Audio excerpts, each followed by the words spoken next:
Hold on 1 second. I'm fixing my thing.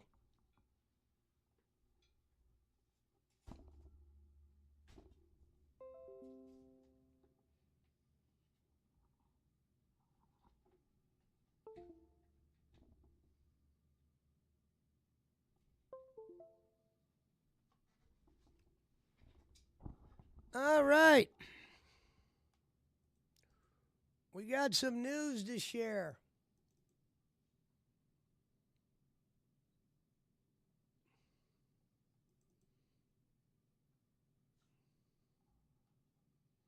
What is the sheep chat thing?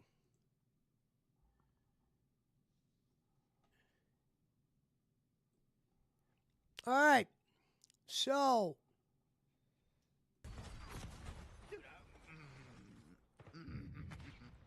let's go into the tractor alley. Dude, I am getting destroyed this game. The guy I'll be doing the interview with is, hold on, his thing's cut off here. Let me shrink it so you can see it. Will I be doing any How about you win your gun twos fights? disco ass? I don't know what twos is disco.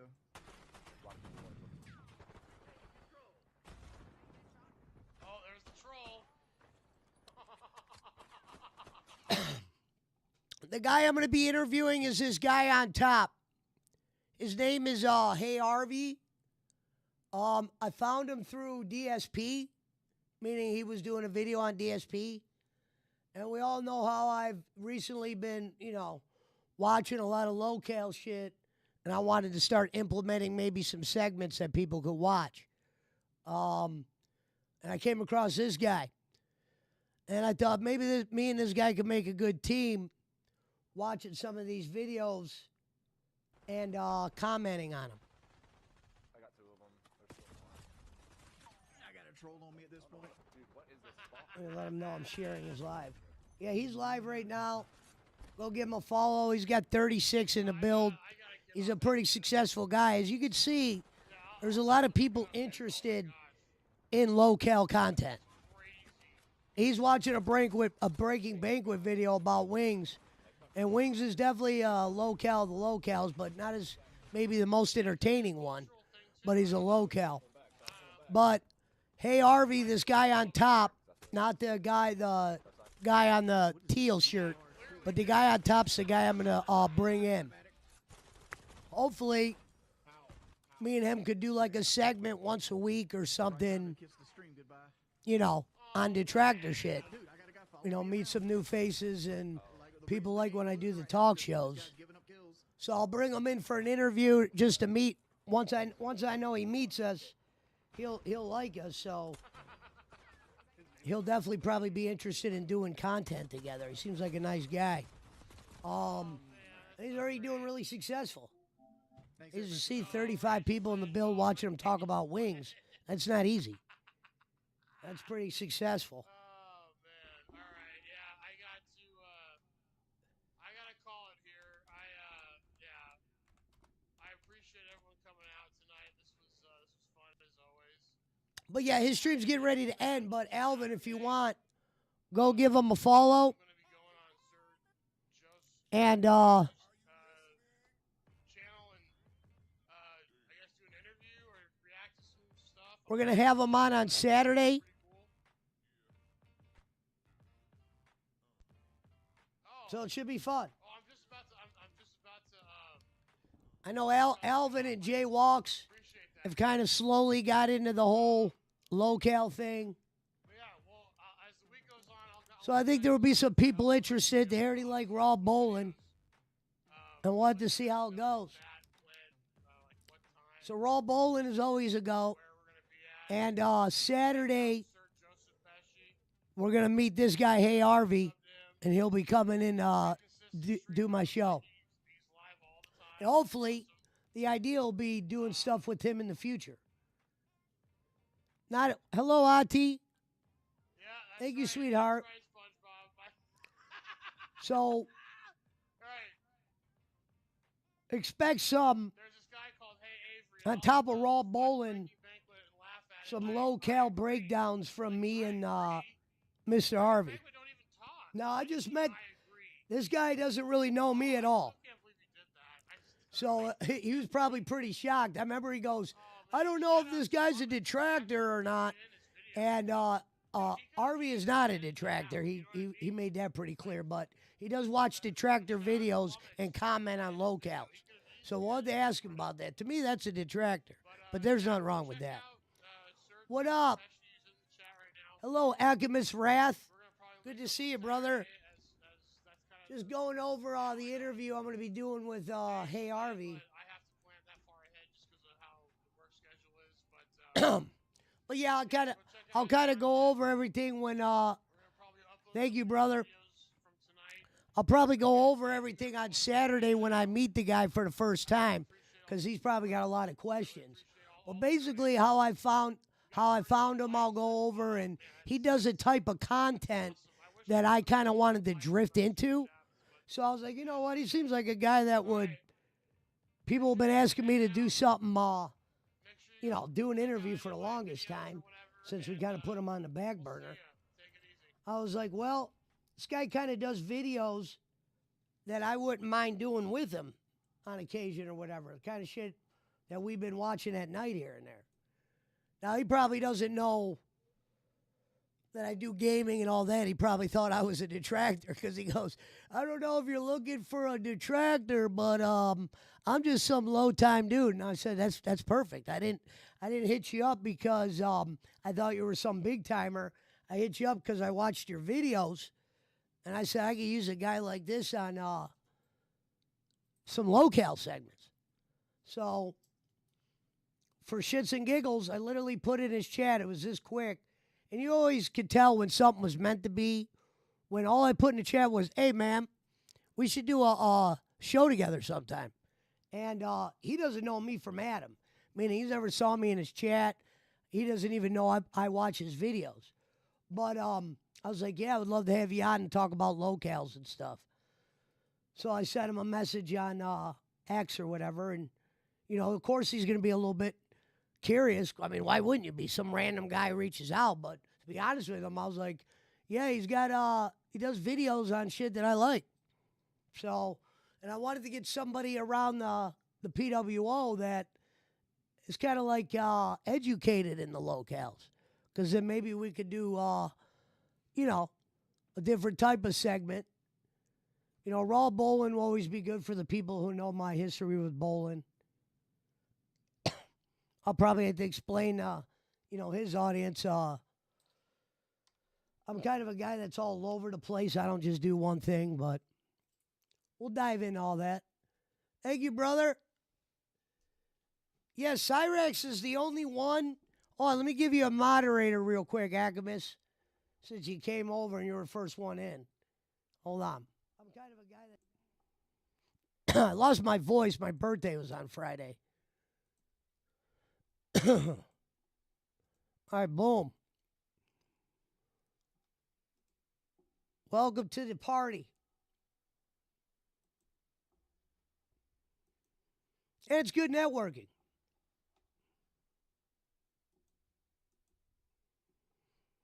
Like I said, I was been looking to do something different for a while. You know how I change it up all the time.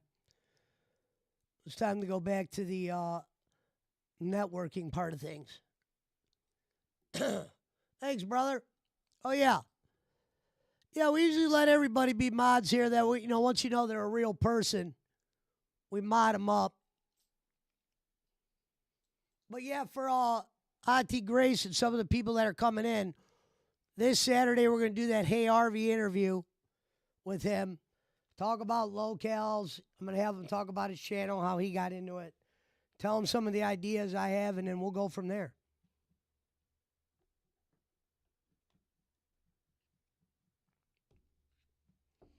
Nothing bad ever comes out of networking. So, I'll have my voice back by then. Might have to go frog. It's been a while since we've had to go frog. Or I lost the voice and had to go full frog. Okay, I'll rewind. Thank you for the follow, brother.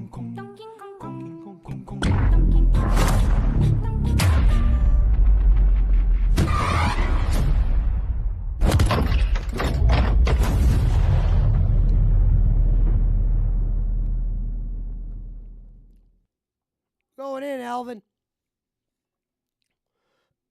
But yeah, I got a fucking kick out of when what's his name goes, oh, are you he goes, I don't know if this guy's a detractor or not. I go, no, I'm not really a detractor. Detractor probably wouldn't consider, real detractor wouldn't consider me a detractor, but I'm definitely into doing some kind of content like that.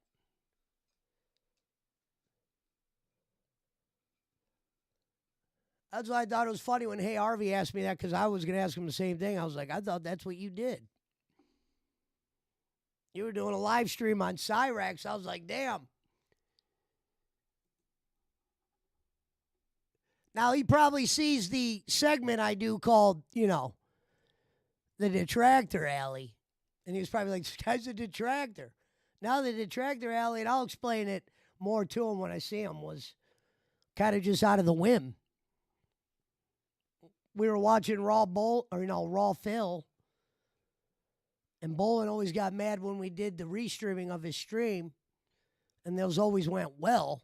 And for shits and giggles, I was like, let's do it. Couple weeks, we'll pass him in views and shit. And we did. Brad said full frog. Yeah, full frog. Was up all night on Friday for the birthday, and then Saturday was just me screaming and shit. He said, did you just turn on an Xbox? Yeah. I do gaming for the most part, Akamis. For a while, I've done gaming. I think I've always told people that I've always been meant to do something in podcasting. I just am more of a guy that likes to jump into other shit. Like if somebody had something going, I'd rather be on somebody else's team and help them out than being the guy that runs everything. I think you could get farther when you're just willing to humble and do whatever instead of just committing to one thing.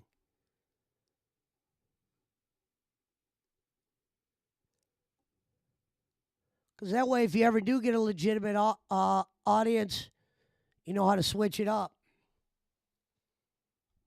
Let me get that box fired up, though, real quick.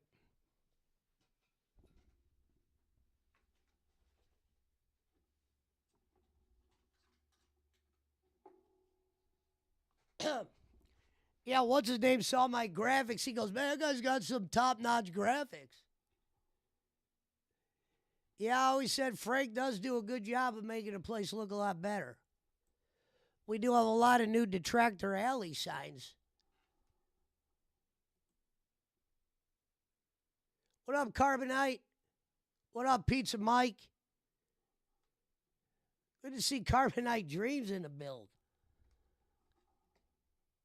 Yeah, Carbonite, we got an interview next Saturday. I used to do a lot of interviews in the beginning when I first started streaming before I had the capabilities of streaming all the games you could stream. Because in the beginning, I couldn't stream games like that because my computer was strong enough to run them, but stream them and run them was a whole different story. What up, HeyArvy? Hold on, let me give you a moderator, brother. I was just telling people I thought it was funny. I'm watching your show, and I'm like, the guy goes, I don't know if this guy's a detractor. And I'm like, I thought that was funny that you said that. Because I'm technically not, Harvey, and we'll talk more about it when I have you on. But I just have recently, when I stumbled across your videos, I was like kind of starting to do some of that myself. Like talk about the locales on my stream. I've been watching them for a grip, but I didn't really bring them to the streaming part. So you were doing a DSP video, and I was like watching it.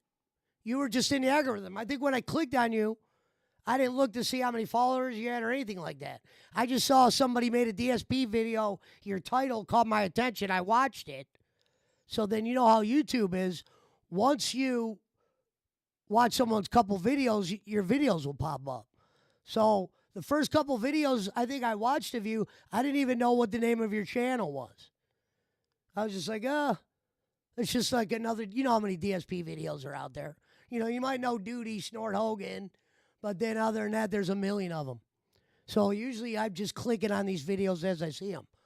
But I happened to click on a few of your videos. And I was like, you know what?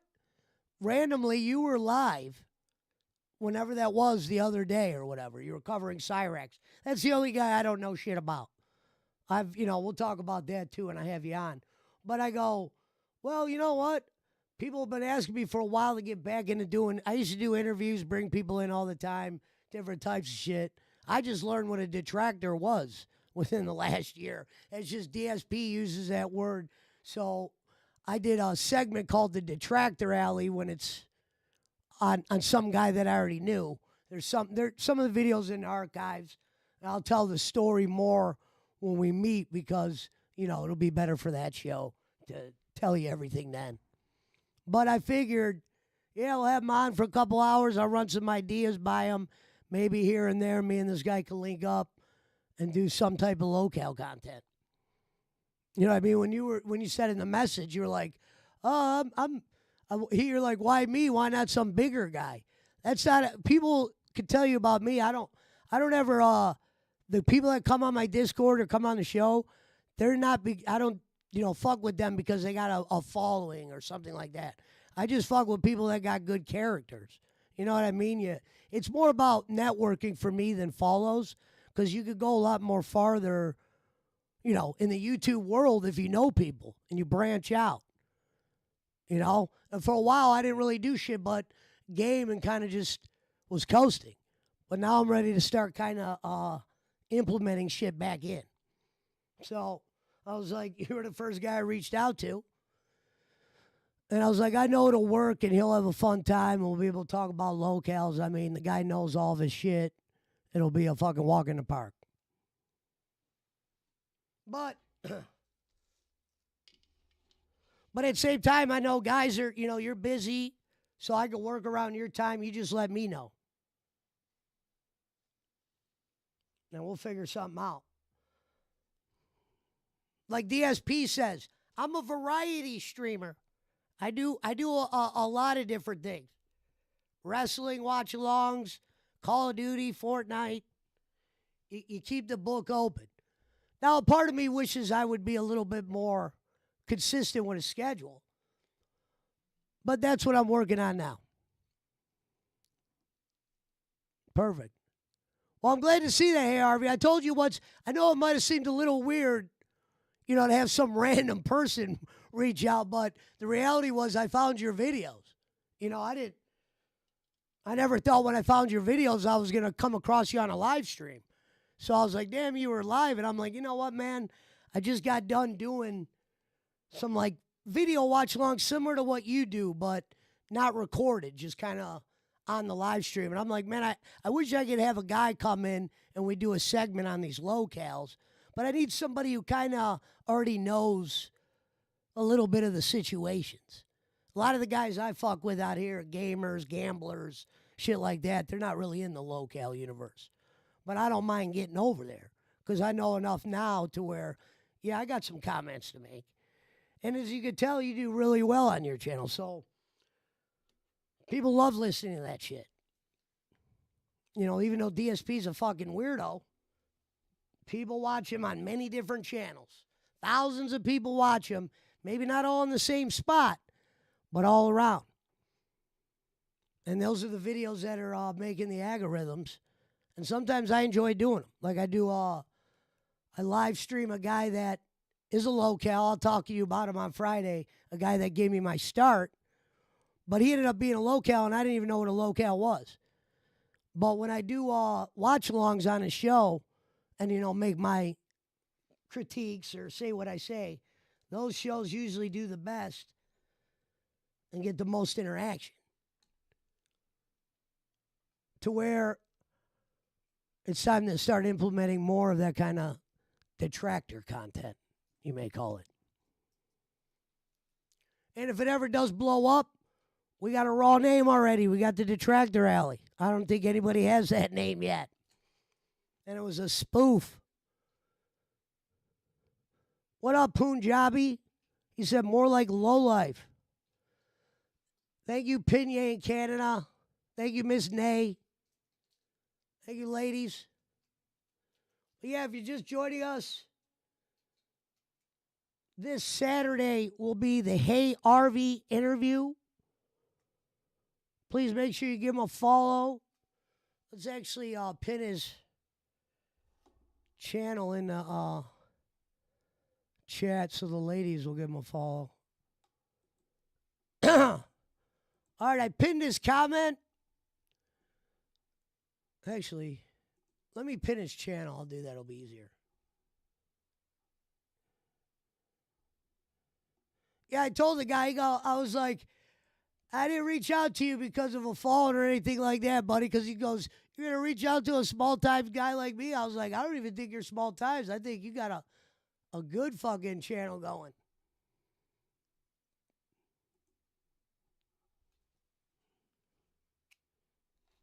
There's definitely a market for what he covers.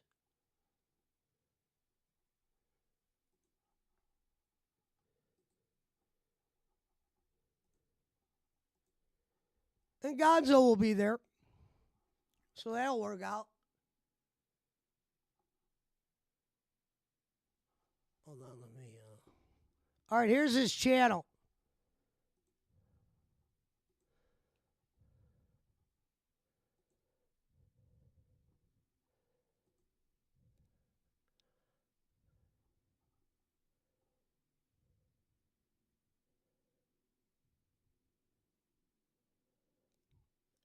Oh, you're doing good, brother. You're on the right path. That's what I was saying. When I reached out to you, I was trying to start doing more of what you do. That's why I was like, I kind of like the shit he does. You know, the stuff I'm trying to, not go full time into. But there's so much content you could do on those locales. And there was a time where I didn't know who the fuck they were either. You know what I mean? I just started to learn, who's who. We'll dive into that, how I found who and how all that shit started. I'll get your thoughts on, Boogie and guys like that. We'll talk about is Locale Live scripted? Maybe some of the favorites over there. And then, like I said, we can figure out a way. I mean, there's always going to be locale shit. We'll figure out a way to keep doing something. Because I know that people they'll like what we do. And I always say it's good to have another guy. I don't want to jump into the locale shit. I think solo. I think too many guys do that. I like when you have the atmosphere of having a couple other guys. Thank you, Susanna. And the same thing, Harvey, is one thing I'll be able to help you with since you'll be around. We'll probably keep in contact. I'll be able to help you with some shit on your channel as far as like get you some free graphics and shit. You could have all the shit I have with a click of the wrist. That's simple. I got a guy that gives me tons of shit. I could share some of the shit with you. And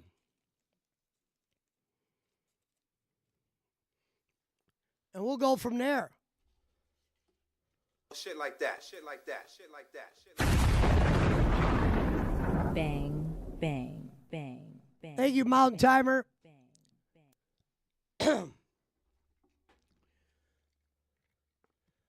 Yeah, because one day I was just doing a fucking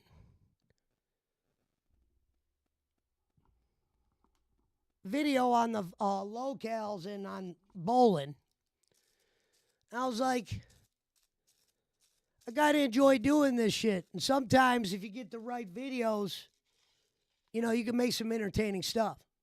Now, what's funny is the people that watch me over here, they're not really educated in the locale universe. They know some shit.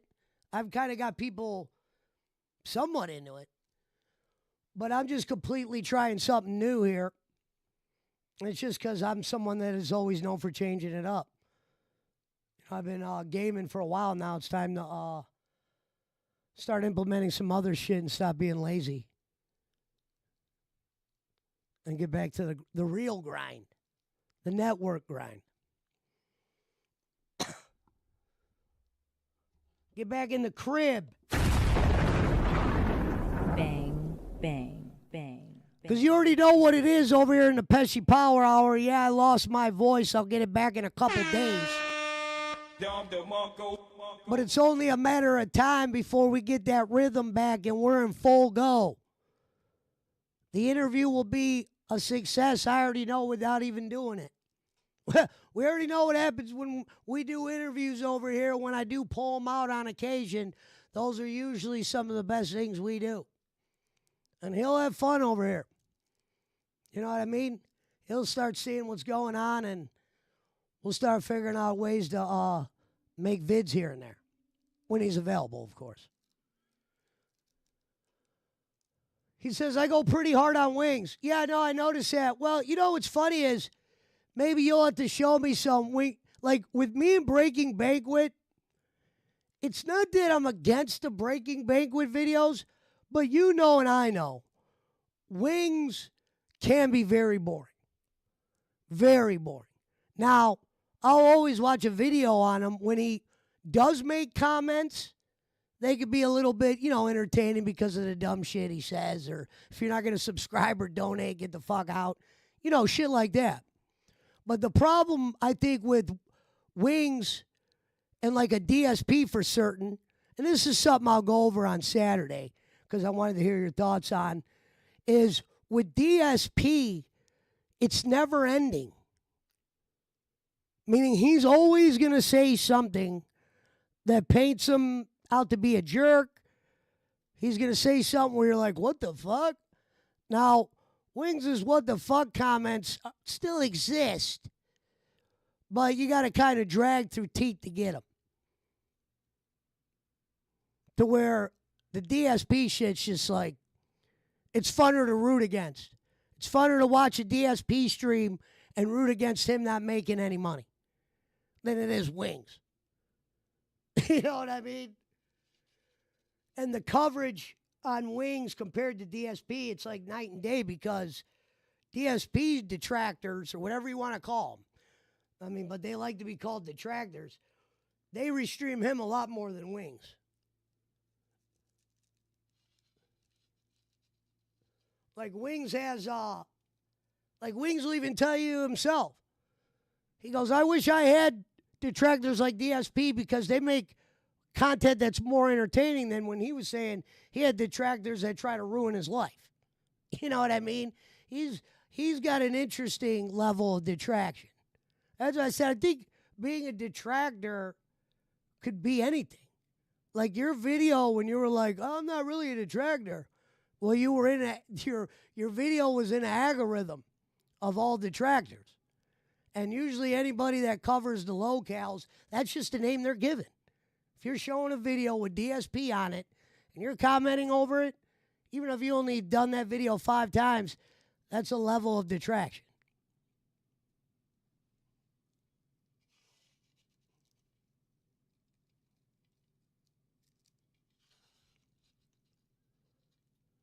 So, if I get that title, or if we get that title, if we start hitting it off and doing some good content, oh well. I've been called worse. I am the 5-time, not champion, Kenny. The 5-time felon, the nickname stealing, the Joe Pesci sounding, the future himself, the man they call Pesci. But yeah, thanks for stopping in, RV. We'll definitely get that shit cracking on Saturday. I don't want to spoil too much of the shit. We're going to have a lot. I'll have a lot of shit to go over. It'll be a walk in the park. That's what I'm known for doing. Setting the ball field up, making sure the hitters get to all their spots, and they can hit home runs. As bowling. Punjabi Playboy said, when I was a detractor, all I found out was Pesci rescued a kid from the cheetah at a zoo. He was in 34 different news channels worldwide. Thank you. Very true. I didn't save the kid. I witnessed the kid, falling in, dad grabbing it. Channel 8, Ken Bolin, Chris Schmidt, the rest is history. All right, we're diving in. We're waiting on Punch and them. Guns up, thumbs up. All right, brother. Good seeing you, Harvey. See you soon, my friend. Let the force be with you. Yeah, it's Servap. Make sure you get your people over there to follow, what's his name?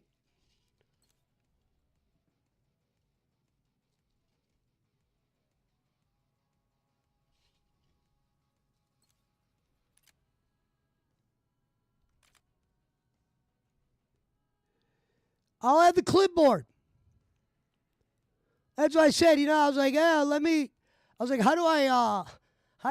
because I didn't know how to break it, ask this guy to be on the show. I'm like, all right, I'm going to ask him to be on my show, but he's probably going to be like, who the fuck is this kid? And he goes, are you a detractor? That shit had me laughing my ass off when he's telling his audience, and he's got a big audience, man. A lot of guys in there watching him. And he goes, I don't know if this dude's a detractor or not.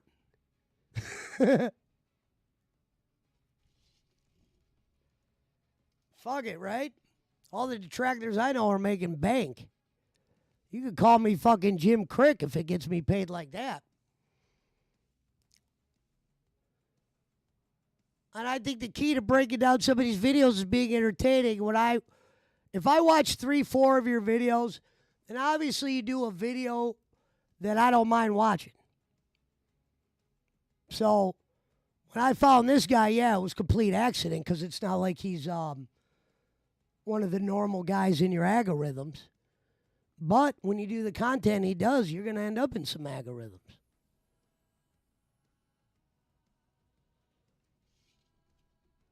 And I was listening to him do a video, and I'm like, yeah, this is exactly what I want to do.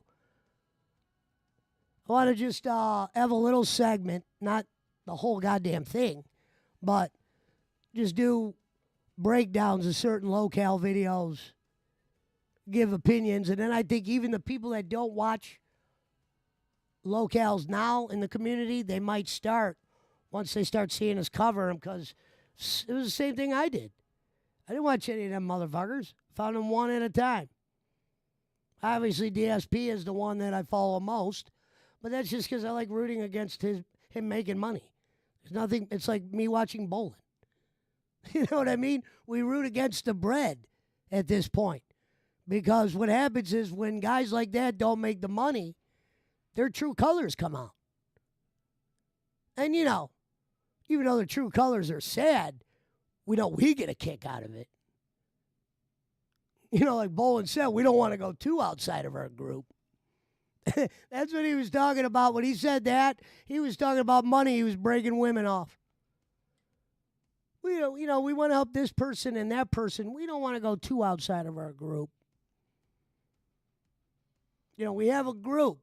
Sometimes he'll give you hints. Ken does a good job of not selling sometimes the bad shit he does, to where something's going on. You just can't put your finger on it, like he would say. You know what I mean? And he did a good job, because I've been around a lot of criminals in my life, and he's not a criminal, but usually guys that aren't convicts, when they're doing sneaky shit, yeah, they're sloppy to where a criminal convict such as myself will pick up on the shit. He did a good job of always staying kayfabe off air. Meaning you think he would go off air and he'd be like, fuck, man. Yeah, I'm keeping that money, or, I made this, and they could fucking send that shit to hell, or, whatever he'd say. He never did that. He would actually act off camera nearly the same way. He never really would say shit off air that motherfucker couldn't say on. I'll give him that credit. I might have had an idea of what's going on, but there's definitely still a lot more to it. It's a story that's worth money. If that guy had half a brain, he would fucking tell you the real story. That'd be worth a fortune. You know what I mean? And I'm sorry, Bob. But you can't get mad at me for doing raw bowling because, according to Bolin, the people that are over here are all the drug addicts, blah, blah, blah, and people he blocked and the people we don't want nothing to do with. But what you have learned was all the people you don't want to do with really was the motor that kept that show going. You're surrounded by a couple whales nowadays. You know, Kenny, I was on shows that made 500 with you. So when I see you make 100 and shit, to me, that's like, whew, I want to talk about mighty have fallen. I don't think we started a show under $1.50. You know what I mean? Especially thank you to Schmidt. And we didn't need Hazelwood. Hazelwood, sure, he dropped some donos on shows I was on, but he wasn't the full donor then. You know what I mean? He was just the occasional. Bolin would start crying, he'd drop 500. And I made videos thanking him. More videos thanking him than Ken did, and I didn't get shit. Remember when Kenny made me pay for that poster after everything we did? And I was like, you know what? I know he would never see this.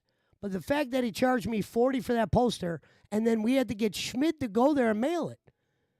That poster might still be at his fucking house if Schmidt didn't mail it. And I said the money made off my appearances. People don't even take into consideration. I didn't do the full 105 days because he didn't want me to get that popular. I was there in the chat, and I did like the 28, 29 appearances, and it was probably realistically 90 straight streams, not 105. He was letting it would go to midnight. So if we did a stream at, let's say, 9, if we were streaming at midnight, Bolin called that 2 streams. He was fucking gunning you guys from the beginning. I never once mentioned that because, shit, in the beginning, he brought me in. I can't, he's doing shit. I can't call that out. He's putting me in the game. That's why we could have did Raw Bowling years ago. Because I felt bad is the only reason why I wasn't doing that shit.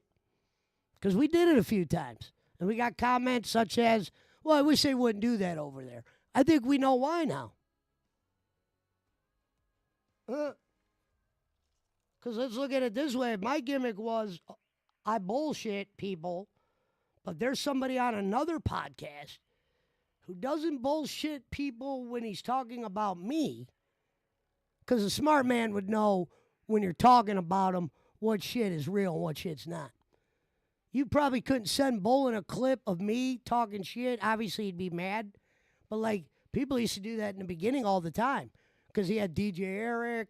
And slowly, he started to lose his soldiers started to fall. I was seeing that early on. To where I did a show. And Schmidt remembers it. It was the Frog show. Speaking of Frog, because my voice is gone now. I lost my voice on another show. And I did full Frog cutting promos on Bolin on a show. And someone's like, aren't you worried about him seeing this? He doesn't watch the podcast. He had no idea what anybody was doing on podcasts.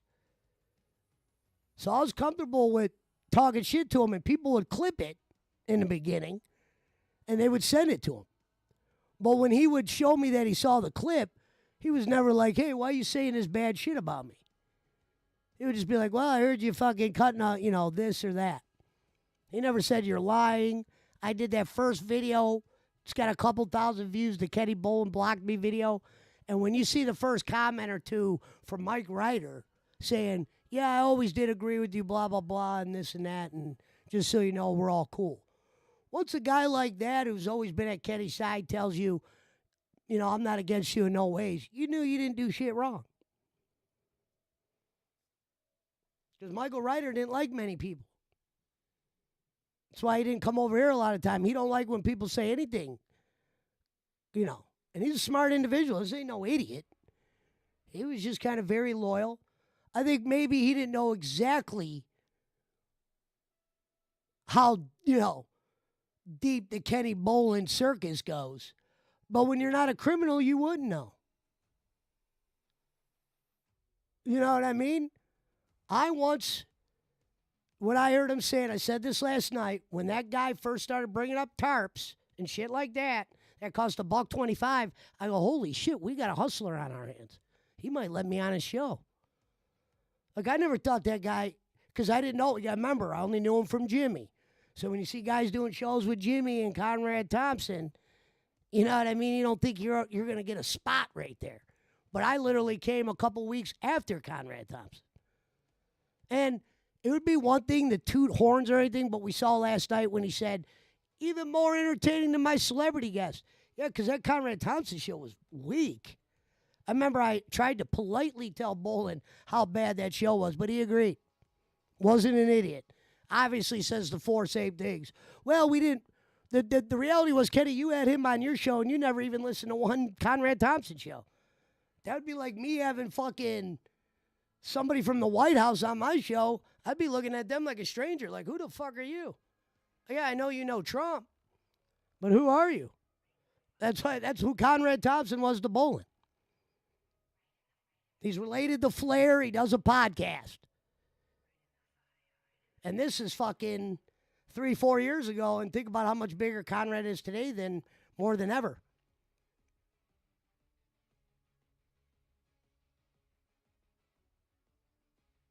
What up, Jonathan? Good interview coming on Saturday with somebody I came across. Red's Bathroom said Pesci did say this was a show about donations. Well, yeah, Kenny mentioned that last night. That's why I thought it was funny when he shitted on Eric's Hedge Trimmer, says this is an expensive show. Another one of my lines, by the way. We can't act like I never said that, but it was there, and Kenny got rid of him. We were watching that first show I ever did yesterday, and if you noticed, sometimes you could see the changes in a man from just then to now. Like, we're watching a show yesterday where he didn't bring up the donation until it was donated. Obviously, we knew what was going on, but when you have a show flowing and he's able to talk about his shit and laugh, and he was easy to be his normal self where he could be more profitable. I've learned from watching DSP and Bolin that there are people that truly believe if they don't ask for money, they won't receive.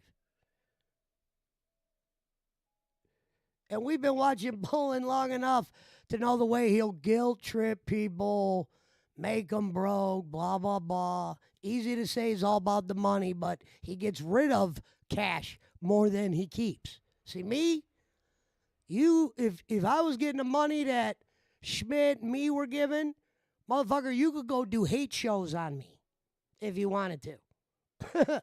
Because as long as over here we're making that cash, I don't give a fuck what you say. You'll know if you're entertaining or not. And it wasn't that he's not, he just stopped. He got very complacent.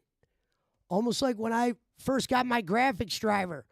And it was like the first couple years I did streaming, I didn't play games because I wasn't fully set up the game. Only certain games I could game, and I didn't know how to do the consoles yet. There was a lot of shit I didn't know.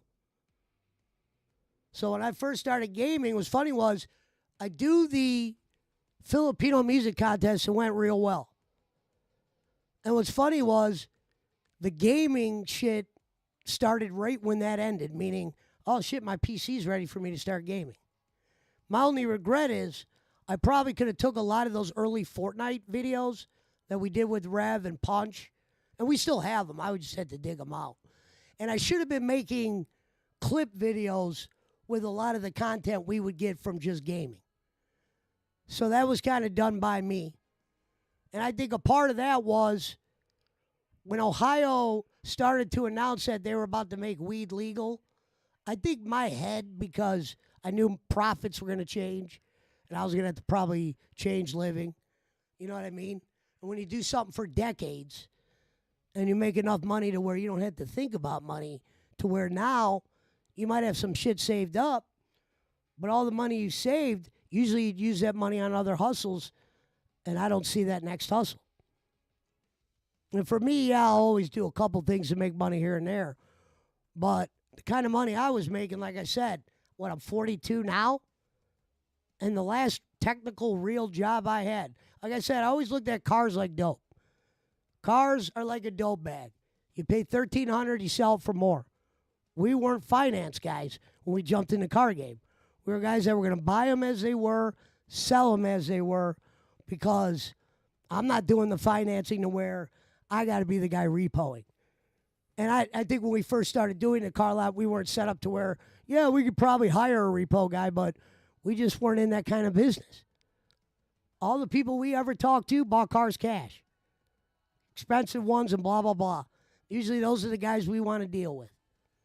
We want to deal with your husband or your wife that's got the money. I don't need to front you a car. Because the reality was a lot of my clientele were people that probably, because of the cars we were getting, would have probably just stayed behind a payment anyway to keep up with a repair or blah, blah, blah. So we were never going to do financing. So when you take yourself out of financing and car dealing, you take yourself out of like a circle to where the kind of cars we got, we tried to bid on nice cars, bad cars, whatever cars. But there's a guy that chooses who gets the cars. Obviously, there are bids that if you put high enough, you will get them. There's a lot of politics involved. But there will be times where I sell all my cars, or I might have 5 cars and they're not selling because they're just not popular models. But fast forward to where I was talking about this was, once Ohio announced weed was being legal, well, to me, I know fucking cars, unless we're getting, if we got a number of cars that I've been getting these last couple months, it'd be one thing. But the last 2 weeks at the auction, we haven't got shit. I've stood and I've drove. We've even overpaid for a few things. I tell people every year when you've been doing it 14 years, when tax time comes, if you are a car dealer, your inventory will disappear. The real question will be, can you get more in before the checks stop? And the checks stop, and it's not like you can't keep selling cars, but it's like dope during tax time and you have cars. I just listed a Lexus that I just started driving and sold it. We probably are down to our last 10 cars. There's probably 14, but last 10 cars that will make money on, there's 4 of them that we just got to get rid of. And the guy hasn't given a shit at the auction the last 2 weeks. And we tried to buy shit. I wrote $6,000 on a Camaro that was stick shift. The fucking head dealer claims he was selling it for 12. Who knows if he was being honest, and who knows who buys that, who could even make money on that. Because if I buy something, I'm selling it outright cash. So, well, like I said, Ohio said weed's legal. I think during that time when they announced that, I think a part of me was depressed. But when you've been to prison twice, nobody on stream watching me would ever knew. Because I'm a poker player and like a guy like that at the end of the day. I'm never going to give you my true poker face. People might have ideas that I'm angry or blah, blah, blah. It takes a lot to get me angry. It would usually have to do with money. So anything else, I'm usually able to kind of just laugh at or let bounce off of me. I haven't proved that with Ken. Speaking of the devil, I proved that with Kenny when he goes, damn, Pez, you don't got much to say. You're just going to let me say these things? I'm like, what am I going to say back to you? Anything I would say back to you would probably hurt your feelings to where you'd have to kick me off the show. You wouldn't be able to handle my comebacks. Because things will strike people different when they're real. The shit that you're saying about me is like, kind of real, I guess. You know, some of the shit you said was funny, like shake a bear out of a tree. But at the end of the day, that was a false comment. Like I said, okay, let me see. Felony crimes, enough felony crimes to shake a bear out of a tree on this channel. I was trying to pick one felony. I couldn't even come up with a felony. Even if I went in the other room and sold a weed bag, that's not even on tape. I could be a liar, Kenny. You know what I mean? I could be lying. I mean, who would lie about being a fucking... If I was going to start lying, I wouldn't have made myself a drug dealer. I probably would have made myself I don't know. I would have probably told some, like, story that I got, like, an injury or something. And it kept me out of the radio. But, but here's the thing, though, with the truth. My true story was better than lying to the motherfucker. Because people are like, man, you shouldn't tell people certain shit. Yeah, if it was 10 years ago and shit was still fully legal like it was, yeah, I probably would have told Bowen, yeah, I fuck with weed, but that's about all I could tell you. You know what I mean? Just to keep my safety. You know what I mean? By the time I was talking about weed on shows, shit was dead over here. Meaning, cops, come on in. You guys can come now. Fucking the gravy days are over. You might find some scraps. Like I said, when you live in the swamp, and I mean the swamp where there's action, crime, a lot of shit, heavy shit being done on the west side of Cleveland when I moved down here. The cops aren't picking off certain crimes like that. If they come across it, like they come across a certain type of weed dealer, we'll bust them here or whatever. But they ain't over searching for it. It's not going to be like where I grew up. And you get caught as a drug dealer, they call 9 cars, 9 this, the fucking news, the blah, blah, blah. They make sure you're fucked going forward.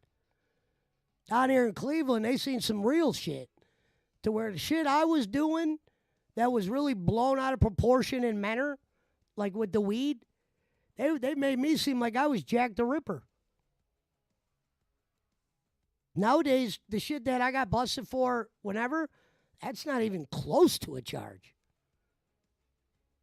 Now, I don't know what the actual, if you're selling and they see you selling to somebody on the street, I don't know what they could do with that. Because I would ask the same thing if I had a 6-pack of beer and I sold a 6-pack on the street, what can they do with that 6-pack?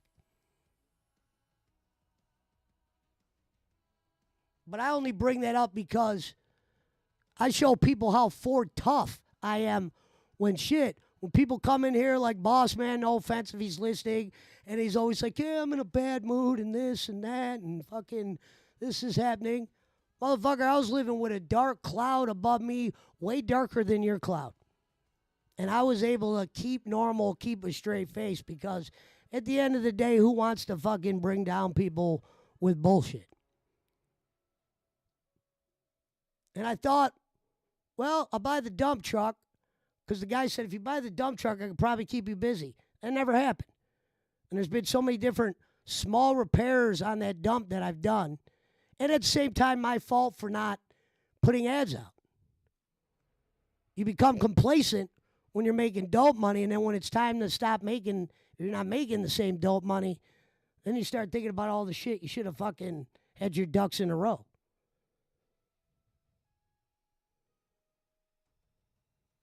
So now it's the part, so when you hear me say shit like, well, it's time to go back to the streets.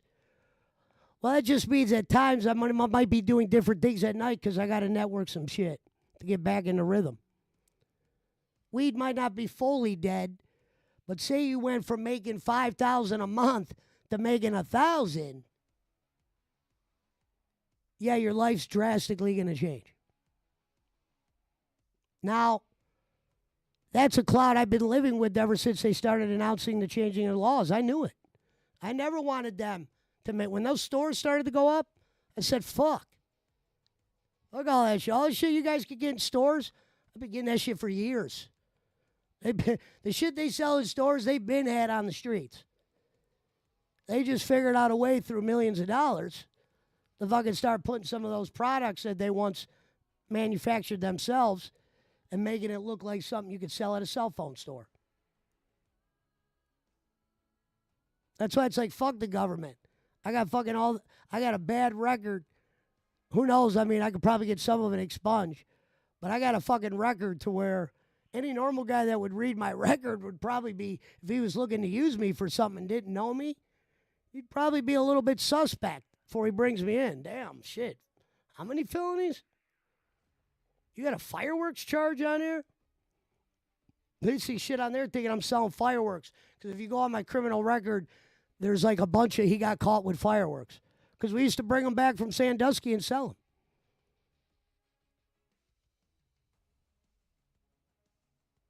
You know what I mean? When Reverend talks about playing poker and he's a great poker player, that's fucking a $10 tournament. I would love to see Reverend play me in poker dollar for dollar. Like I used to do when I was fucking selling weed every day. Like, it was pretty simple. When I wasn't a streamer, if I wasn't selling cars, I went somewhere where people were gambling. Poker, sports, no YouTube, none of that. If I was gaming, very minimal. I had the game hooked up. You know, occasionally I'd throw it on, do some shit, play some shit here and there. But I was gambling or going somewhere to gamble. That's why it's crazy when I go up to the casino now, I don't have the same rhythm anymore when I'm up there because back then you could go and have a free mindset and lose a bunch of money and not worry about it. Now when you get your fucking finances kind of taken away and you got to reposition yourself, it's kind of hard to start, doing all that kind of shit. Because I always say, when I gambled, I never lost enough to stop. And that's the truth. That's why I told those people when I was locked up at what do they used to call that place? Can't believe I can't even remember it.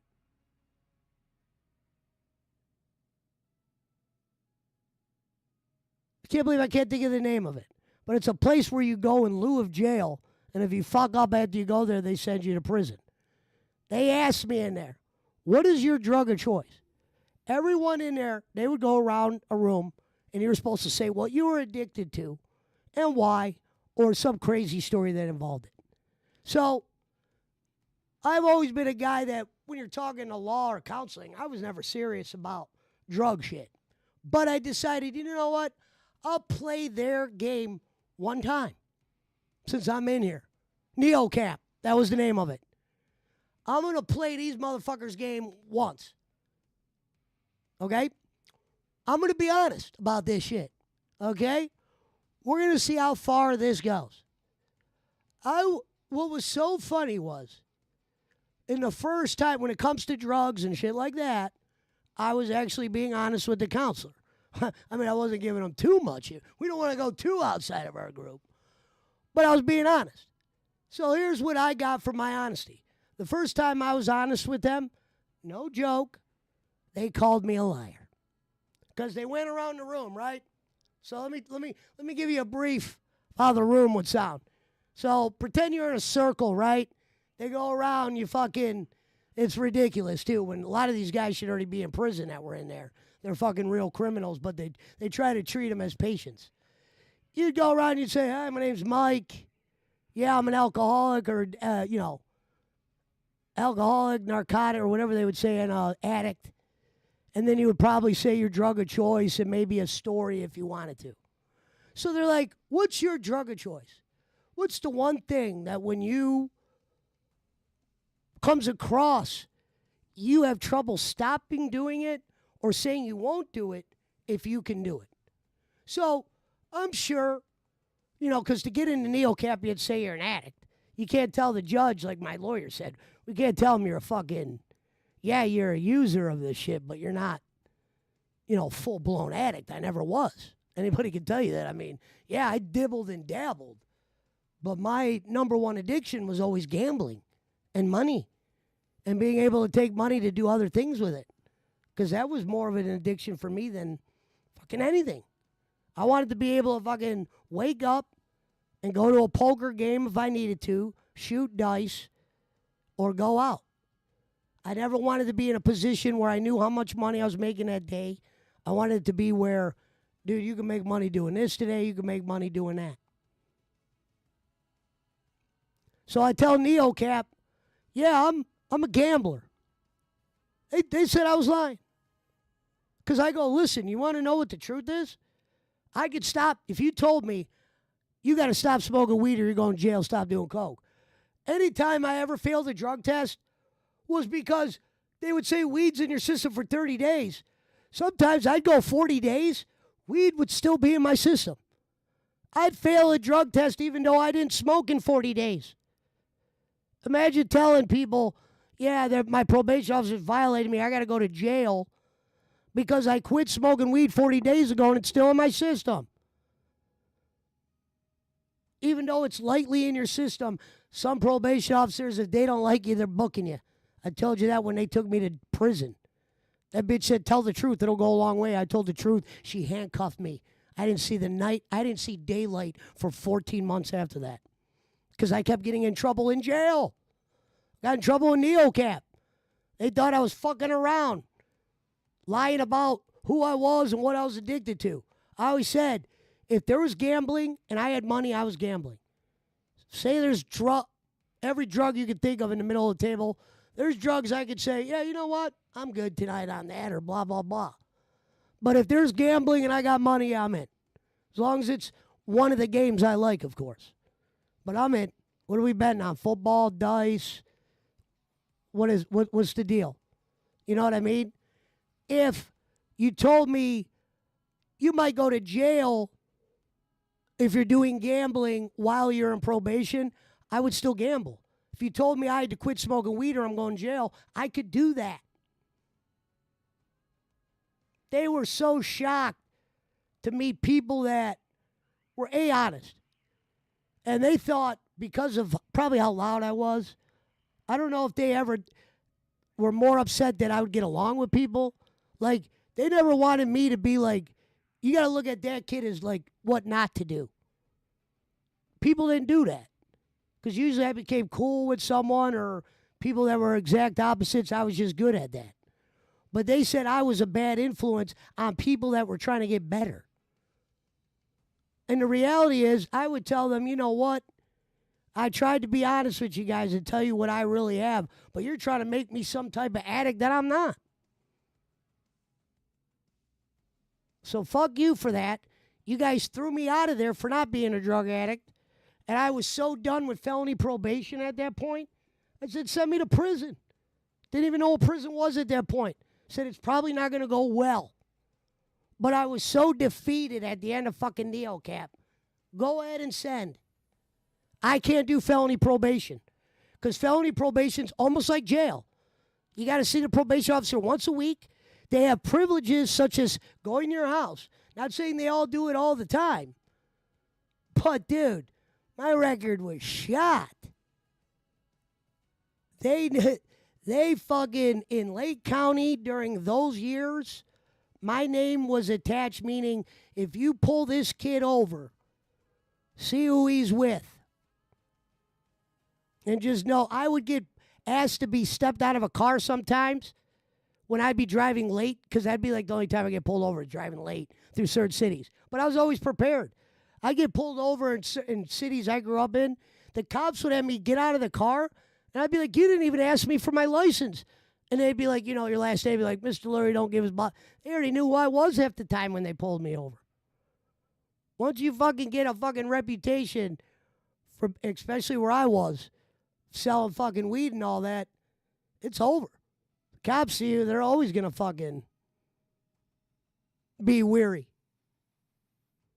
I would see I knew a guy I sold dope to who was a DJ. There'd be a cop at the door. He'd see me go over to the DJ booth. Sometimes I'd walk out, and sometimes a cop would just grab me at the door and be like, what are you doing over there with him? And I'd be like, that was a friend of mine. We're just having a beer or whatever. Yeah, right. You know, let me see what you got or blah, blah, blah. There were certain cops that when they saw me, they were like, all right, we gotta keep an eye on this one. He knows where dope is. We've busted him enough. He'll go to jail. That's why I always knew it's better not to tell on anyone. Just go to jail. Don't be scared. Because everyone that told on me, what's funny is, though their reputations, even though a lot of people don't give a fuck, a lot of those people's reputations were changed. They weren't allowed to just come back in the city and do all the shit they used to do. You know, that was frowned upon where I was at. Especially the way I got. And I was usually one that gave everything out. I got the girl that set me up the last time, she was lying to the police.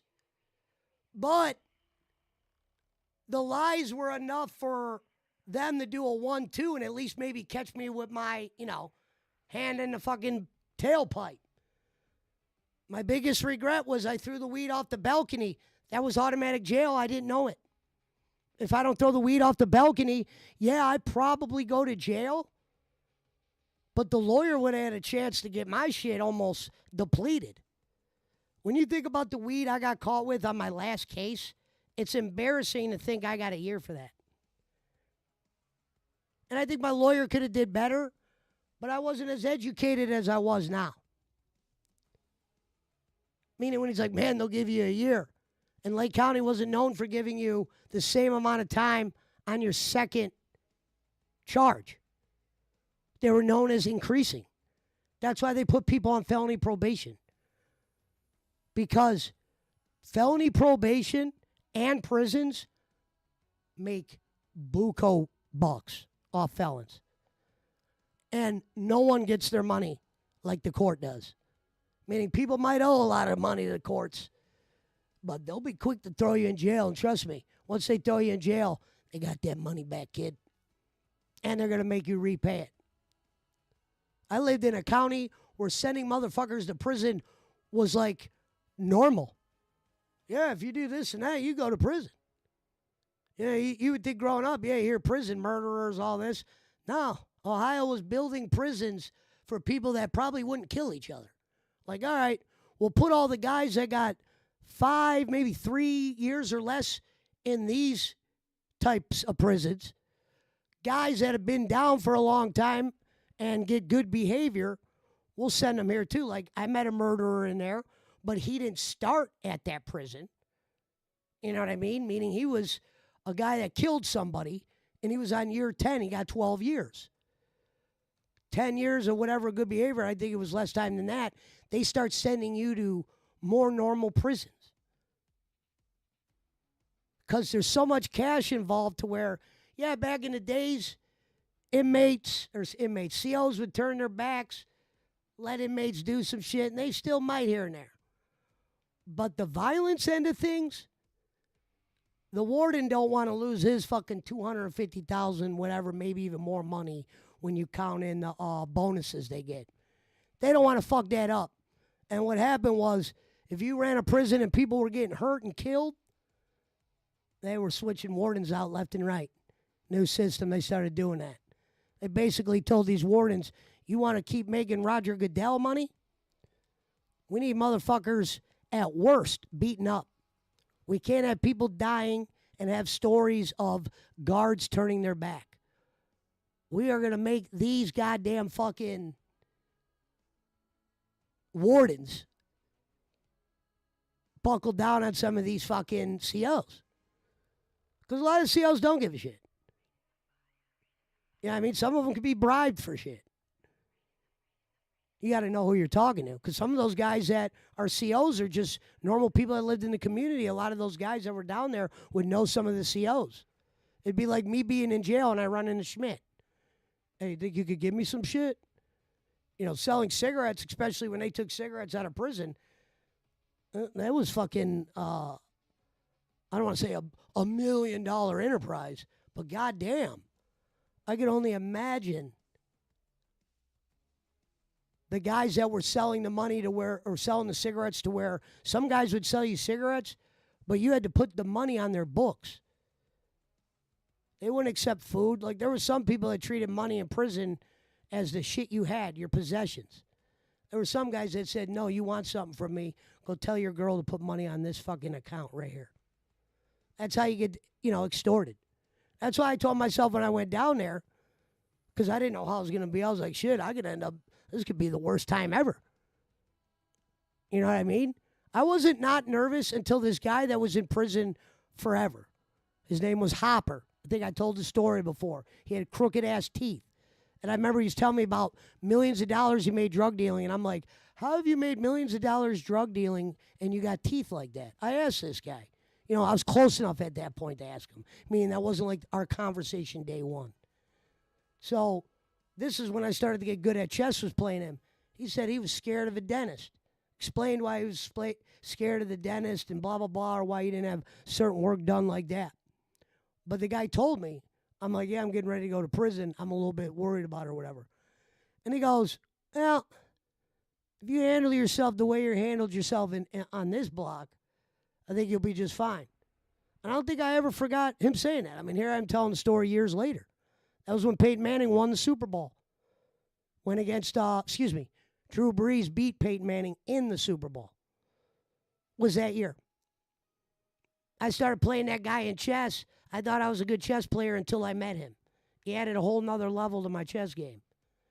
Also taught me how to play spades the way you can make money, meaning there's a way to play spades and then there's a way to play spades. And real spades players will know what I mean. So I remember I knew I was going down, but I wasn't someone that was going to go down, even though there was people who said, yeah, you could call me, reach out.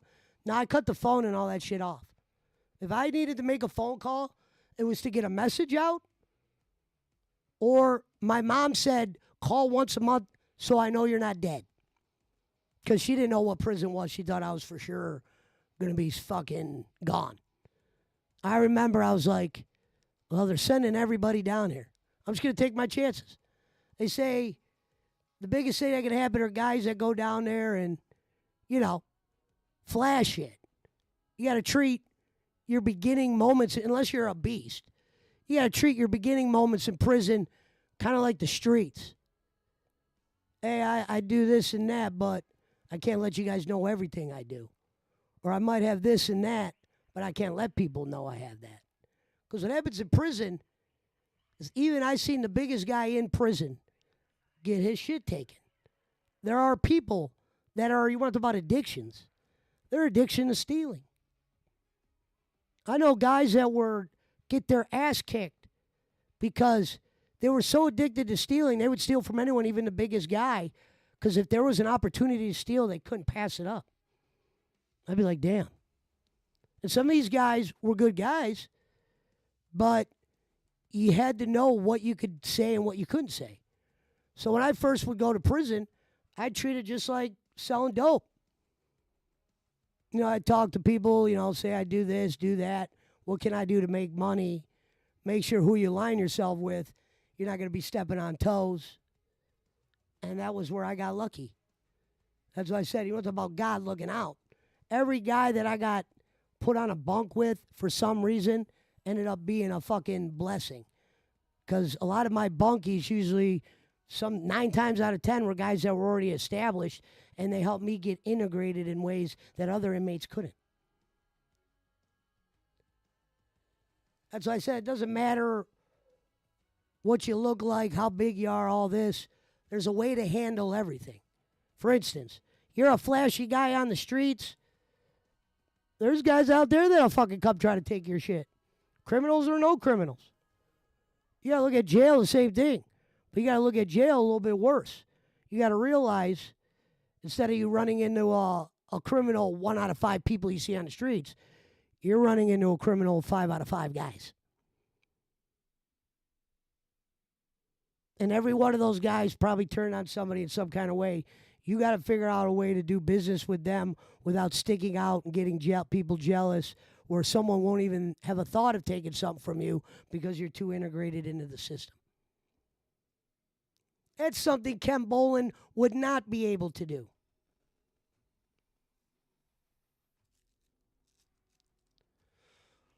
So that's what we're working with. It's blood game or no game.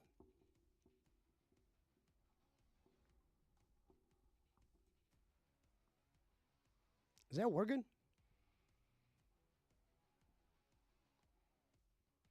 So the next time Boss Man comes in here saying he's depressed, I don't think you know what depression is, Boss Man.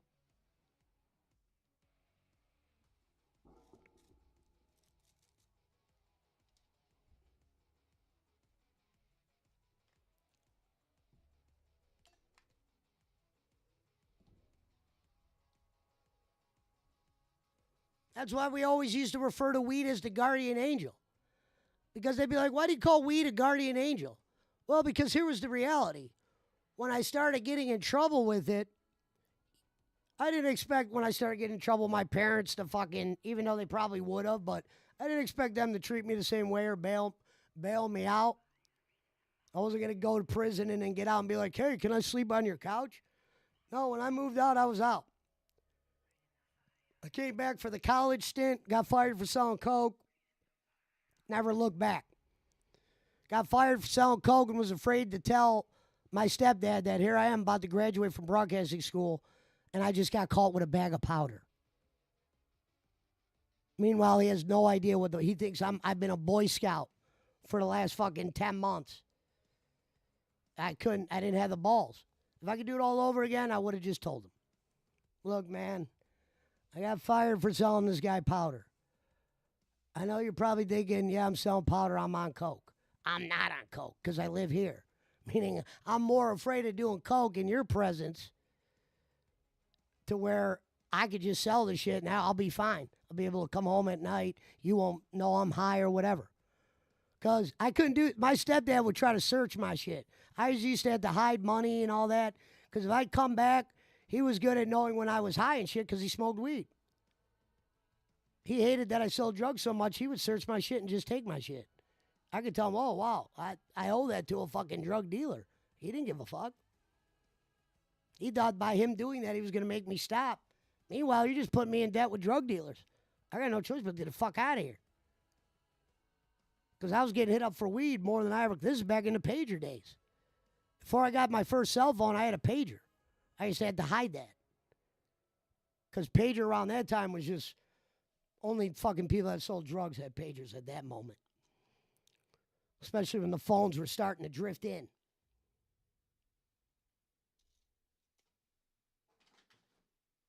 And I knew my step.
Oh, so my bad. I was muted.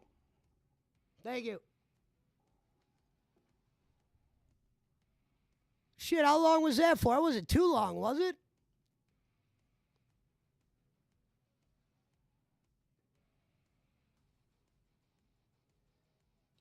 I was like, why the fuck is Boss Man calling me?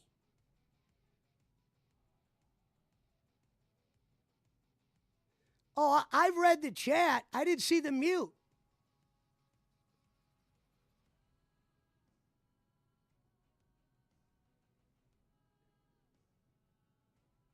Oh, now I see where Boss. I didn't see Boss Man where he put mute.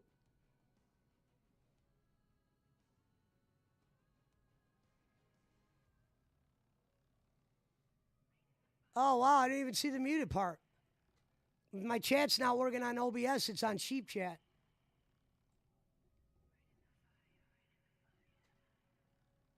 He said 41. I've been muted for.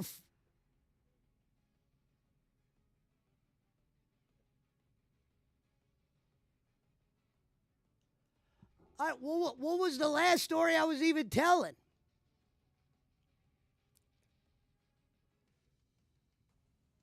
You even remember the last thing you heard me say, Alvin? I don't even remember. Because I don't know when I got muted.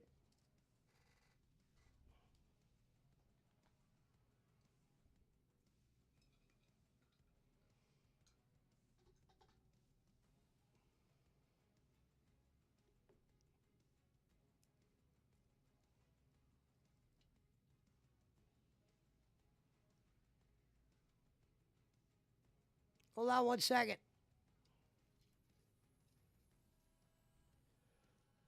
Did you hear the Guardian? Did you guys hear the Guardian Angel weed story? Did I get that one out?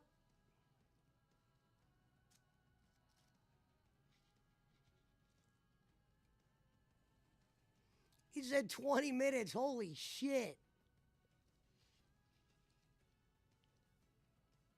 I should go back and fucking listen to what was the last thing I said.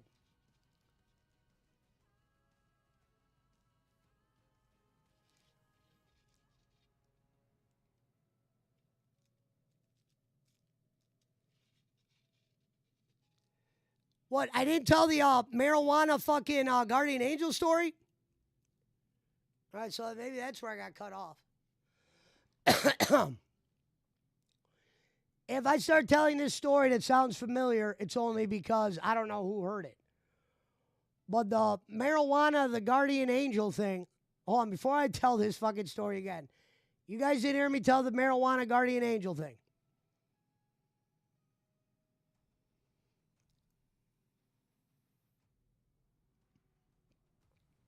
All right. Let me pour my drink, and I'll say how marijuana became a guardian angel.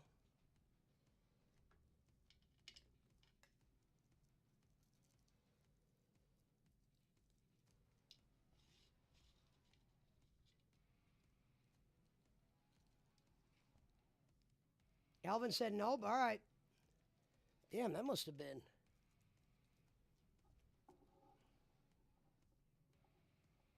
Hold on, let me see if I could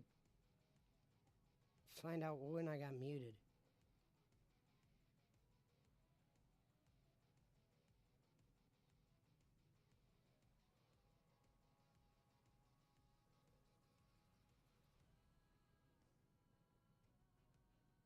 Oh, wow.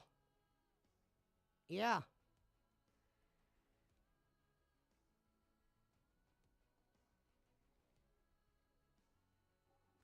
All right, well, when I get back, we'll tell it. Hello, beautiful RA.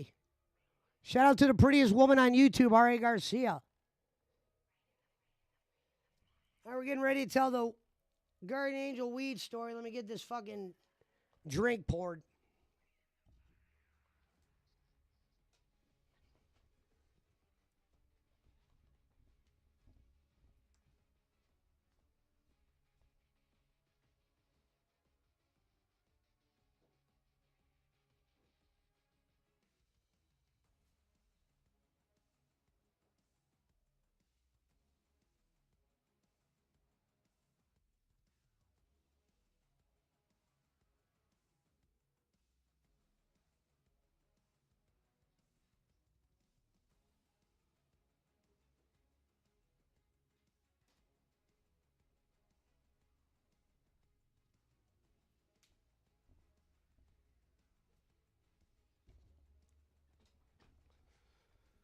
You all right? No, actually, I'm listening to it on the stream. I did tell some of it. No, I did tell some of it. But the whole weed guardian angel thing, it was pretty simple. I knew once I started selling weed that if the day came to where I got in trouble, I wasn't going to go back to mom and dad. At that point, you're a fucking convict.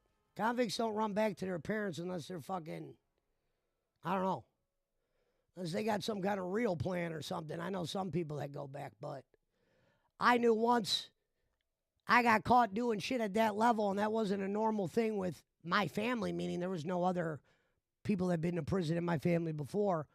I knew I was pretty much not going to be X'd out, but I wasn't going to have the balls to come back and explain what I did and why and whatever. And I told myself I didn't want to lie either. So I said as long as I was dealing, I wasn't going to be around them. Because when they asked me a real question, well, I'm going to probably lie, and I didn't want to be a liar anymore. Because that was the problem with my stepdad. But how weed becomes your guardian angel is this. When you get sent to prison, even if it's small time, 1 year, it's crazy how different everything is from your life standpoint. How different everything is when you get out. Stuff that's changed. This person's with this person. This happened to that person. This person's no longer doing that. Everything's changed. The people that were buying dope off you, yeah, they might come back and buy dope off you again, or you may never see them again. This is before Facebook era. Or if they did have social media kind of shit, I wasn't using it then. Especially when you're a criminal. When I got out of prison the first time, any new person I met, I didn't tell them my real name. Because a lot of the other guys I was hustling with, a lot of the guys they would meet in my side of town, when they were strangers to them, they always gave them the fake name. And you couldn't look them up on Facebook because A, it didn't exist, and B, they wouldn't have been on Facebook. I know a lot of guys that got away from snitches just because they were smart enough not to give that snitch their real name. That's why Eric Roman and his group, now Eric Roman has always known my real name, but within his community, and I started selling weed there, they always called me Future, the nickname I stole in jail. That was what I went by. If you were a brand new person and you asked me that was my name, that's what I gave. Sometimes people would laugh or whatever. I'm not gonna. Yeah, it sounds funny, but if you knew what I've been through, you'd understand why I'm saying call me this, call me that. Because you having my fucking name's half the battle to where you could ruin my life. And I've seen people that are fucking, you would never think would just tell on small shit, and they told. Like the people that told on me, they never got caught with anything serious. They were so afraid of jail, they fucking sold me up as always a bigger drug dealer than I was. They would be reading, the cops would be reading my rights and shit and asking me questions at the same time. And I'd be like, holy shit, who the hell do you guys think you got? Like, yeah, I realize I got a little bit of weed, more than the average guy, but Jesus. What the hell was that snitch telling you? You guys look like you want to kill me. That first time was my fault going to jail. Learned a very valuable lesson. You don't just sell to a random person. that's buying from somebody that's already buying from you. Me trying to undercut Ohio man, believe it or not, me trying to undercut Ohio man might have saved Ohio man's life because that dude I undercut him for ended up fucking stitching me out. Could have been way worse. Could have gotten me with X pills, only chose to set me up with weed. I still don't know to this day why they only chose to set me up with weed. That was a blessing because I was selling a whole bunch of shit then. I don't exactly know what the stitch said. I have an idea. But that guy didn't get caught with shit. He got caught with enough shit to put him in jail for a couple days. He did enough shit to me to keep me in prison for a year, first time. Because it's never just, oh, you're going to jail for weed. No, they fucking make sure they make you a multi-felon for that bag of weed. They're going to get you for this. They're going to get you for that. But I always knew once I got caught, well, now, unless you're like somebody that possesses a trait or somebody that's like in a will, when you get out of jail, not a lot of people, unless they know you, are going to be looking to hire you. And I didn't really possess that many skills to where all the guys I knew that ran companies, my skills don't do nothing for their jobs. You know what I mean? The card thing was just something me and my buddies just started doing kind of out of the whim. We always wanted to have the car license, but we didn't want it to be the main thing. We wanted to always keep the avenues open. But I knew once I started going to jail, when I got out, weeds would fucking help me survive. I don't know what I would have did without weed when I got out of prison both times. It wasn't like I was one of these guys that got out of jail and like, all you got to do is not, like you'll have these guys that had like rich moms and dad. All you got to do is do A, B, and C and you won't go back to jail. We're going to make sure you have a car, a job, all that. Now, that wasn't like that in my neck of the woods. I wasn't even ready to see my stepdad at that time. My mom, I didn't really mind seeing, but I broke too many bridges with my stepdad to start coming back around like, hey, Dad, I just got out of prison. I'm here to do good. No, when I got out of prison, I knew I wanted to sell weed right away. I was depressed. I would remember getting out of prison, and you should be really happy. It would always be kind of, not sad, but it would be kind of depressing watching the guys that were selling weed like you were a year prior, and you're not really selling shit yet.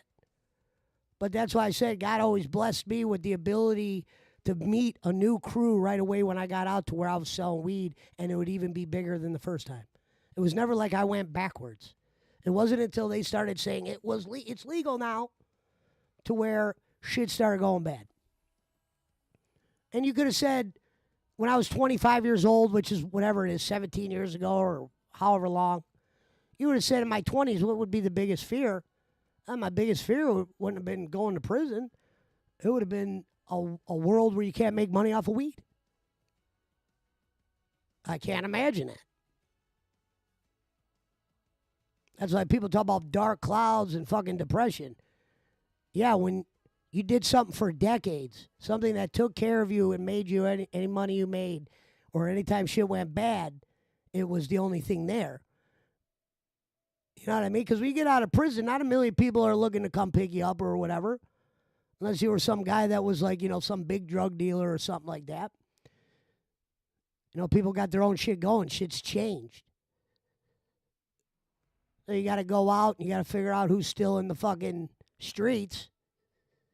And you got to regroup. And in today's day and age, you say, well, how are you going to be able to sell? You're going to be able to sell anything in today's day and age? I think in today's day and age you can. What I'm going to have to do, and it's something I haven't done in a long time because I've actually been streaming on the internet, is I just got to get back out there and network in certain groups. Problem is a lot of that networking's done at nighttime. It's usually when I do this. But I might have to do a couple things here and there in the middle of the weeks just to start building a new team up. You never know what that team will end up be doing in the end, whether it's weed, this or that. But I already know it's dying, but it's not dead yet. But for you to get revived in, we're going to have to go find new blood. And all problem is when you find new blood, means usually you got to go for, you might have to start making some phone calls to people you didn't want to call. start going around them again just to see what idiots they're around that you can make money on and which idiots you can't make money on. You know, it's almost like I don't know, it's almost like a game almost. I guess that's why they call it the game.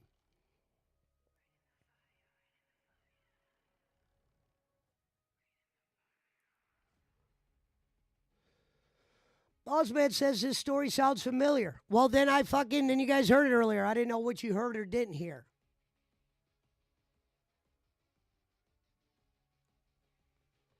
I have no fucking idea. That was pretty much it anyway.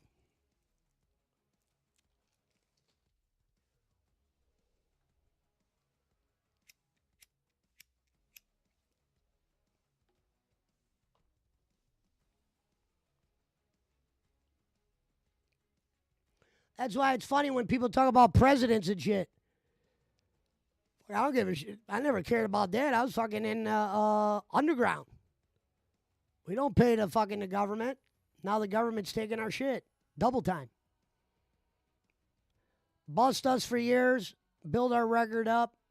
Then after they build the record up, they decided to figure out a way to sell the same dope we were selling.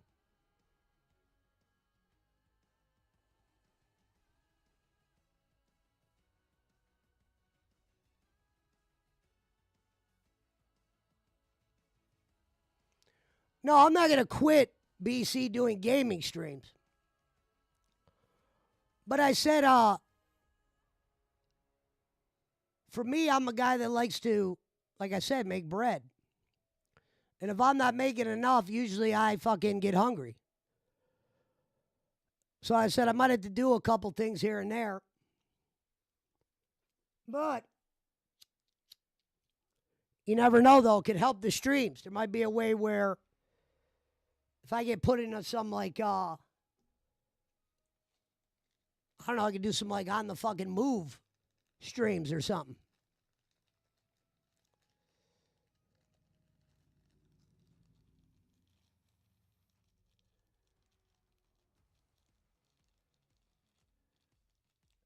But I think after I did the singing contest, like I said, and started gaming because all my shit was new at that point, the gaming part of it. I just got so complacent because I don't think my mind was ever fully there. So I would just click on Discord, turn the game on, people come in, people don't. Yeah, I probably could have did tons of shit. But I think what I was going through off air was a bunch of shit, what's next? How the fuck do I find something new to do? You know what I mean? And obviously I'll probably find something, but it's just hard to go from a situation where you knew you would never, you'd always be able to have money. A, B, if you do A, B, and C. Now you can't do A, B anymore and have the same results.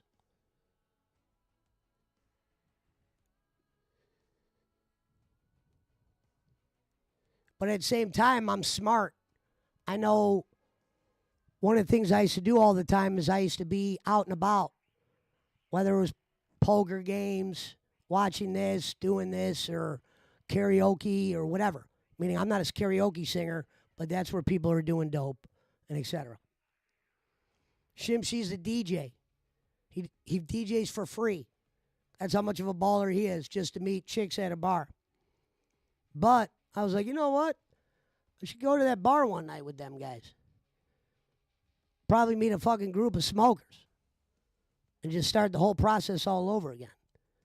See, guys like me used to go out and you'd hunt for people all the time. Or network.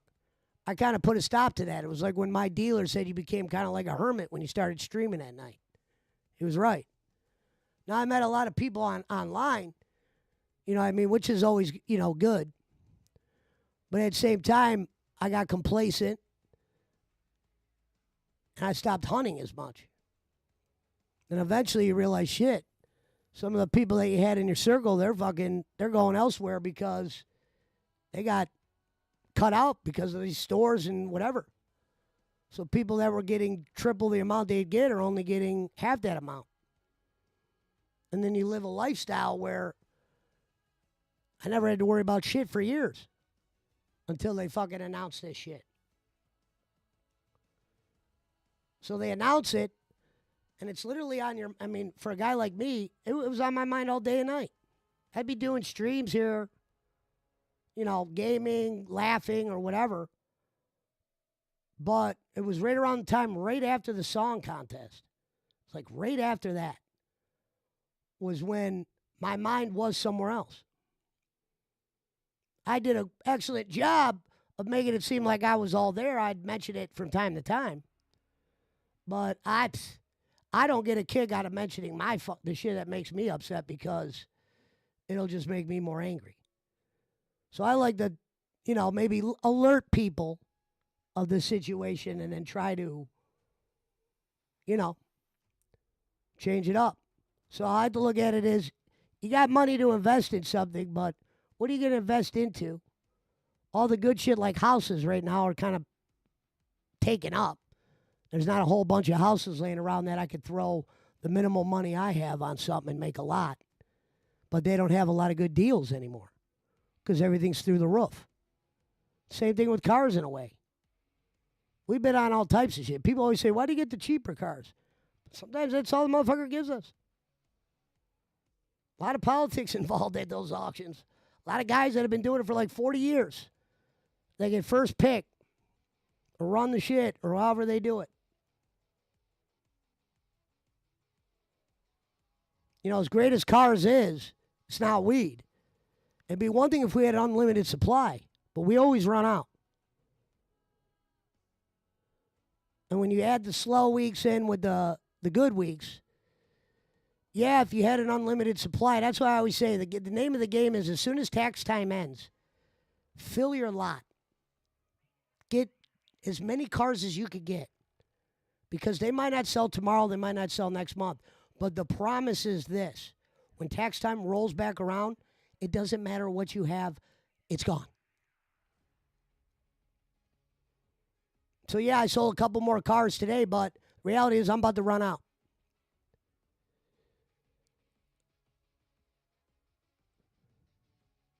So that's why it's time to put back on the vest.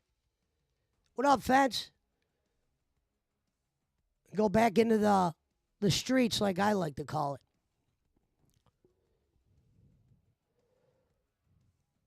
But most damage can be done in the evening hours.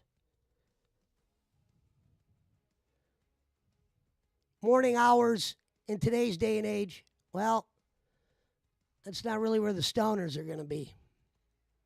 We're going to have to find the night wolves.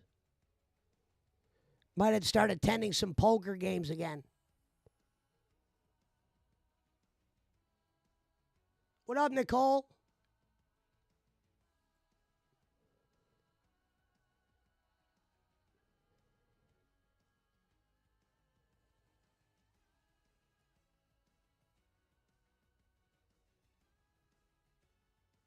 Thank you, Nicole.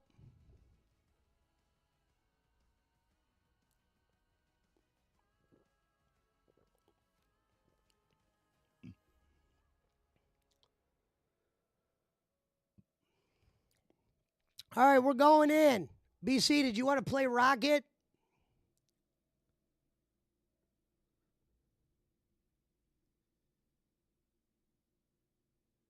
On the fence, if you could hear me this Saturday, interview with HeyArvy. Some guy I randomly came across on YouTube, pulled a Jake Hudson. Went in there and said, hey, you want to be on my show?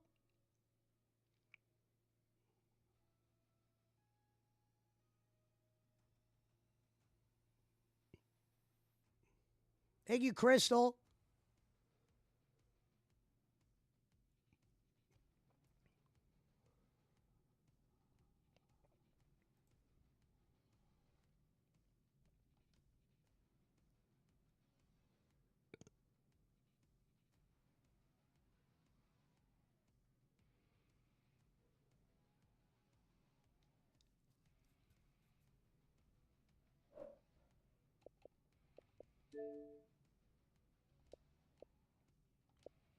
The fuck?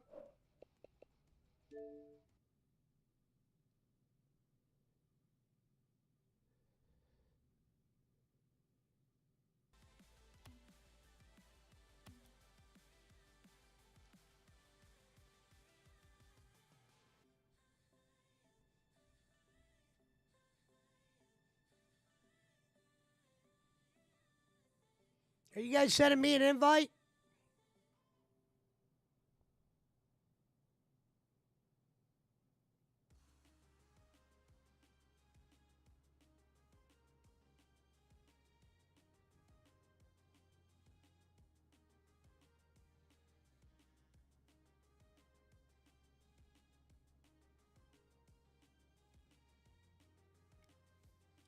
I'm glad that guy stopped in tonight.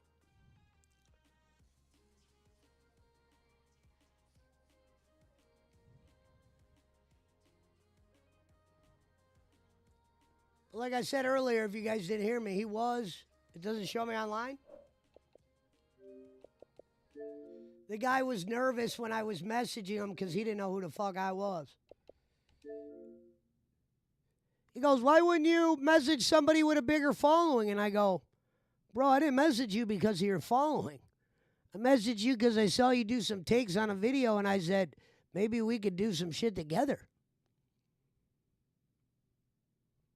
I didn't even know how many followers you had until fucking like 5 videos in. But that's not why I reached out. We're not, like we always said in the early on days, we're not looking for follows. We're looking for actual people networking, actual people you can reach out to where you never know you can make money with someone.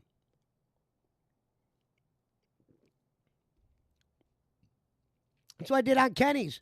I got all the good assets out of bowling. Schmidt, Frank.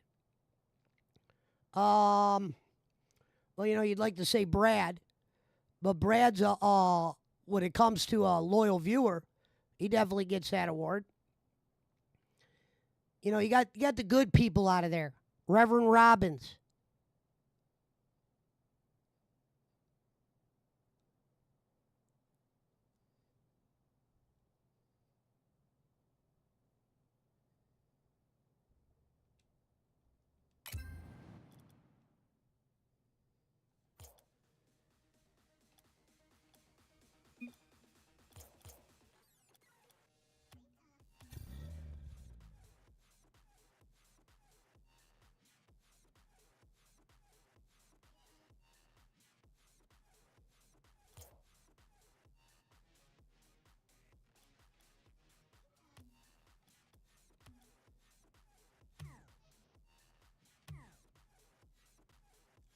Put us in the tournament.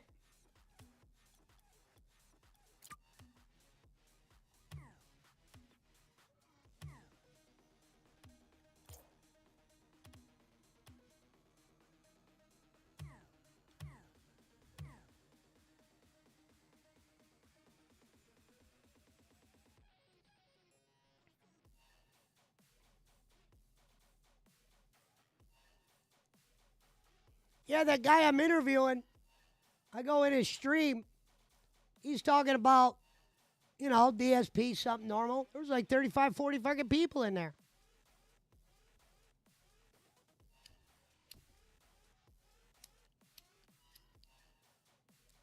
I'm like, shit, this guy has a fucking detractor audience? Perfect.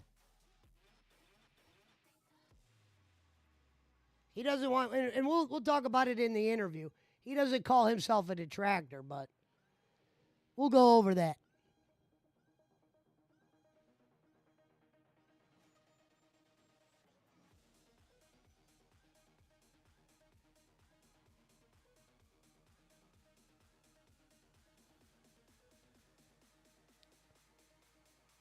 We're going in.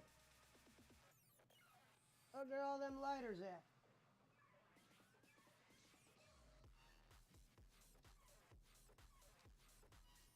Well, I gotta go from 100 lighters to 0.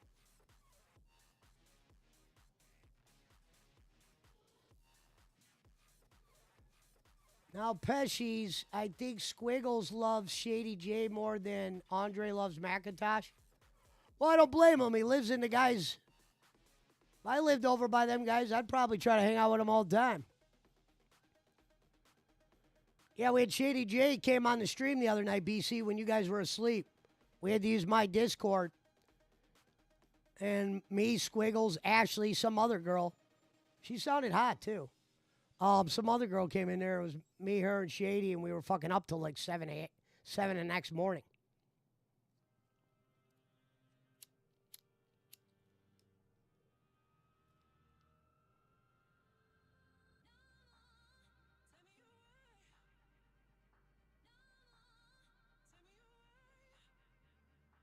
Showed him how to use fucking Discord. He's not big on Discord. But we showed him a little bit. Now, I was like, now if you want to fucking do Discord shit, we could always fucking use this room, or Squiggles has got a room.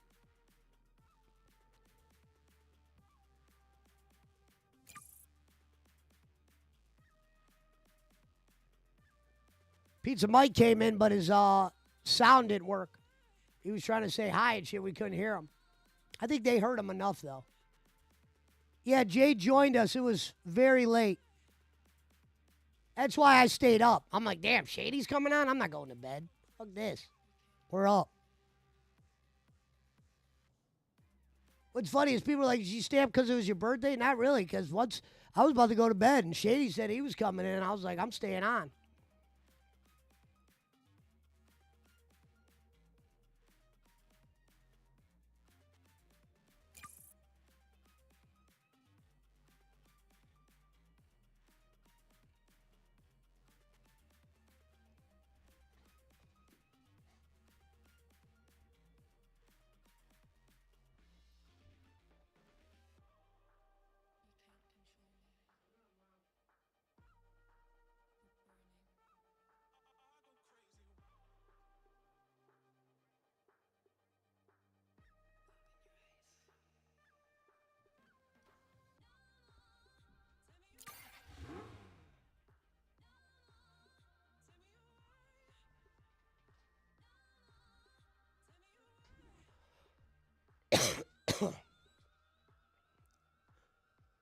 Yeah, we played cart. Yeah, Jay played cart with us. Yeah, but yeah, no, I get a Pizza Mike. I had fun.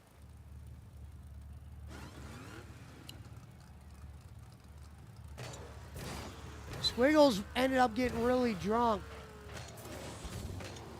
There was a point in the night where Squiggles was so drunk, he was pounding a beer and smoking the biggest fucking bowl bong I've ever seen in my life.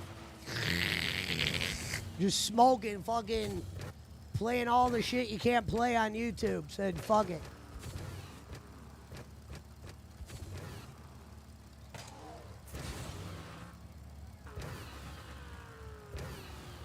Hey, Nicole.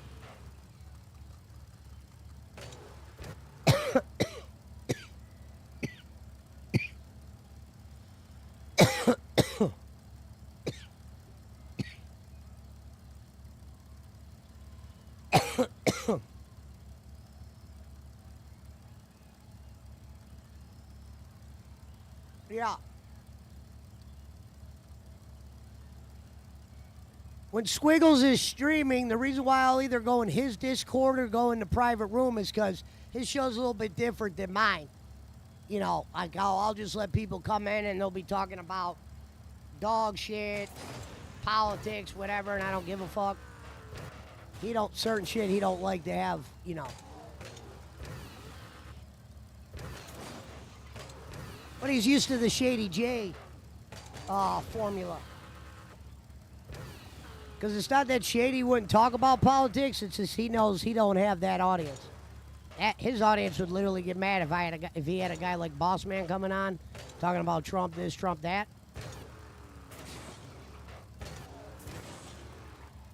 BC said Smashley is right. That's what I called that girl Ashley because she was drunk. She's cool. I tell her she said she's nervous to come over here. I tell her every time I see her, we get along so well. Come over here. Don't be fucking nervous.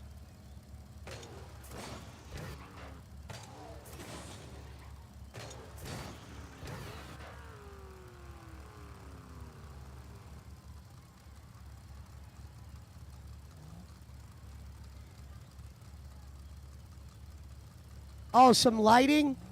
Yeah.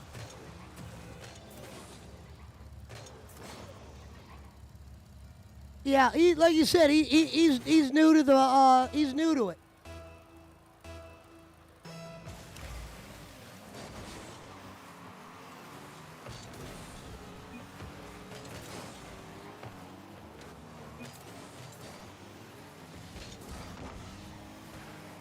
Ashley's boyfriend is Navy SEAL. How the hell do you know that? Did she say that?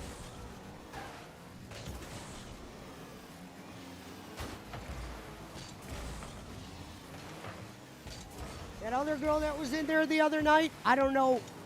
She didn't turn on her camera, but her thumbnail picture, I thought she was hot. She sounded hot.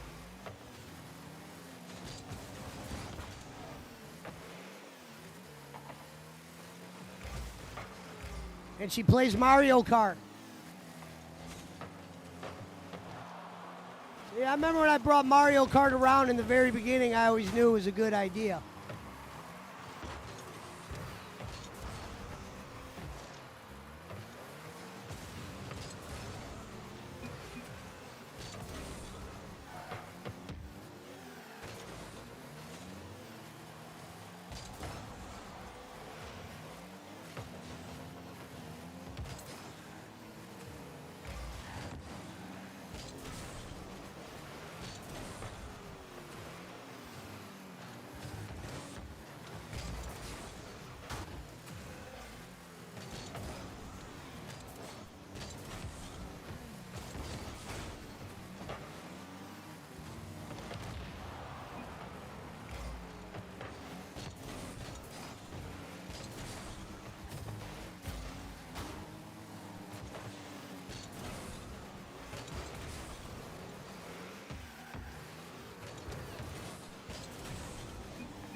What the hell was that, Pizza Mike?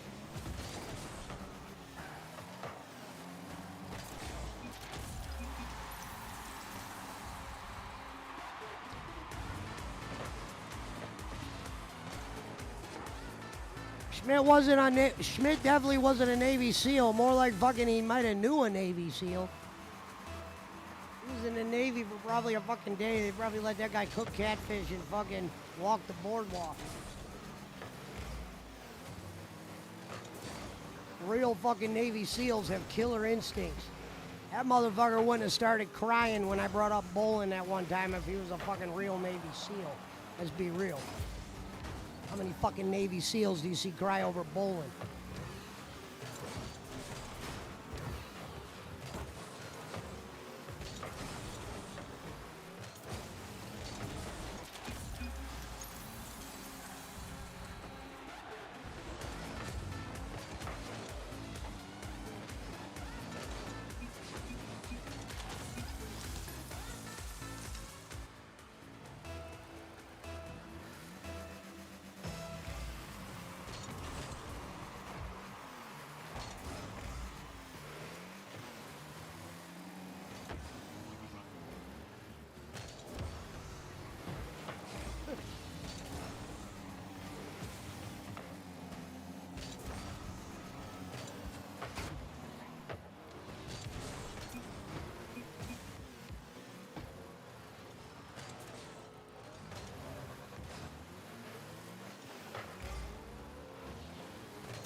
Oh!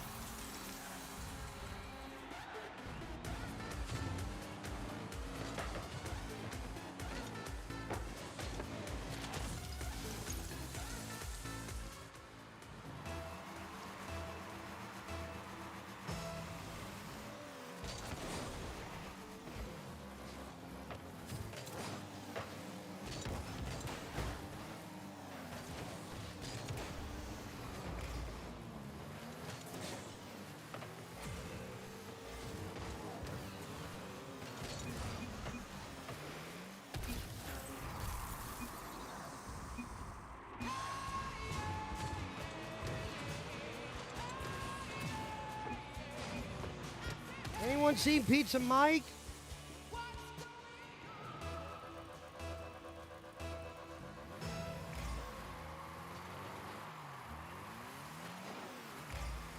Well, tell him not to do that during the tournaments.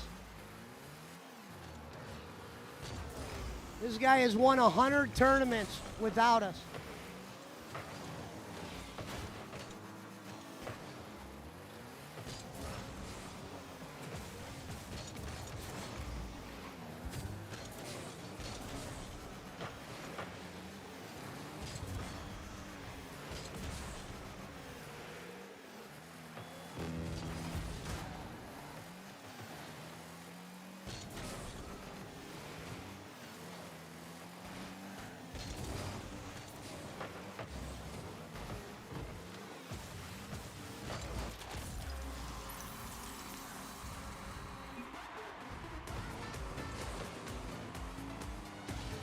Did you just see the replay?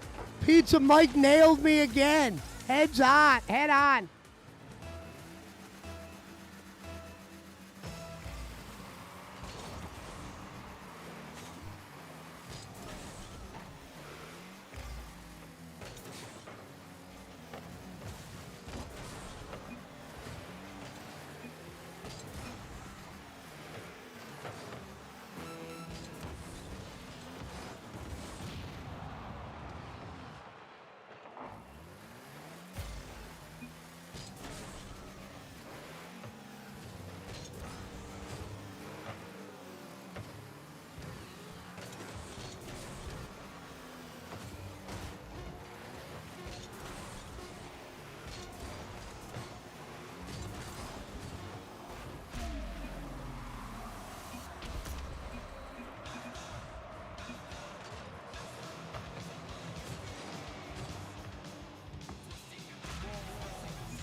Look, the BBC one. Wide open goal every time. Well, we know whose fault that is.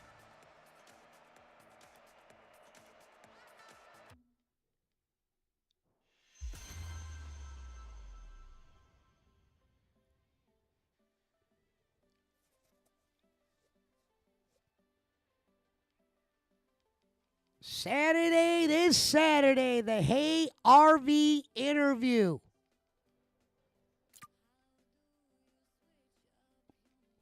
Pesci has officially jumped into a new circle. And there's a lot of blood.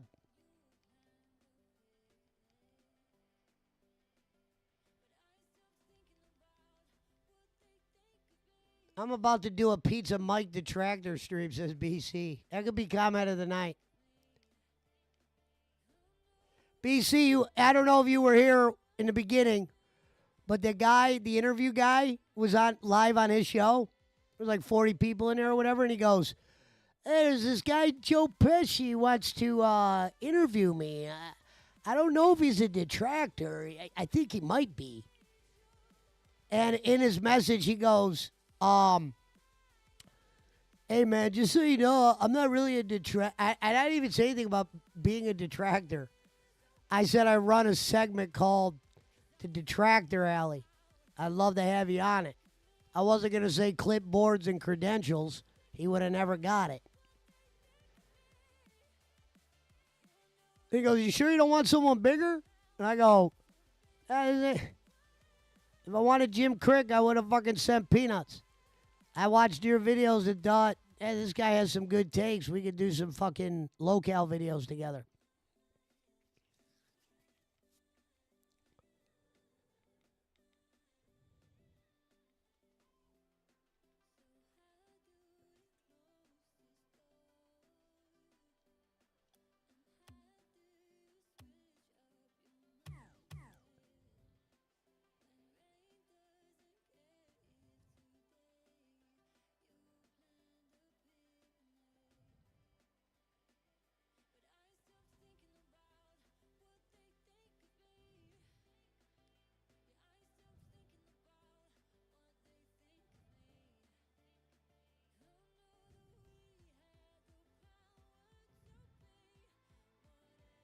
Now, this guy probably won't be interested in no bowling shit. I'm going to ask him if he likes wrestling, but the other ones he'll do some shit with me on, though, the other locales. That's what bowling is going forward. He's a locale. No ifs, ands, or buts. And he ain't the king of it either. That fucking award belongs to Darkside Phil. The king of the locales.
Yeah, I don't know her schedule.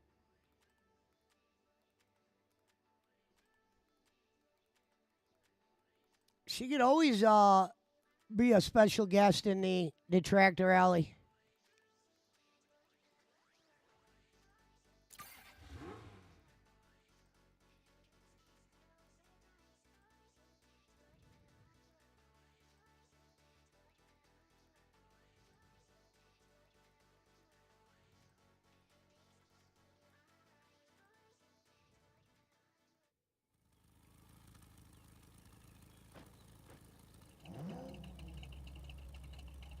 But yeah, I think people will definitely like this guy I have coming on. Fuck, if they like people like Brad, fucking wolves like that, and fucking lawn gnomes like Boss Man and shit. Yeah, I think you guys will like this guy just fine.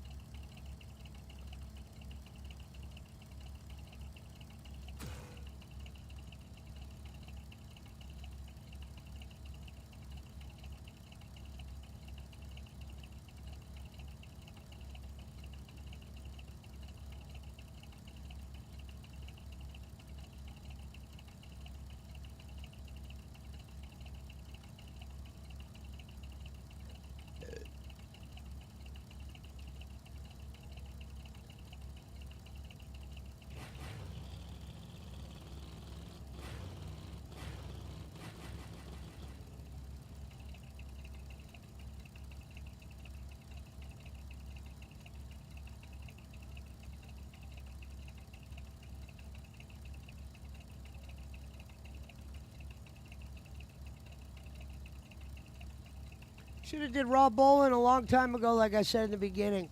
It wouldn't have been called Raw Bowling then. But like in the days of I wish they wouldn't do that over there. We should have did that over there.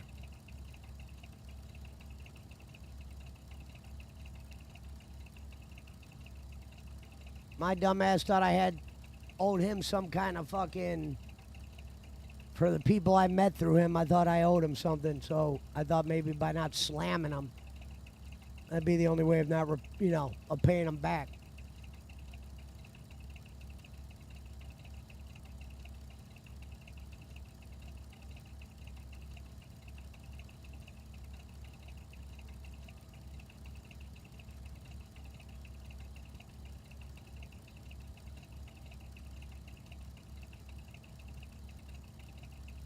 See, when Bolin says something about me, he has to say something ludicrous like, oh, they done enough felonies over there to shake a bear out of a tree.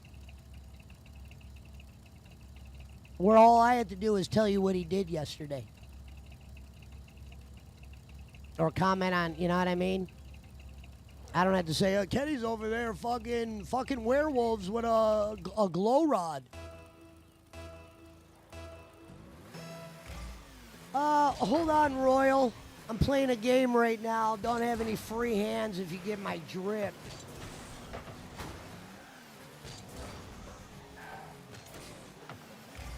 I'll have Gonzo run your credentials here in a couple minutes and then throw it out.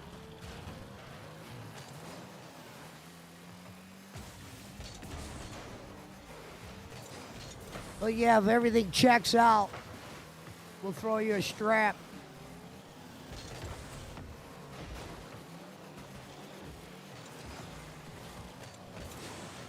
I'll have Gonzo prepare some snacks.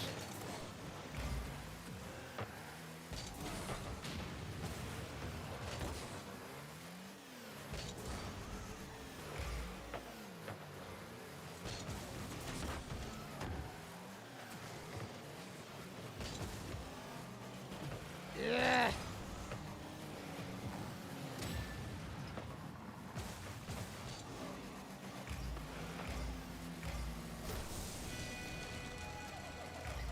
Wow. What do we have here?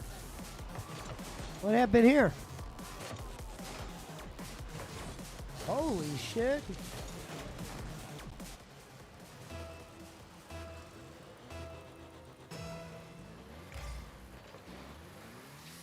Fucking put my sound just went. Give me a minute. Let me fucking play this round of defense.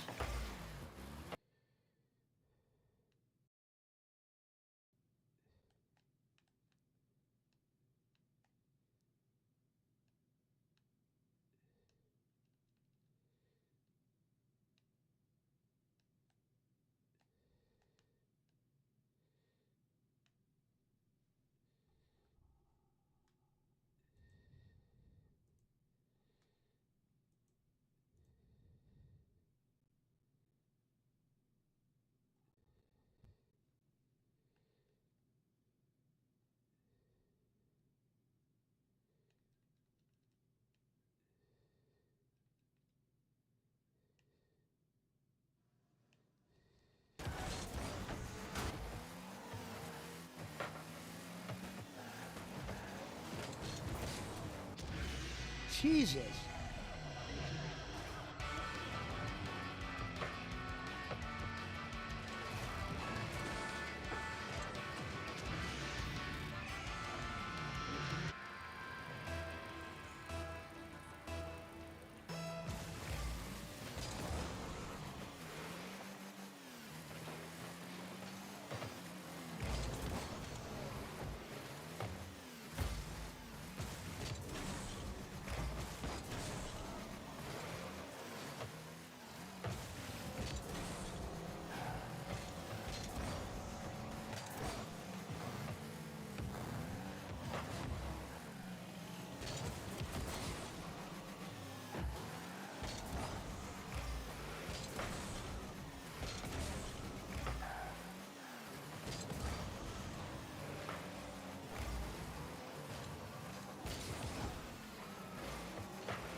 Fuck is my mouse?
Fuck is my mouse?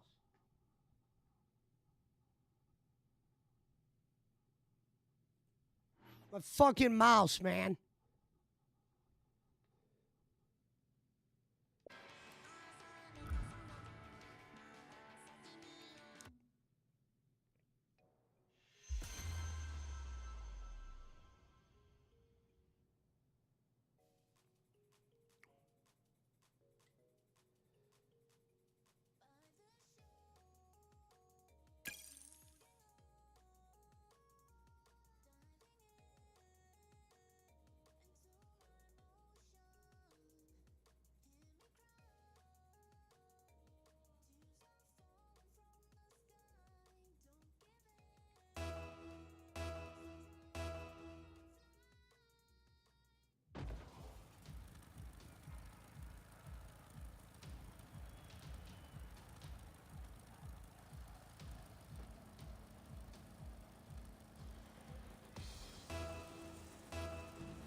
you. Thank you. Come again.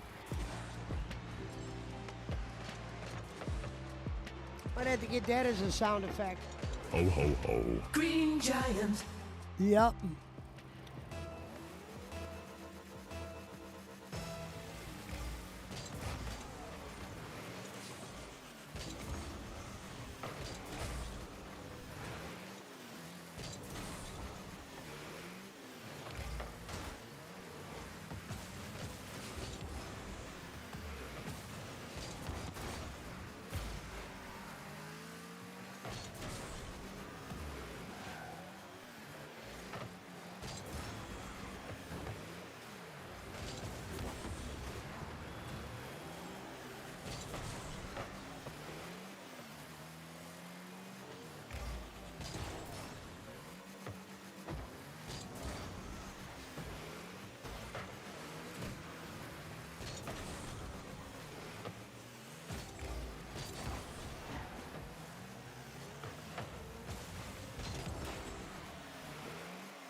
Anybody seen Pizza Mike?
Chandelier says Pesci knows the truth.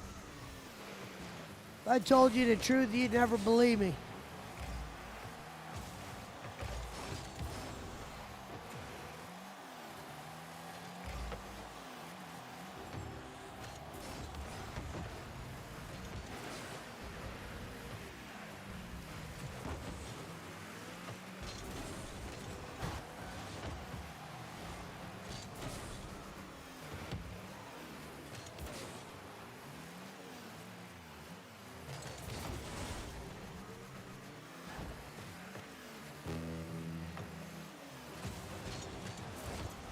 Remember last night on the watch along when Kenny goes, "Hey, it's just one guy." I had my doubts, I think, then that it was one guy. It's just one guy. Bowling lost, not keeping his ear to the street, just fucking blabbering. Like when he didn't even realize I was fucking hooked up with a Filipino community. He said I was bashing families. Meanwhile, my music contest was helping feed families. And that was the whole idea.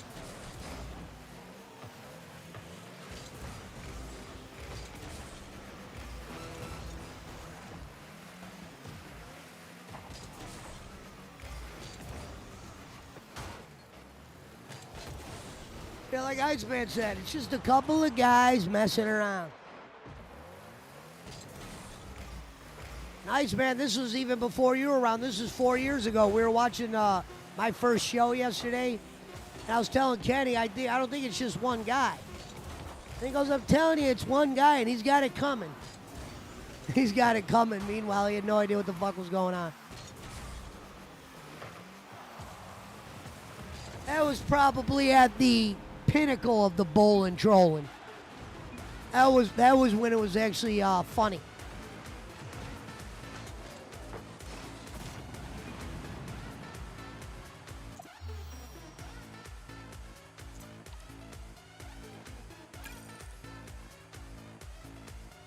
Schmidt was even sniffing the gas for a while too. And we saw when I proved him wrong.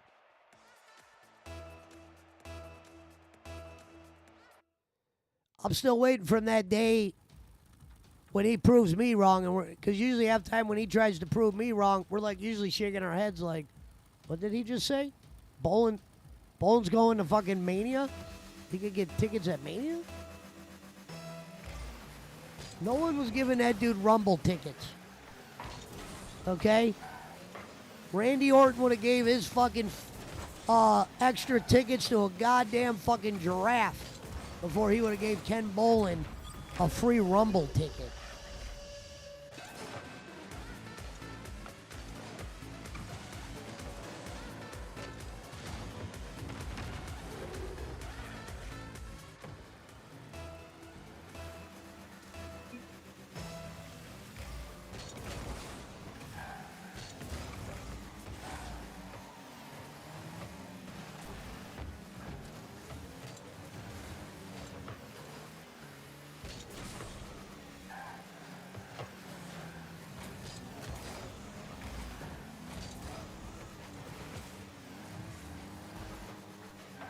Yeah.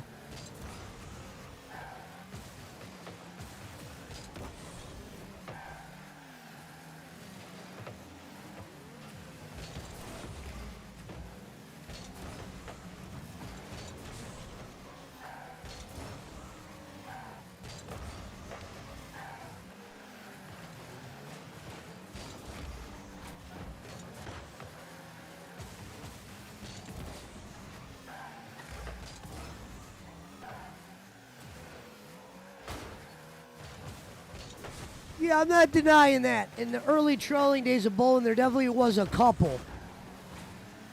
Now, when I say it was one guy, there was maybe one guy doing a bulk of the lifting, per se. There was one guy who, if there was an award for Troll of the Month, he would have got it. And it wasn't Philip Connor.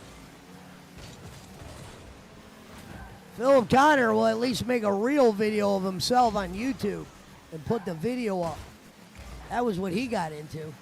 He didn't need to troll you in your chat. Philip Connor make a video about your ass doing kung fu and shit. Talking about giving you a drop kick. That's all he had to do.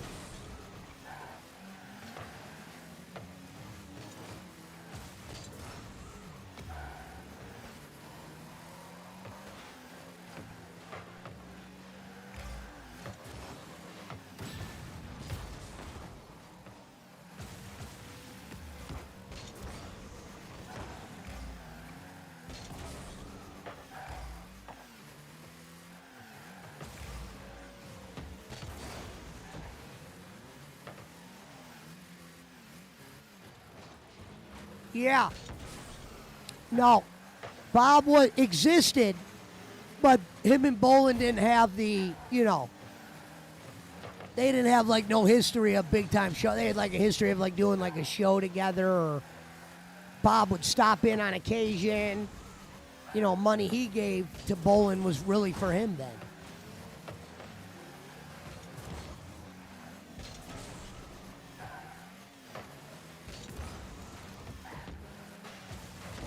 And I said, this has nothing to do with Bob.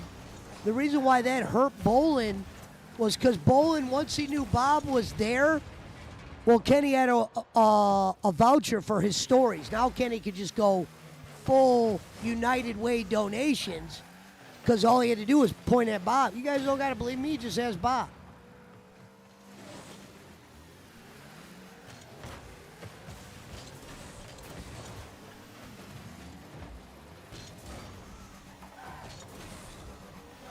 That's what I said. Kenny's not a criminal, folks. He's a shyster. But he's not a criminal. No matter what Barkley says. Let's keep in mind if Barkley was a lawyer, I think he'd be doing some law.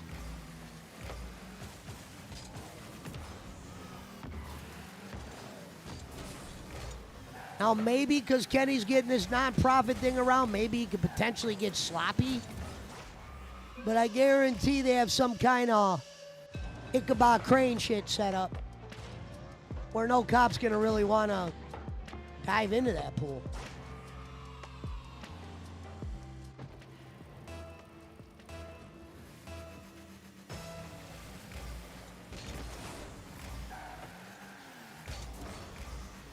The Punjabi lawyer.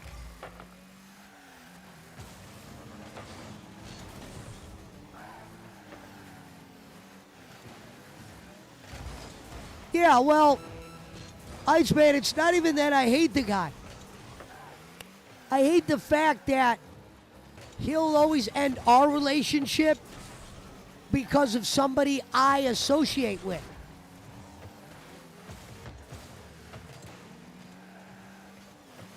You know what I mean?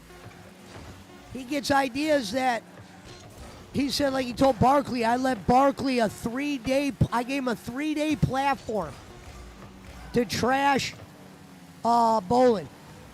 Meanwhile, Kenny, somebody was just listening on my show, heard Barkley talking shit about you for a couple days in a row, and you said 3-day platform. Not knowing that anybody could come in my show at any time or night. You've had enough arguments with people like this to where they're going to make some comments about you. I never hated him. But I realized, and someone even gave him that one clip where, and he had a good comeback when he saw this clip, but I remember I go, Bolin's not as smart as he thinks. Because he sent me the clip of somebody sending it to him. And Kenny doesn't even know what I meant. That's the sad part. When I say he's not as smart as people think, he's lived in a very gray area of life. You know what I mean? Like I used to always tell him, I can tell this guy's never been to prison.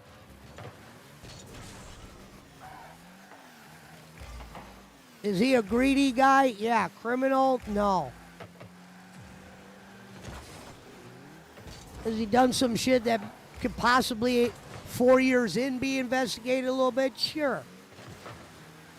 But any smart criminal would tell you he's good for the most part.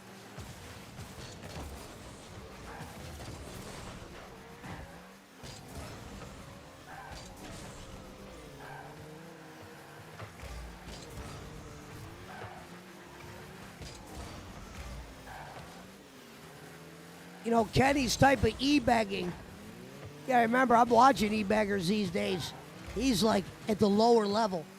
If the FBI wanted to start doing shit like that, we don't need to go over to Ken Bolin where half the money's already spent. Low amount. He's not doing anything that bad yet. Like, he just added that C10 shit now. That's probably the dumbest move of anything. This C101 shit they added, that could be what puts them in a spotlight. Like, up to this point, you had guys like me and Schmidt in there giving you money and just saying, keep it. What the hell is he doing wrong?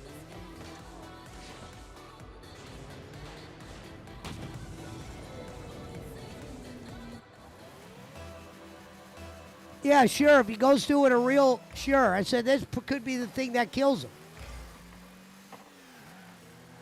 But my question would be,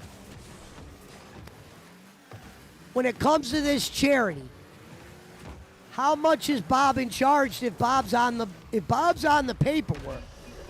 You couldn't imagine Bob sitting nicely paid, want to start fucking doing crimes that are involving charity. You know what I mean? Let's be a little realistic. Bob probably has some kind of plan up to where Bolin is fucking keeping some shackles. Well, we'll make sure he keeps what can't get us in trouble.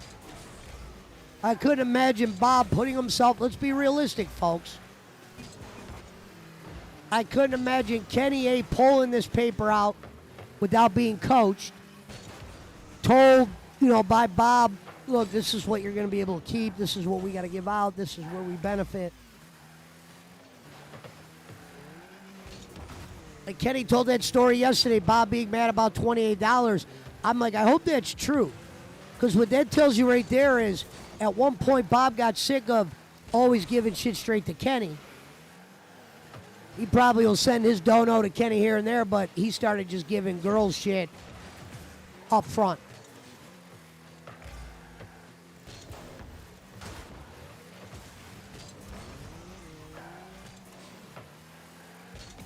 Because I'm guessing some of these Pinos are reaching out to him.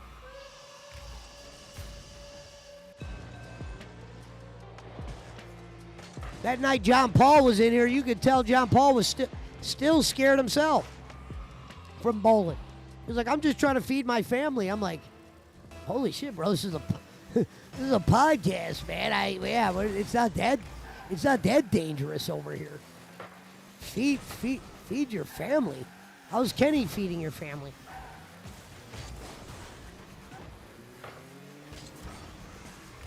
That guy's taking food out of their mouths. And picking your friends. Bob is pretty smart.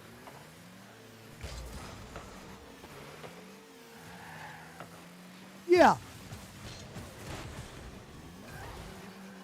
Also, Bob truly believes that Kenny is like an actor. He said you got to know the difference between Kenny the worker and Kenny the blah, blah, blah. I wanted to tell him, well, in me and Kenny's experiences, he was the same off camera as he was on. And that couldn't be the most true. That's probably the truest thing I ever said.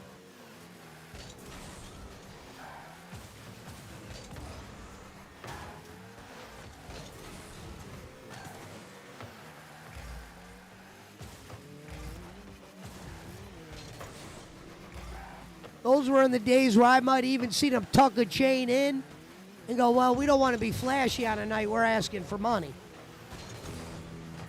You don't care about that shit no more. Money already made. When he made that fucking killing with me, we kept track of every dollar. He had to tuck chains in and shit. Because you got to remember, he only had 2 girls around then. He might have, I don't even think he used the word family then. We had 2 names then, Mango and Jennifer. And none of his donors even cared. We just said, bowl and keep it.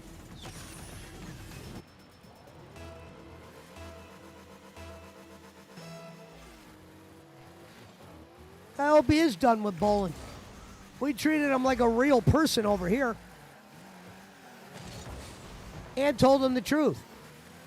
A part of him really believed that because I'm a criminal and shit like that, it's probably not smart to be around them guys.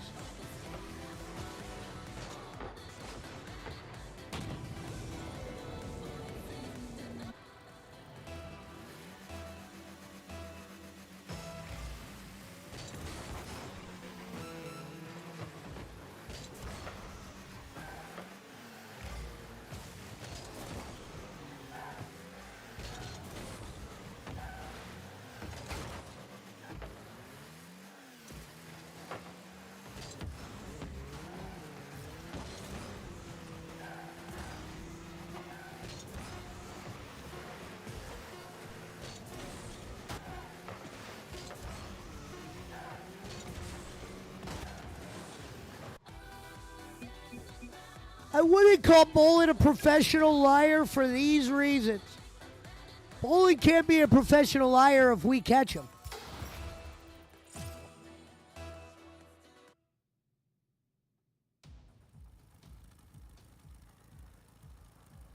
We knew he was lying. That ain't professional liar.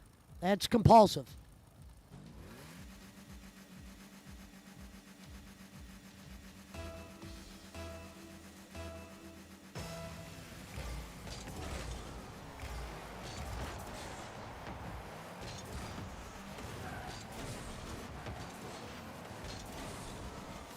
It was like when I fucking was talking to Channel 8. That looked like a professional liar. That didn't look like no fucking bowling. Because they believe me all around the world. You can't play a lot of Kenny videos and pass them around the world and have them be believed.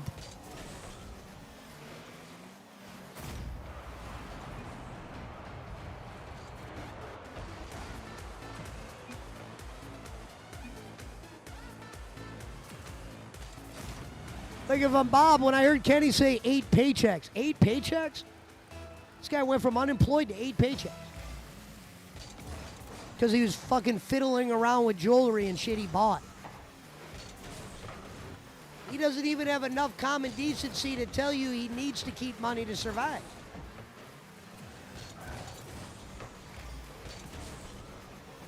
Like in the beginning, all he had to do was listen to me and Schmidt and go, ladies and gentlemen, I want everyone to know I'm in love with these 2 women. I am a sugar daddy. I like to give them money. Because obviously, would they associate with a guy of my ilk if I wasn't throwing up a little cash? So look at me like a very broke NFL owner.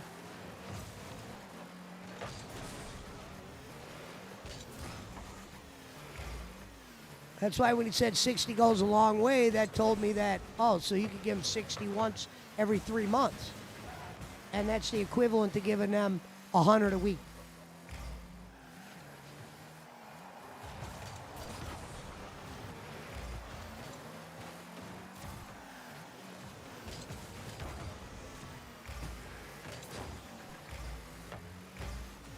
When I was doing that music show, there was more Filipino women here than Kenny ever probably met.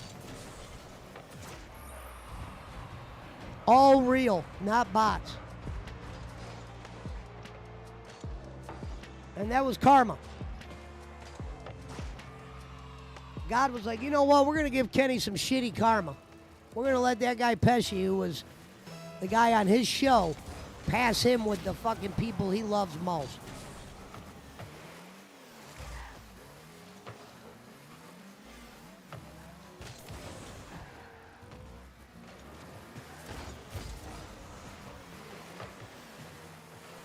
To where Bolin knows if I'm in the same room, he can't call himself the king of the Philippines when I'm in the room.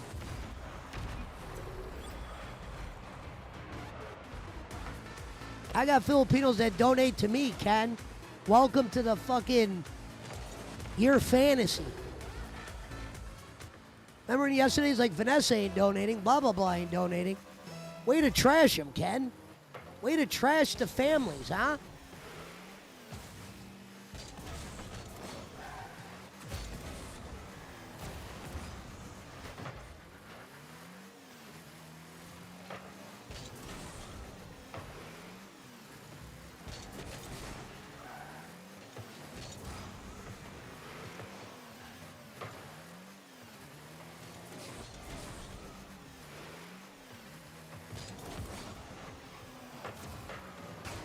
Yeah, I should have always did a second music contest, man. Like I said, I got lazy. Because I remember how hard it was to run it when you got a 9-hour time difference.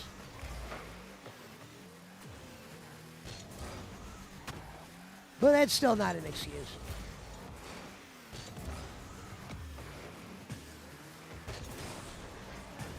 Because Auntie Grace and Shorty said they would help me judge, and why they're good is because they speak both English and Filipino. Raquel could speak English, but it wasn't like they were like great at English. They were okay. So when I would have to tell them certain things that wasn't like hello and hi and shit, sometimes that was a little bit more difficult.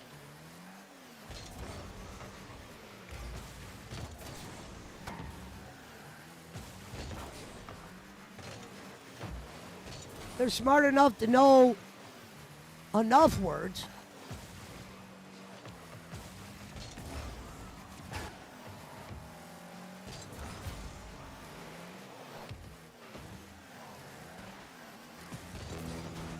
What would be great is if we could now get Coltrane on the show.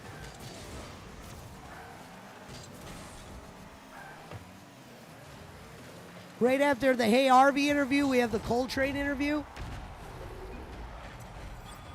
Coltrane would be a good pickup.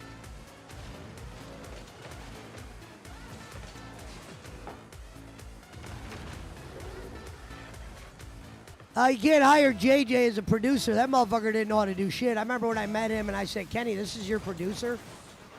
This motherfucker doesn't know how to do shit. The guy that knew all the real shit was Frank. And Rev Sauce, but we didn't know Rev Sauce in the beginning. Rev Sauce wasn't around until I met him through Jake Hudson. Jake Hudson brought Rev Sauce to the dance. And then I recruited Fatal through meeting Rev Sauce.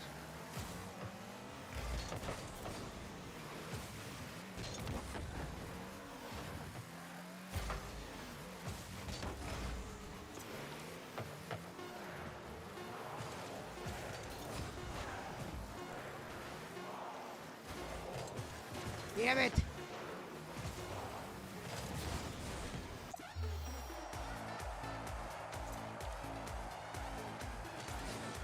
Only thing that Coltrane ever did that I was like, really, Coltrane?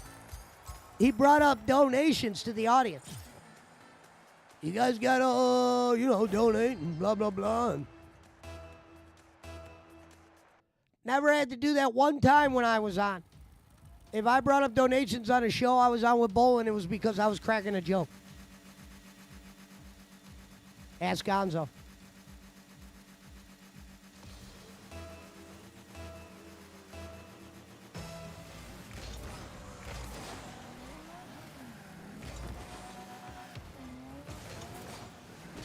I knew in the beginning, if I showed Chris Schmidt, because he knew who Bolin was. If I showed Chris Schmidt I could be trusted and shit, eventually he'll see I'm a good guy. And anything I need vouched, since Kenny would never tell the truth, I could have Schmidt be my vouch. Because back in the day, Schmidt would never do anything to Kenny. So his word was gold when it came to, does he hate Bolin or blah, blah, blah?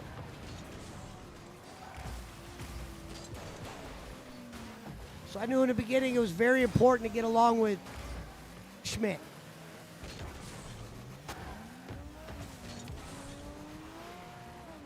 Especially when he was fucking giving all that money out during that era.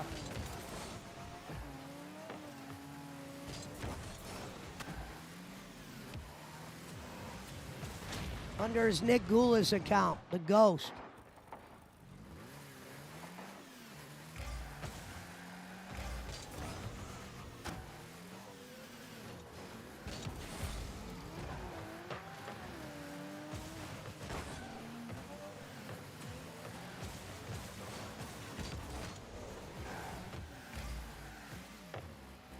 Because once I knew Bolin was going to hide shit, I had to show Chris Schmidt I could be trusted. So if there ever comes a day like, yo, tell these motherfuckers who's being honest and who's not, I knew he'd probably, he could be the guy that gets me out of shit.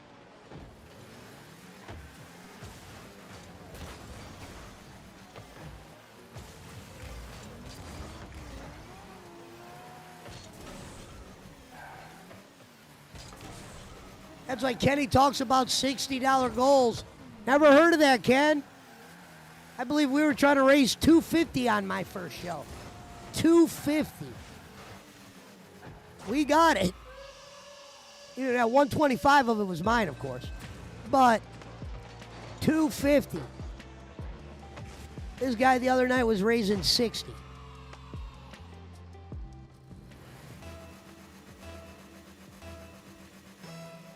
Damn, I think I wouldn't bring it up before I'd say 60, Ken. I'd probably just be like, you guys know the drip. I'm raising Bebop. I need rock steady. You know what I mean?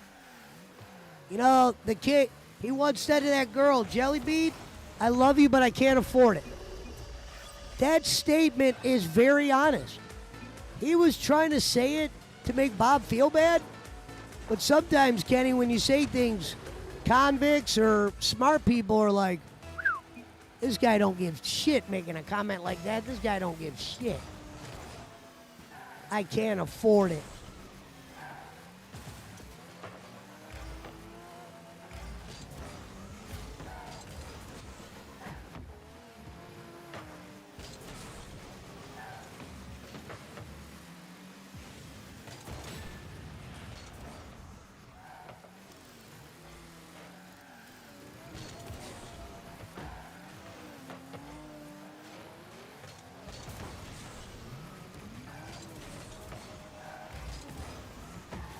I think me and Bolin would have got along a lot better if he would have told me what his hustle was and asked me how I would do it.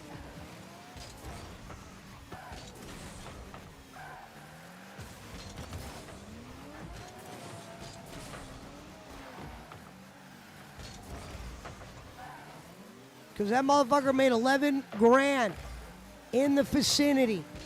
No jokes. Majority of them PayPal. Because he was very smart on getting people off the super chats and saying send it to my PayPal so I get it all.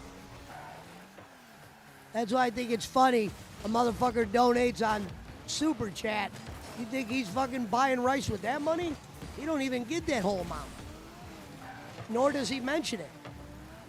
And you'd be like, yeah, why would he? Yeah, he would mention it if he was using money out of his YouTube account to give to people. Because he'd be like, yeah, you gave me 10, but I only get 7.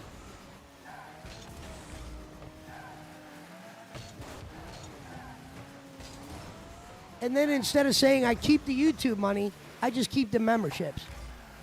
You're not smart enough to go in there and look at the graph, Ken, to tell you which ones are memberships, because I try to find that graph, and I can't find it. So I know your ass is really struggling at finding something I can't find.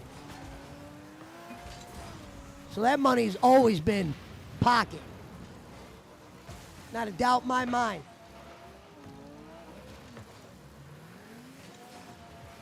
Now you have to be a realist. You can't be like some of Bolin's old trolls and go, well, I think he keeps all the money. It's impossible. He's got to break some off. The girls aren't just going to fucking talk to creeps for free.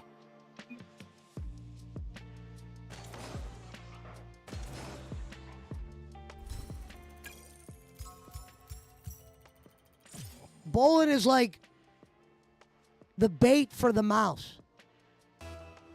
Like, picture in that country, it's just all mice, right? But they love cheese. So out here, if you got cheese and you're dealing with a country that's all mice, you're probably going to win a lot.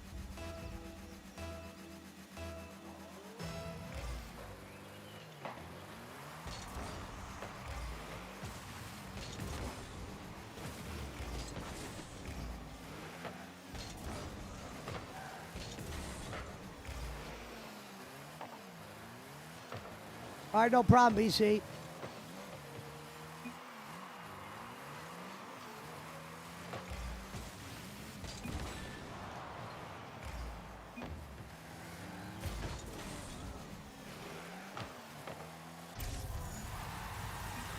Gonzo said there's a reason. There's a reason why Bolin knows Trump trick of keeping 90%. If Trump got that tips thing done, he'll be a hero forever for that move alone.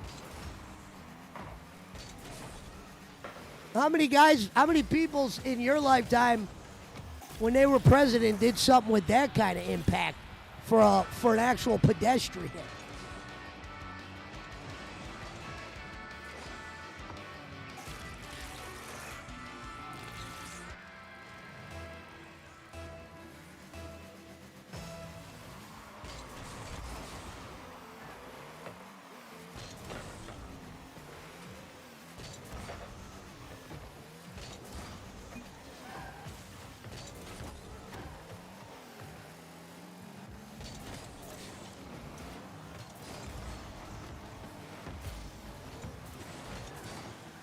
And let's also be fair so there's no confusion. what he does really doesn't bother me because in the beginning, you got to remember, I was just some fucking guy that's been to jail a bunch of times and all that. So whatever hustle he had with keeping money that you're donating to him, to me, he never looked like a criminal. He just looked like a hustler, and he had some people that were willing to give him bread.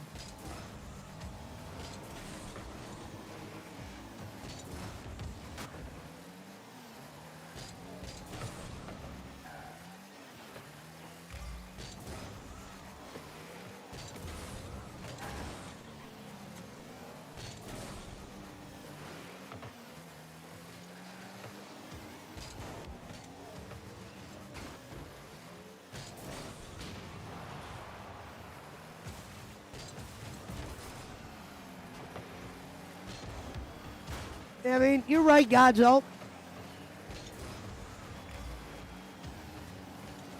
And now he's so deep into his own hustles, he can't even get out. He doesn't even know how to be entertaining anymore.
Because for Kenny to be bragging about that C-103 shit, he's had to have been prepped.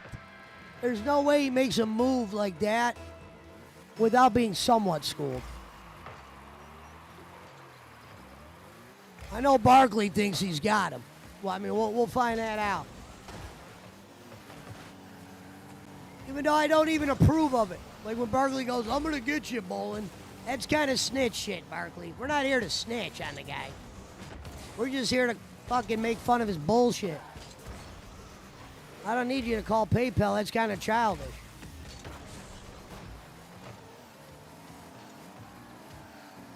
That's why when Boss Man and them would send him pennies and shit like that, I'm like, wow. You guys make him look right when you do shit like that.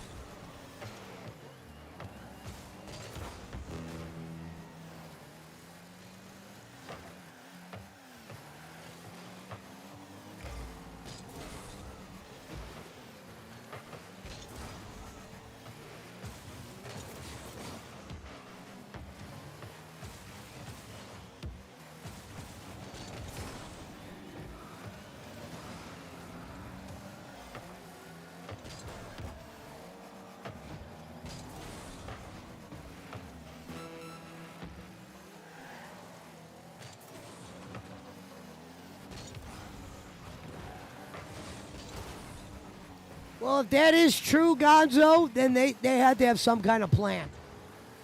Because according to Frank or whoever looked up the business thing, Bob's name's on it.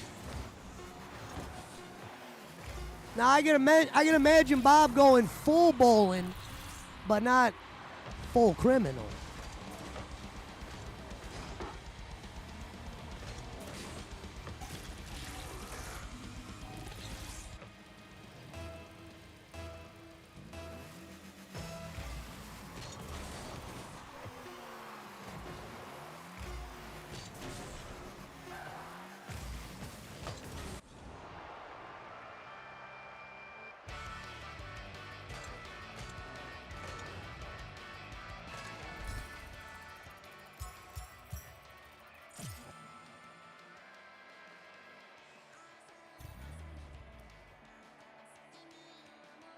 And I'm a firm believer, other than that run he had with us, I don't think he ever had another run like that. And to be frank, the run that he had with us, a lot of us told him to keep the shit. So he literally could have spent that shit on fucking waterfalls, dragons, cameras, moving lizards, dog bowls, fucking scuba gear.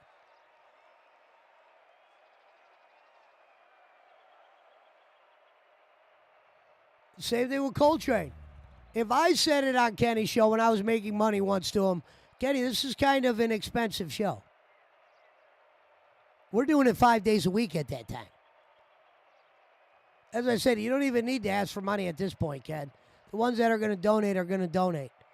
They don't care if Yippee gets a fucking umbrella or not.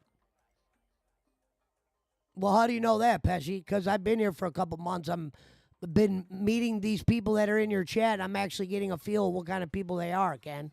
I'm not you, just a fucking stranger to everything. Eye on the wallet.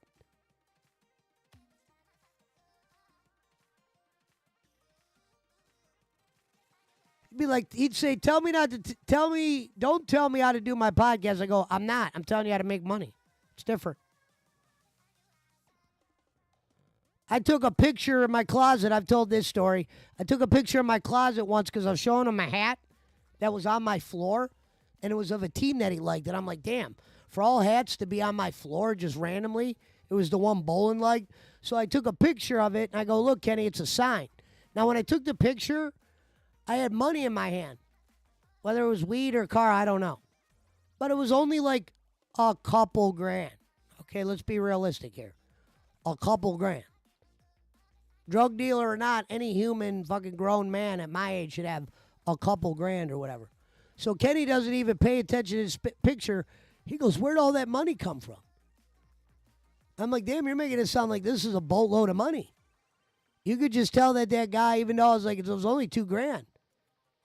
He saw that. He thought it was a lot more than it was. It told me that this guy hasn't made a lot of money a lot in his life. And if he hasn't had it in his hands. Guys that have made money and have robbed people for money don't see 2,000 in my hand and go, holy shit. I don't think I said shit like that when I was 14 years old. That's why sometimes you'll give yourself away without even realizing it. I knew right then and there what I was dealing with. I was dealing with a guy that's probably coming up more now than he ever did.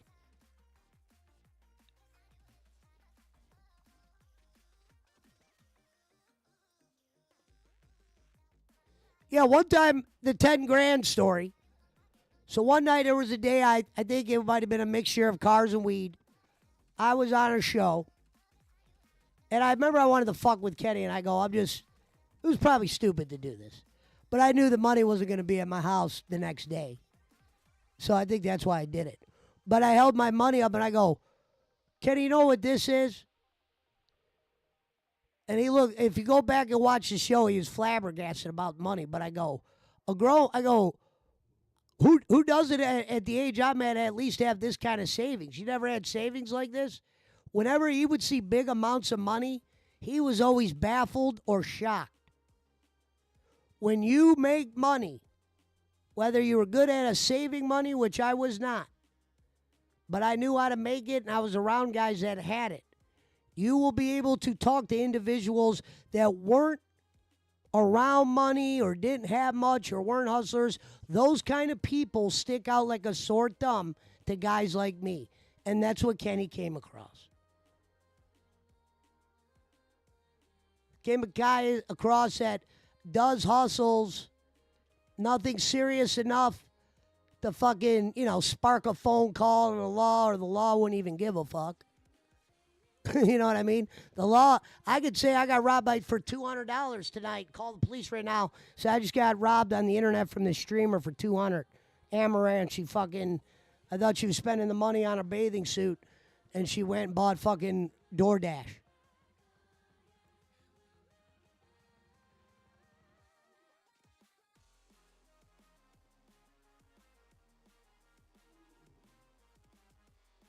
Yeah, Bolin was thirsty. Like I said, it was giving his cover away. Sometimes let people say shit to you and you'll learn what you're dealing with. Like, if Kenny would have told me day one I'm a monster, you're going to have to deal with that just so you know, I would have been cool with that. Hey, Kenny, I don't, if you're a criminal, I'm not against criminals. I do business with criminals, Ken. Hello. I do business with drug addicts as well. Hello. I'll do business with your ass as well. Because, shit, at least if you are doing some funny shit, it ain't going to fucking bother me.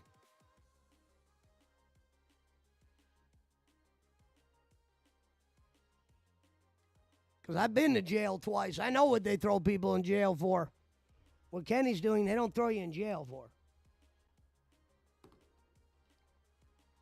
That's why you better hope his fucking C3PO RTD2 trick doesn't end up fucking allowing the David Barclays of the world to fucking throw their daggers at him.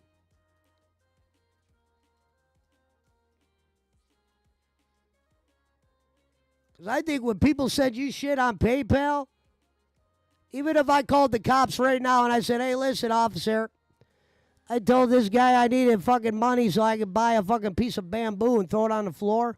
I didn't. When he gave me the money, I didn't buy the bamboo. I bought a crack rock instead.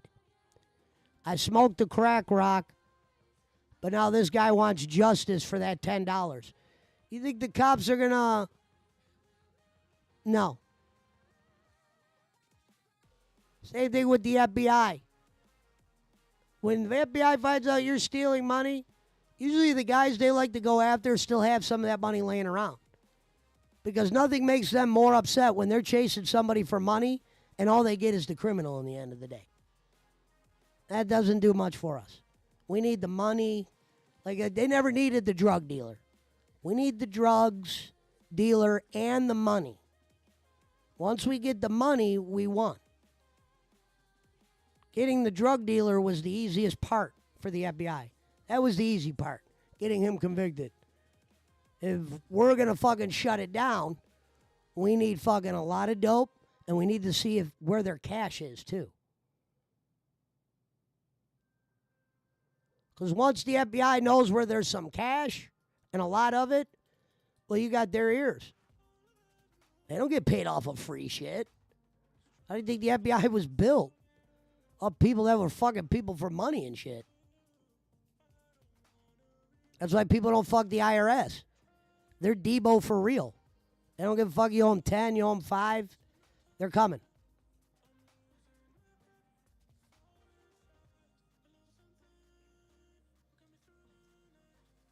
I never paid taxes on that jackpot me and Roman won.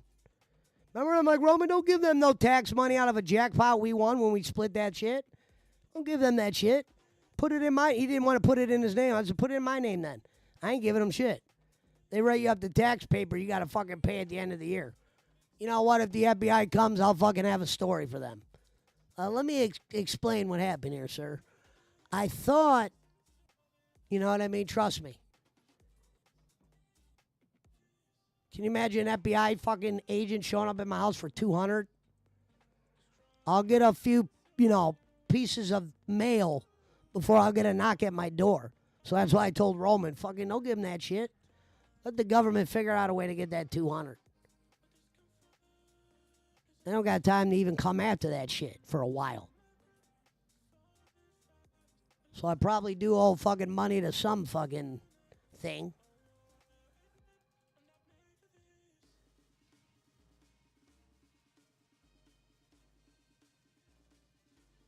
Poland's police made all kinds of money disappear.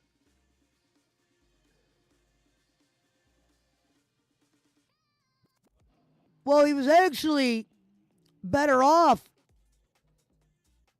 when he was doing the show with me and Schmidt because he didn't have to break out the C3POs and shit, Kenny.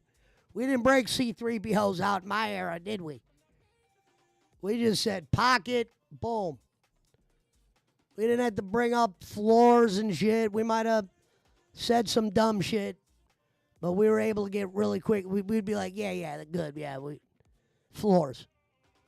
He'd be like, yeah, we're raising money to get Mango an airplane ticket from Saudi to blah, blah, blah to see her kids. I couldn't live with myself if she can't go see her kids. Meanwhile, this woman had an Instagram with no kids on it. I go, what? And I said this to Bolin in the beginning. Bolin, what kind of woman is loves her, obsessed with their kids like the way you're saying. But then you go on her Instagram, there's no kids here. What Dad told me was she wasn't asking for no money for her kids, if she was. She was one of those women that looked for guys like Bolin. Like some people go, well, the girls lie. What the fuck you want them to do like someone like Kenny? Imagine you're fucking sitting at your fucking couch, right? You're a father. And some girl's like, look at this guy that's messaging me on Messenger. I'd like you to see him. And you show him a picture of Kenny, and he's talking the way he's talking in your DMs. I doubt anybody that first met him said, look at this noble man.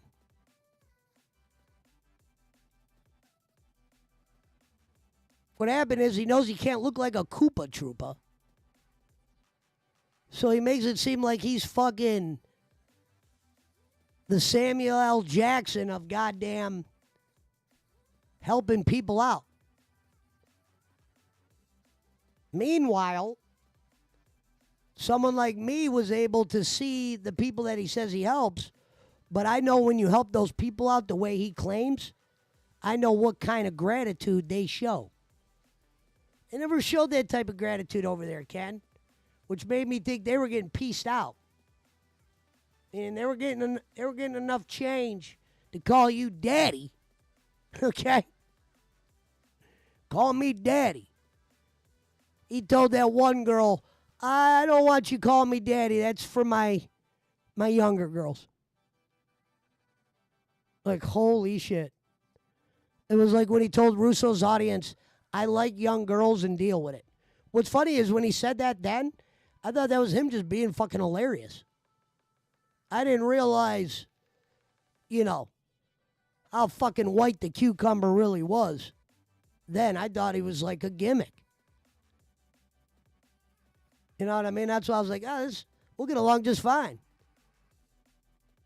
Because, some people will go on podcasts with greedy motherfuckers and they'll be like, I hope you know this guy does A, B, and C. Yeah, no shit. You know what I used to do off air? You can't fucking hold grudges or fucking... When you've been where I've been, you got to deal with all types of rabbits.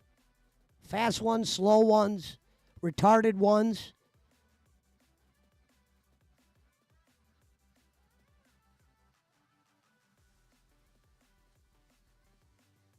Didn't some of those people say Bolin stalks them and they can't escape him?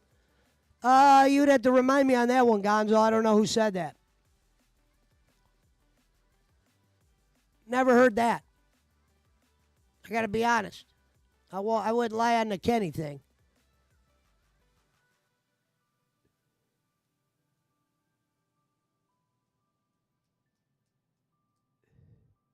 Now, I do know girls get wind that he helps or whatever, and similar to when I was using my real name, they will reach out to you on Facebook and say, oh, I saw you at Mr. Blah, blah, blah. And they'll come out and say they need help for A, B, and C. Thank God when we started getting integrated into the Philly community, we weren't dealing with the broke ones, Ken. We were dealing with dime pieces and fucking girls that got their shit together financially. Fucking Auntie Grace drives a Telsa, lives in a goddamn mansion, 9 different microphones. You know what I mean? Ari Garcia fucking gets gifts sent to her by random fans daily. Not weekly, daily. And makes videos of her opening it up. That's why when people would say, man, you look out for them on Super Chats. Yeah, I might, but dude, you don't have no idea what these motherfuckers are getting. Microphones and all this shit. And a lot of them ain't even asking. These are people that are just lining up to give. But you realize that's a thing out there. So it's like, okay, it's a thing. You know what I mean? You go down to the fucking ghetto, you see someone smoking crack. Yeah, that kind of shit happens around here.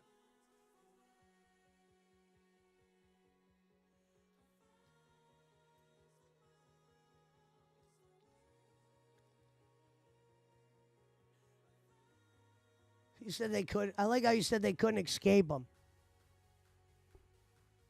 Yeah.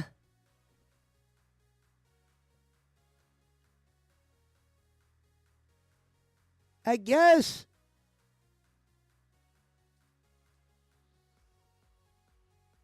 I guess if I could ask Kenny to be serious about something, it would be like, did you truly believe that a majority of the people gave you money because they thought, you were goddamn the Nobel Prize winner?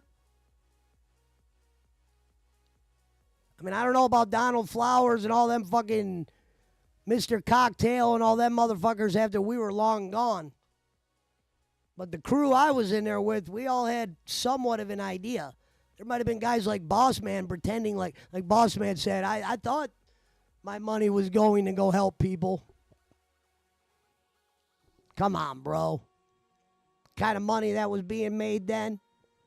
If he was giving some of that out, we would have saw hundreds of girls in there, hundreds of whatever, thanking him up and down. He would have been Jesus with the money he said. I saw a couple girls running around. You know what I mean? You'd add some new ones in. Or say the word family, which is bullshit. Because we ain't never talked to no father. You didn't fucking bring Eunice's mom around until 6 years later. Imagine that. You're talking to some fucking kid. She becomes an adult, then you start talking to her mom. Welcome to Philly. Welcome to Boland's world. Sounds normal, right? Let me write that down. I can only imagine if I was 17 years old and there was a guy like, say there was some like old ass woman, right? What do you want for blah, blah, blah? Shit, let's write everything down. No, you can't write that down. You got to put like rice and shit. Oh, that's what this guy does? Yeah, we always hear him mention rice. Say you need rice. We'll use it for medication, which ain't a bad thing. What do we got to do? What do we got to send him? Well, he's doing this angle where he just wants to help families. I think if we just send him some pictures here and there, we should be good.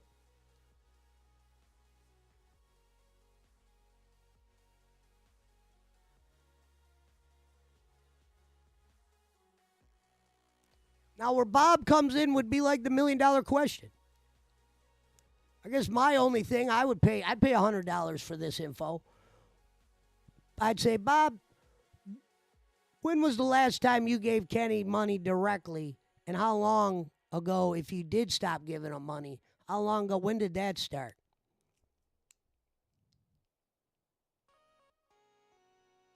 Because that'll tell you everything. Because yesterday we were given a little bit of a weird, where Kenny was like, Bob wanted to go off on me on $28. Well, for him to get mad at $28, Bolin, this means you've done some shit like this before. Because that reminds me of like when I do something stupid, like I don't get a certain piece of paper signed with the car work, and I say, I just forgot. It's not an excuse. You got to get shit done that you got to get done. He's the worst guy at like hiding. And I truly believe like T-Makers and them, I don't think they give a fuck. I really don't. If he's guilty of anything, it's of him going, well, let me get 50. We're going to blah, blah, blah. We got to cover our tracks somehow, though.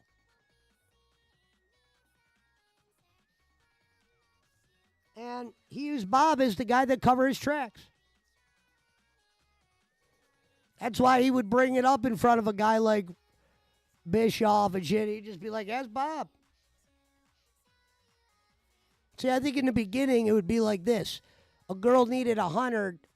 Say Bob gave Kenny 200. Kenny just takes like a 20 out, maybe 25. Because if 60 goes a long way, well, then goddamn, 30 must go a nice distance. If 60 goes a long way, then what the hell does 30 do? It definitely does something.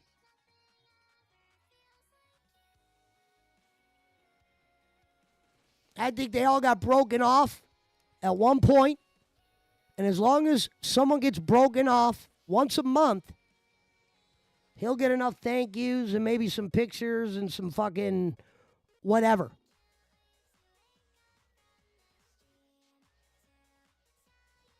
But I guess another thing for the last couple months, you would have thought this guy rebuilt Noah's Ark, but we don't even get a damn picture. He raised money for a basketball cart for weeks, never to even give his fans a not even though we didn't give a fuck. But those Donald Flowerses, he never even had enough respect to tell them about that. He never even had a balls to come clean about AMC until I fucking called them out on it.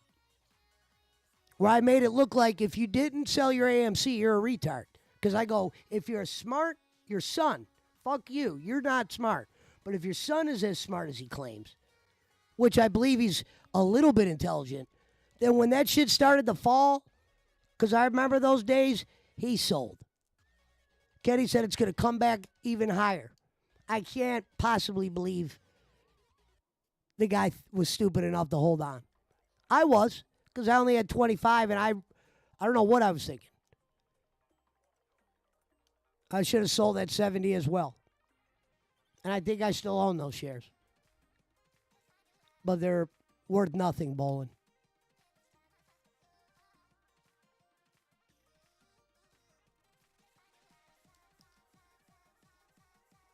And then the other thing you say was, you know, when we'd always say the Pesci's, the Schmitz, he said he was going to get broken off. I didn't want no money, but he always said he was going to look out for people that really were looking out for him. And the thing is, he was saying that like in a way where, damn, I don't know how I would be surviving without this money. You know what I mean? Damn. Show a little bit of weakness when you do that. You make me smarter every day.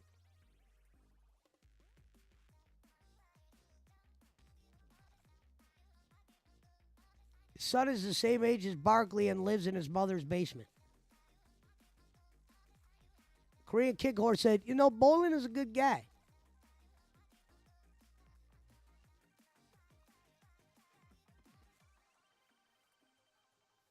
That's why I said,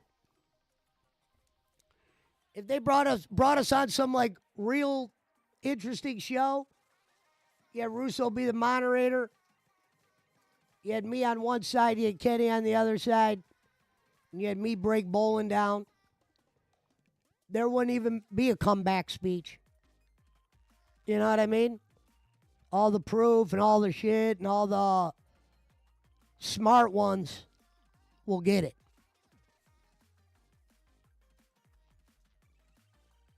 He was pretending he was going to get $60 million from AMC.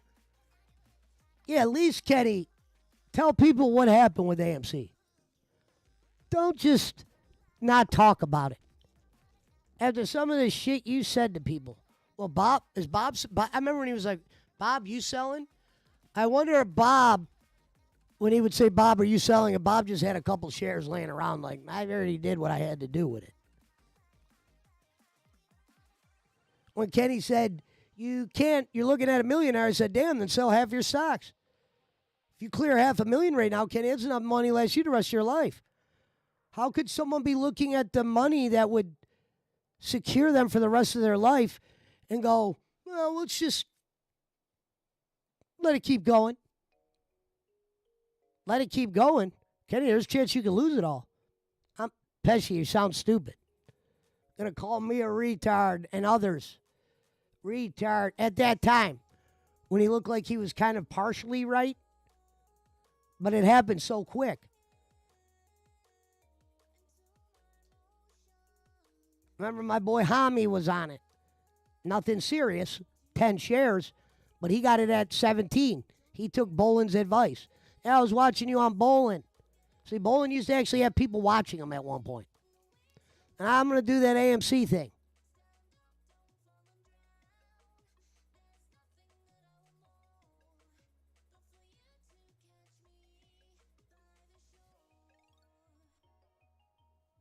Kenny wanted us, the obvious five, to debate him. That was always stupid. Kenny would always go, I will let the trolls debate me if they A, show a driver's license. And his reasoning behind the driver's license shit was so dumb. Because if they're lying on me, we got to know how to turn them in. Kenny, I really wish one of the trolls would have took that offer up just so we could have maybe watched you call the police and saw the look on that cop's face when you fucking told him that, yeah, I had a troll on here the other night. He made up a couple lies about me on my live stream. I got his ID right here. We could put him away.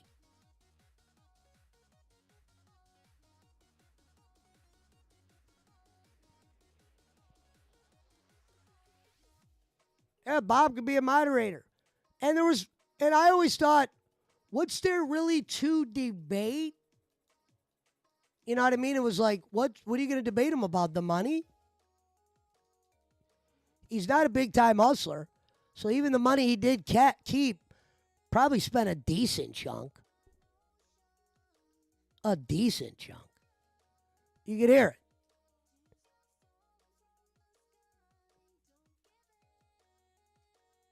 And his addiction has to cost him something. That's not a free addiction he's playing around with. It's not actors either. We would know if it's fucking actors. And even if it was actors, like they used to say that dumbass shit, even if it was actors, then that means girls got money. Folks, actors would cost more than people in need.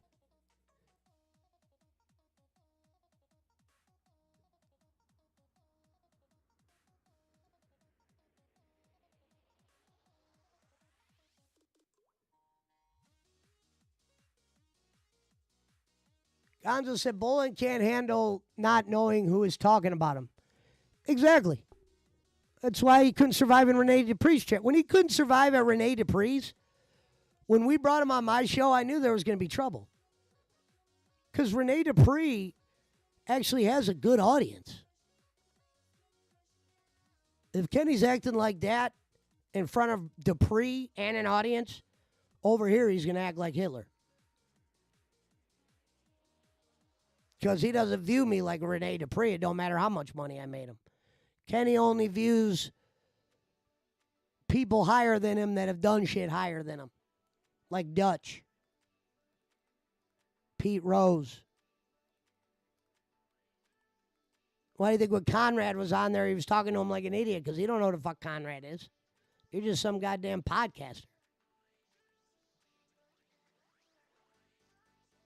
That's why when he was saying, yeah, Brian Last wanted me to get rid of the kids. I said the same thing to you, Kenny. I said the kids were kind of bringing down your element. Meaning your human side, which I was more upset to see your human side when I found it. Because I kind of like the idea of dealing with some fucking shyster. But I didn't think I was dealing with a shyster and it was a big secret. What I didn't realize was I was entering his new hustle. He was about to evolve his current hustle in a whole nother way. He was literally playing around with it.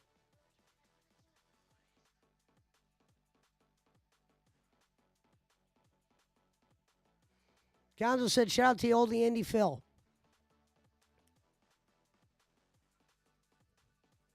That's why he came up with that pervy crap and trolls who are in love with him.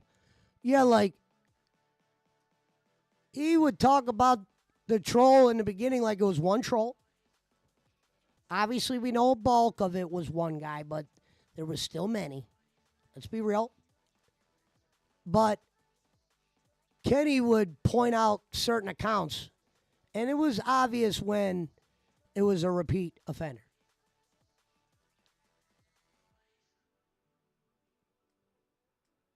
Now, when Jake pulled Doyle out, you know, because no one knew who Doyle was until Jake pretty much unburied him. Because Kenny just made him sound out to be a bad guy. I was actually glad when Jake kind of did that. Because one of the things I always wanted was to hear these guys talk. I never did in the beginning. I'd get messages from people I didn't know who was who. I just wanted to hear these guys talk once. Because then we'll be able to put everything together.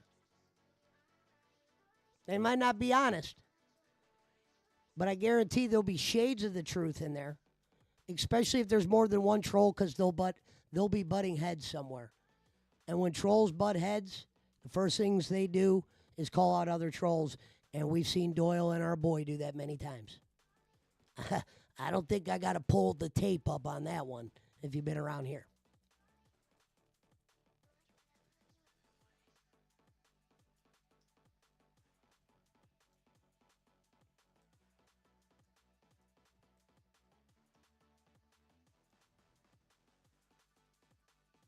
And then Kenny also hurt himself when he would always say on those streams, oh, it's just one guy.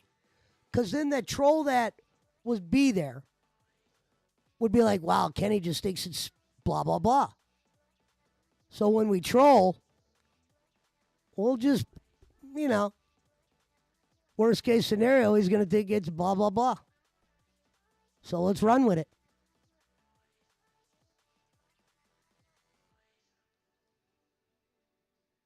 So for the longest time, people would do troll accounts and they would pretend they were Doyle. Maybe some of them were. But we had accounts called Seriously It's Doyle, fucking blah, blah, blah, this guy, that guy, the Australian, the Perth Pesci. We could go on for days. Because what Bolin did was similar to what I did with Servap. From talking about Servap all the time, Servap got over. Now, I don't think Doyle was over like Servap was over. Because Kenny was portraying the guy as a monster. When he's just some other guy. You know what I mean? Because if you ask me, if Doyle was a bad guy, he would have came in on that night I had Bolin on the show. And I think if anybody had a right to say something to Kenny, it would be Doyle. So when I did that show with Kenny, I was like, if Doyle comes in, I'm not going to be mad at him because I'd probably have to say something to Kenny if he said some of the things he said about me. Unfortunately, we would have had to de-wrench him, just for that night. We would have had Schmidt do it. I'm not doing it. I don't think I could come on air here the next day and go, yeah, I blocked this guy and that guy for no reason. That's why I said, thank God Schmidt and Reverend were handling the moderating that night. Because every time Kenny said, get rid of this guy, my hands didn't move.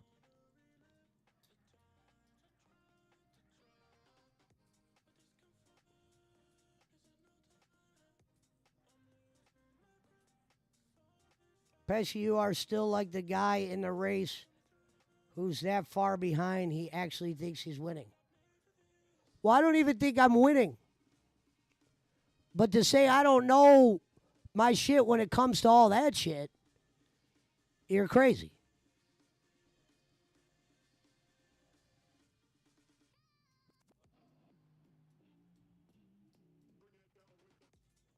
And Schmidt knows that.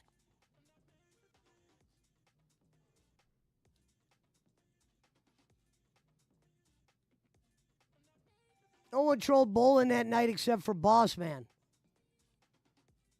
Right. That's what I said. I didn't say anybody did troll him that night. I said if they were as sick as Kenny says, they would have been there that night. Because if you ask me, Doyle should have probably had a chance to say, hey, Kenny, I got something to say to you. I heard you were saying some fucked up shit about me.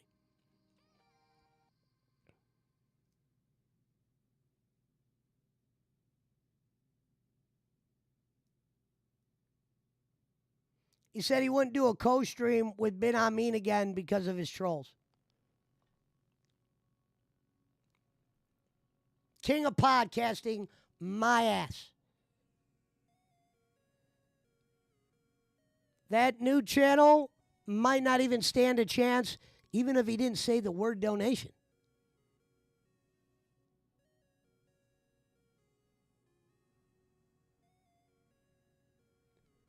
Bob didn't come in the other night. He was almost done after 8 minutes. Well, we'll stay 8 minutes. Jesus Christ, Ken. Can you imagine that? You do a show where you ask people for money and then you'll say a comment like, I'll stay another 8 minutes. Or shit like, we don't do this shit for free after he already made like thousands. You could talk that way, Kenny, when bitches got paid properly.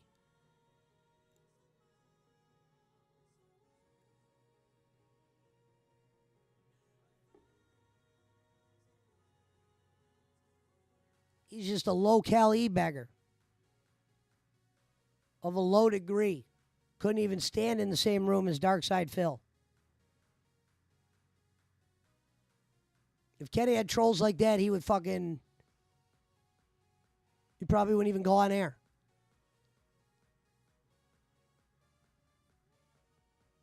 He doesn't know what trolling is. He's seen signs of it, but he don't know what it is.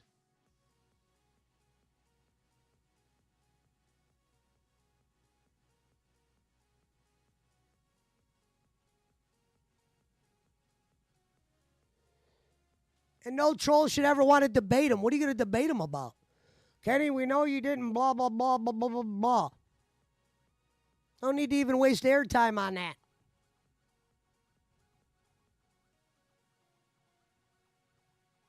We've seen guys debate him that made good points, like Ben Amin and Scaramucci and Disco. That guy is, you don't want to debate. He's not educated enough.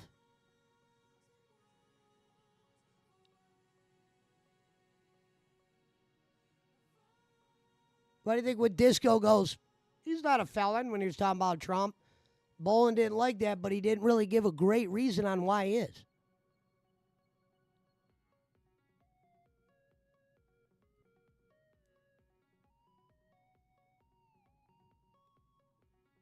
And he has to go straight, like, this is how politically, like, Kenny would tell you he knows shit about politics.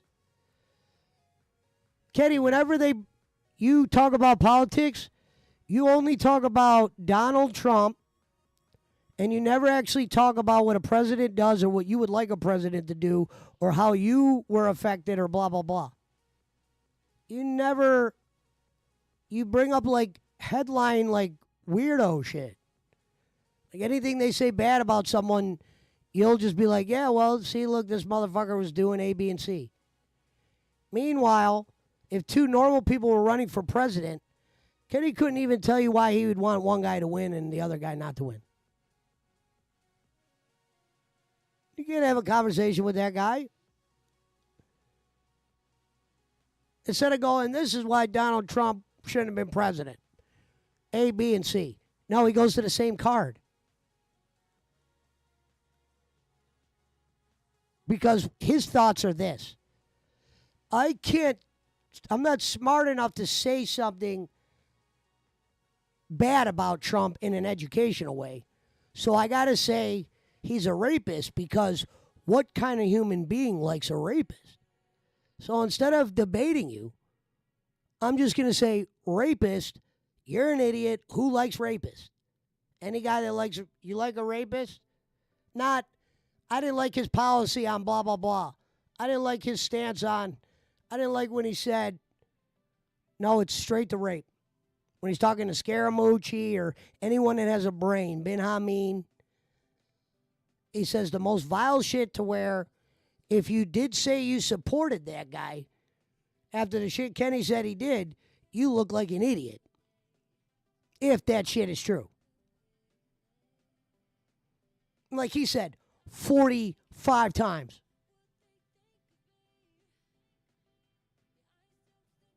I'm not going to say that he might have never been in a room and maybe touched a leg and a girl's like, I could maybe get 50 grand from that leg touch. I'm not going to say he's never been in that room. But if 45 women, if this guy was a monster like that, there would be this whole other unit that's not even the left. It would be like the girls that were victimized unit type shit. And they would have brigades set up. If there was fucking evidence out there that he's a monster the way Bolin makes him look like he is.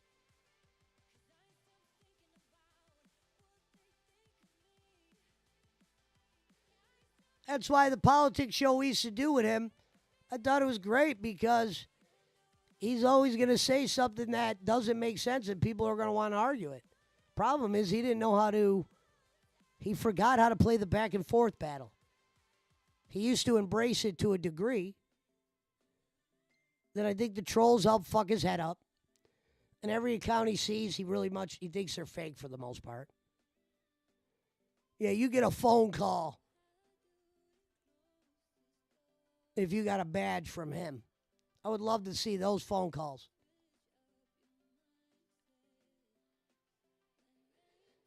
Randall said Bolin is a fraud. Yeah, it's good to still see you around, Randall. Yeah, fraud. Fraud's a better word for Bolin than criminal. More of a fraud.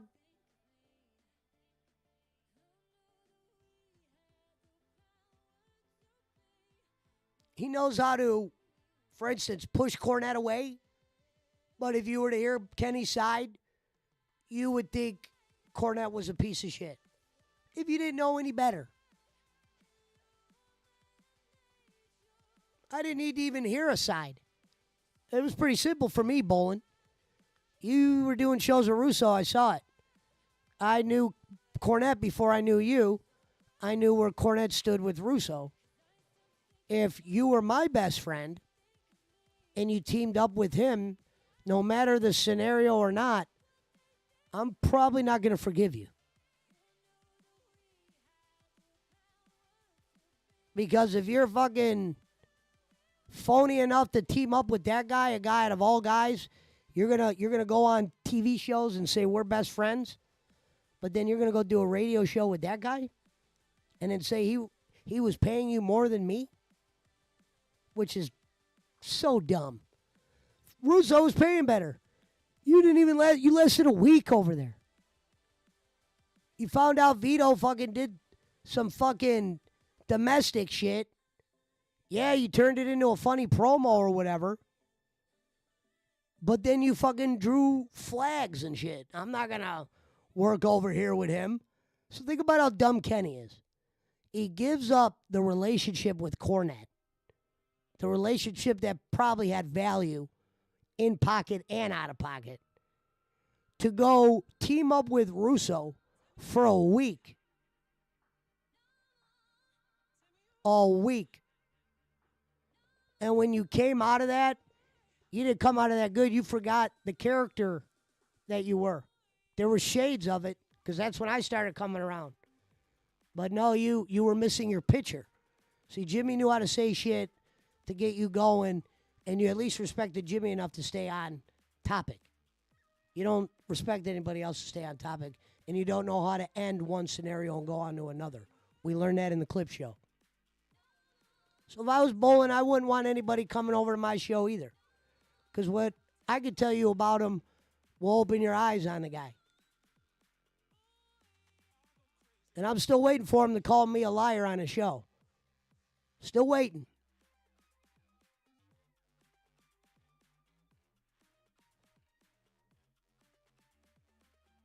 I might have sat next to a liar or two up on this panel. But when it comes to Mr. Fraud Boy, we don't need to pull into the bag of lies.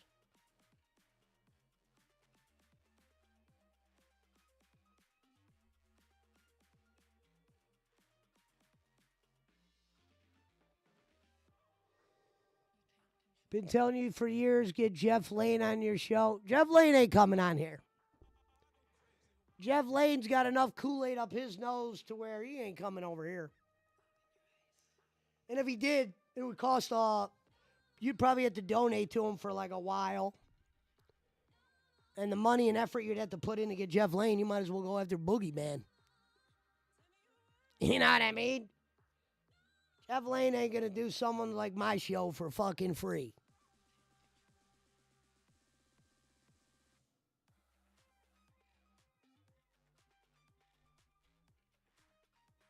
Their crew don't even like wrestling.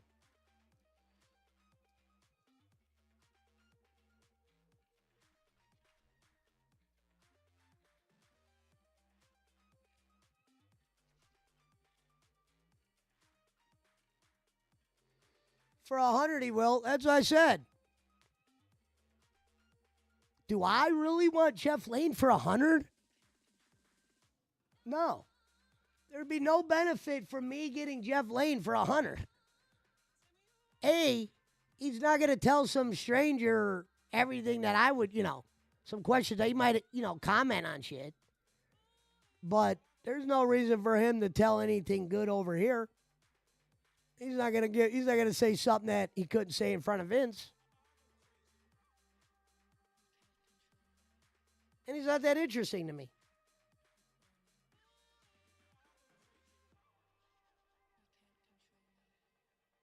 There's a lot of people that aren't famous I'd bring around before I'd bring him around. I'd rather have Vito on.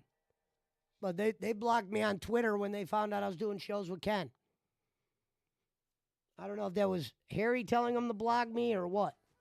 Wouldn't be surprised because he was messaging them during that time.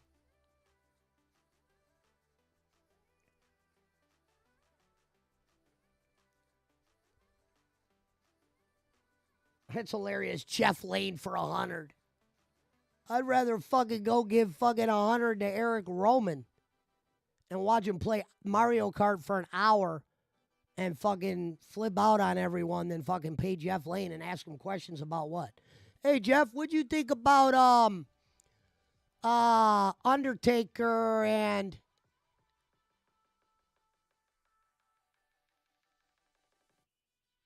like I'm doing an interview this Saturday with the Harvey guy because I think there are some segments me and him could do in the future. And he's already got an audience that kind of follows that shit. To a lot of the people that watch me, a lot of the shit's going to be foreign in the beginning.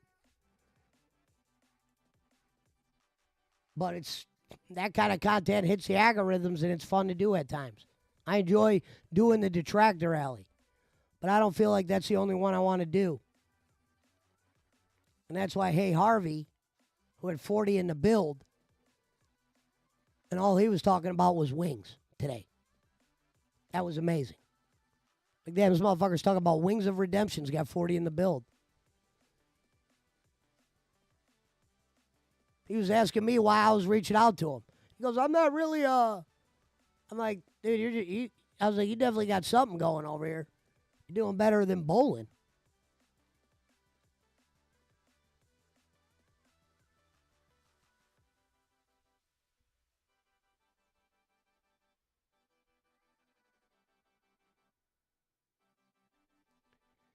He said, you could get Russo by buying him I wouldn't even want Russo.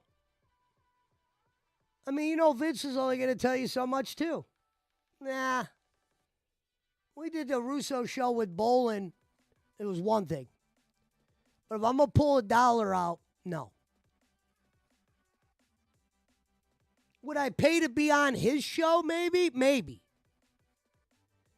Hey, Pesci, I'll let you come on my show for $200. 2-hour show. All right, in.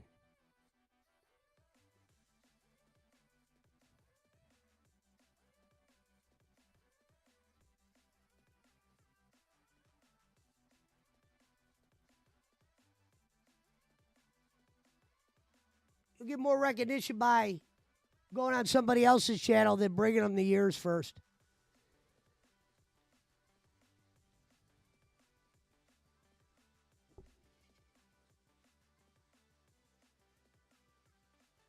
Remember J.J. Arwood said Justin Incredible would do your podcast for $50. I didn't want Justin Incredible, and then Justin Incredible started robbing people to where there's stories of him out there fucking taking money to do podcasts and not showing up. But Arwood pulled Bischoff. So I guess that's, the best thing Arwood ever did. Yeah, he sucked at making thumbnails. He was very basic. But he was able to fucking get a DM through to Bischoff Eric Bischoff, and get him to do Ken Boland Show.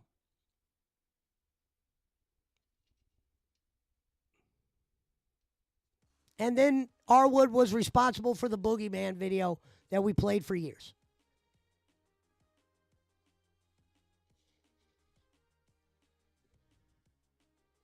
Arwood was like a teeter-totter. But unfortunately,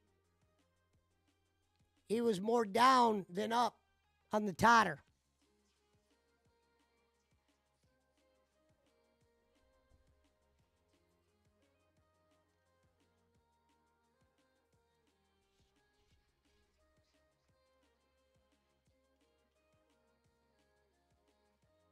And once that motherfucker started putting up Facebook posts to where he's like crying to his girl, but it's through a post, oh, nobody cares about me no more. Meaning it's probably his girl and her fucking mom were clowning on him. So he puts posts up like that.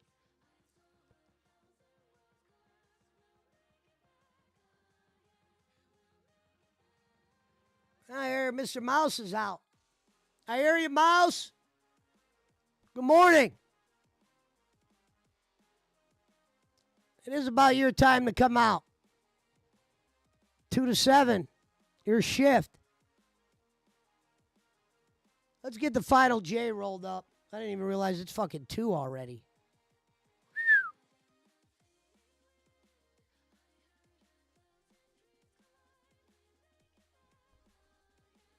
Where is the bud? Where is the bud? Where is the bud? Where is the bud? We looking for the bud. Eric's head trimmer says, I thought I knew Vince and he was a decent man, but now he's associated with my trolls.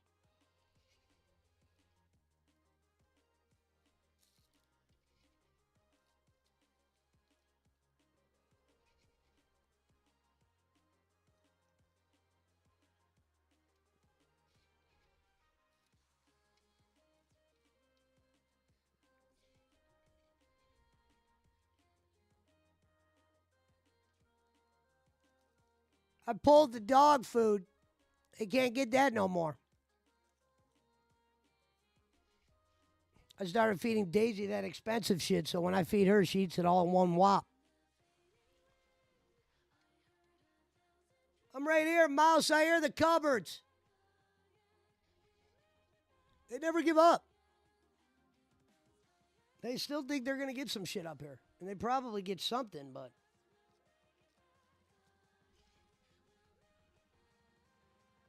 they're out. They don't even give a fuck. You hear the cupboards in the other room opening and closing like I got a fucking girl in there fucking opening and closing the cupboards and making food or something.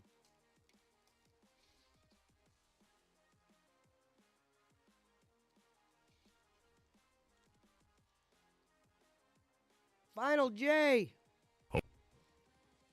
Ho, ho, ho. Green Giant. You damn right. Let's get in the perch.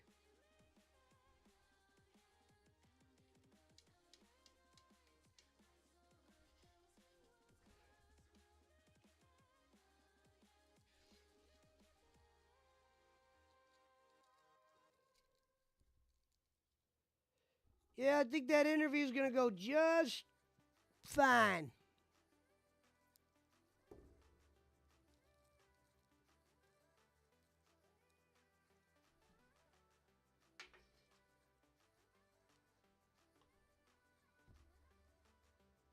Going to show you how to take his good idea and blow it up.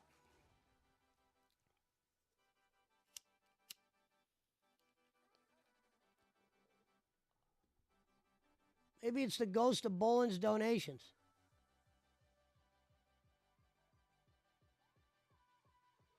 Did you put traps out?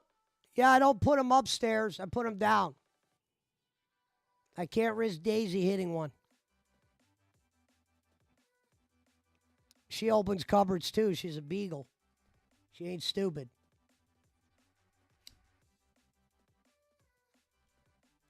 She's killed more mice than fucking Green Axe has. Better go check her resume.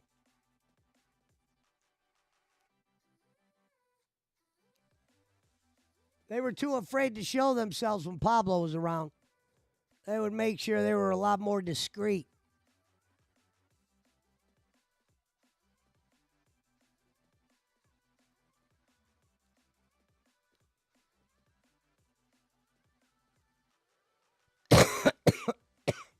Ho, ho, ho. Final. Shit like that, shit like that, shit like that, shit like that, shit like that. Bang, bang, bang, bang, bang, bang, bang. Well, I think that's been my problem, Gonzo, is I've been lazy and haven't put out poison. Like the people at Green Axe, they put out poison outside, but they don't put it in. I was just more afraid of me putting it on like a shelf, them eating half of it and falling on the floor when Daisy goes in the basement and I'm not there if she accidentally gets something like that. Because I've seen that happen when I put poison down before where they got into it, but then the poison was just like on the floor. Like, oh shit, they must have been dragging it. Because the box I had with the poison in it that's all over the kitchen, they're not, I don't think they're big, they're too big for that hole.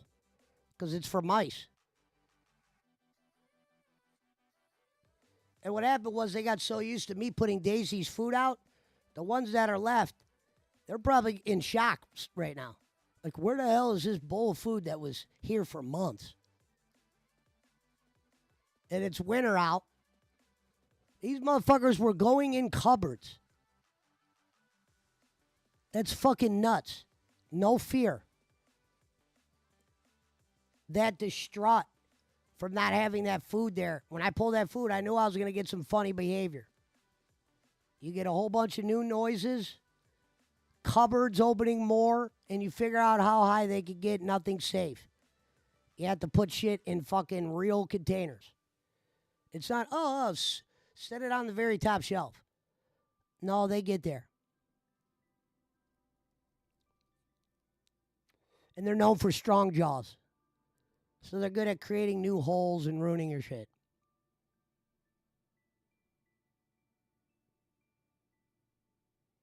The bait station is animal proof. Yeah, but it's outside, Gonzo. And these motherfuckers that are in here, they ain't going outside right now. They've been getting all their fucking snacks from in here. They're smart enough to know the snacks have been here. We don't got to go out in no snow. Fuck that. I might get fucking picked up by a crow or something.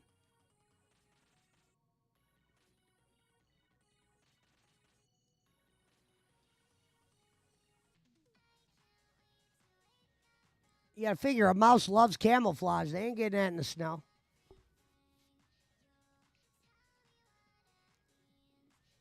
And they ate enough dog food to believe that that dog food was Jesus Christ going forward. And when I pulled it, they started acting like fucking Bolin when he doesn't get no money. They got sloppy, and you could hear them fucking rambling around and fucking getting into shit they shouldn't be getting into.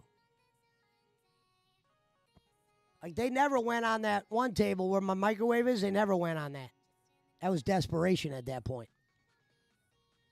At first, I thought that table, oh, they don't go up there. I knew they could get up there in a way. But I saw that fucking rat get up there, walking around. I was like, holy shit. I'm screaming at him. He still wasn't doing nothing. I had to literally go in the room and nail the wall. That motherfucker jumped right off of there. They found Daisy's bones, and I'm like, they're not going to get in this cupboard, right? And open this bag? They could do both? Yeah, they had that bitch open. I was like, holy fuck. We got to put an end to this. These motherfuckers are triggering traps and not getting killed at times. They triggered some of Green X's traps where I shitted on that Green X guy. I made him feel like fucking, he was the equivalent of fucking DJ Eric.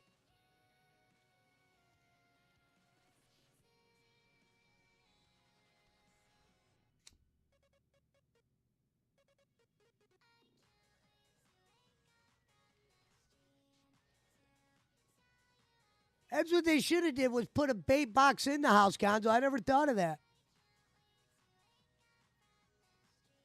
Next time I have them fill it, I should just go throw one of those in the basement. Good night.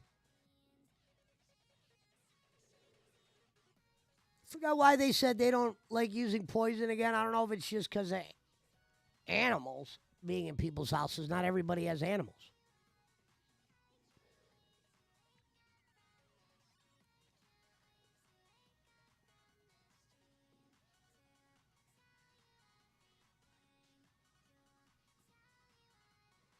So it might be time for me to throw out some of that poison. Figure out a way to block that basement off so Daisy can't go down there. Fucking let them die like dogs. And have fucking Green X come in and pick them up.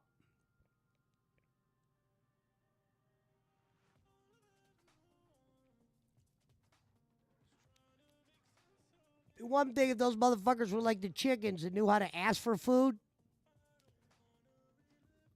Fucking, I can hear them in the other room. These motherfuckers don't know how to ask. Especially when they're desperate. Nothing worse than something that's hungry and desperate. They do all kinds of funny shit. Like the one that ran on me when I was sleeping. I was like, they do this shit now. They're pairing out like this where they're running where I'm sleeping now. They never pulled that out of the tricks.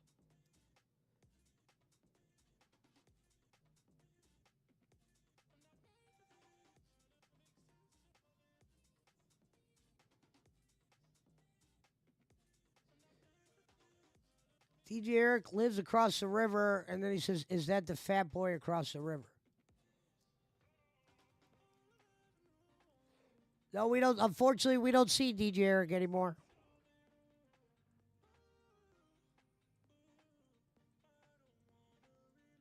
We lost some good men along the way. But Pudgeot said only the strong survive.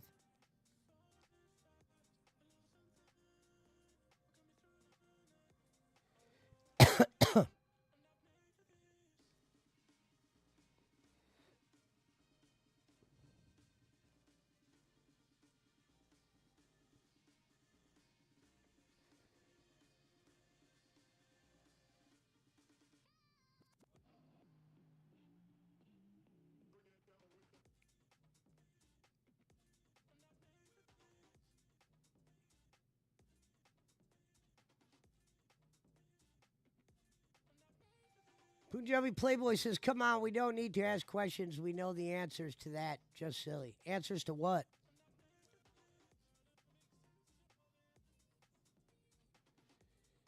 DJ Eric wanted to go full bowling, but even bowling cut off guys that were going full bowling. To be fair, though, you can't rob Bob for money and then keep coming around, bro. I mean, to be fair, Kenny had to act on that. If I got the kind of money that Kenny got, and Bob came on my show and said, listen, DJ Eric's he robbed me. For real? He's out.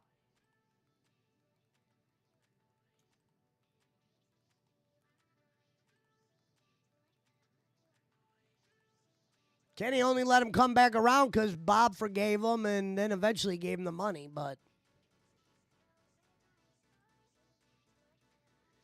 Pesci, it's almost time to unblock accounts. Yeah, there's a ban list right now.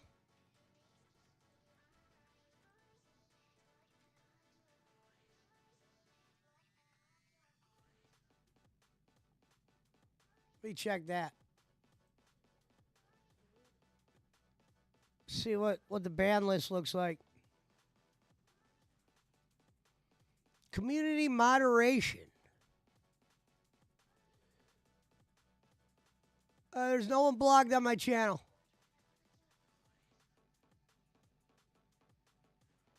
No one blocked. So if you lost an account, I do not have any. blocked words, and I didn't make this, but what's his name?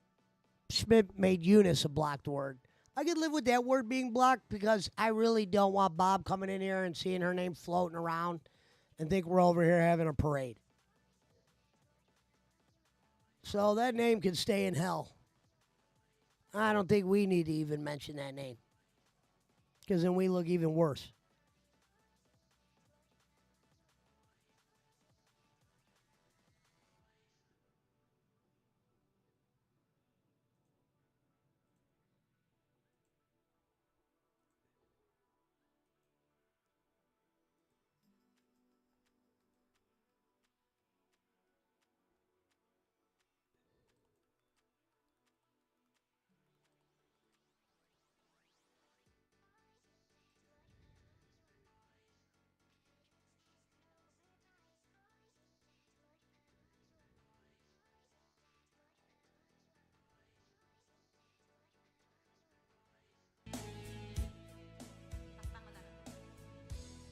Whenever you need someone to lay your heart and hand out, remember after the fire, after water rain, that will be the place. Boss Jazz, that will be the place. Request ang best iwak mo, si Toste Indo Vlog. Mr. Casino Vlog, thank you always, our king. Rico Shilalo. Mr. Casino Vlog, thank you always, our king. Thank you everyone. Kathy, hello Kathy. Those that I missed to mention. DJ Eric paid back Bob every set. Good, he should have.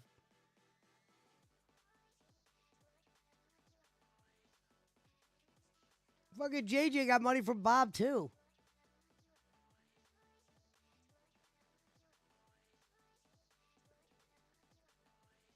Eric is a good person, and he didn't duct tape Pesci to the ceiling like he could have.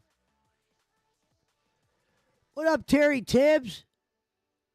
So, Terry Tibbs. There's a Terry. I could have swore I saw the name Terry Tibbs on a Marty the Moth thing.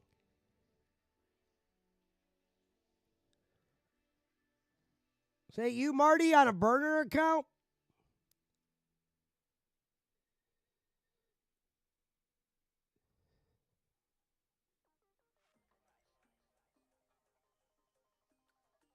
Eric said, Trimmer says, it's almost time for you to start up Filipino Idol again. Yeah, I have talked to Shorty and Auntie Grace. It's just, it ain't easy. Like, it's not as easy as I made it look. There's a lot of fucking shit I had to go through.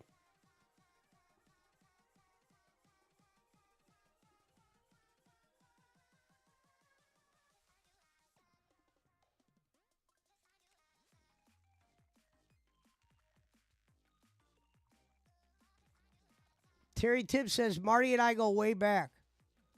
Yeah, I could have swore I pulled up something with Marty the Moth and I saw the name Terry Tibbs. And I'm like, maybe this is a Marty burner or something.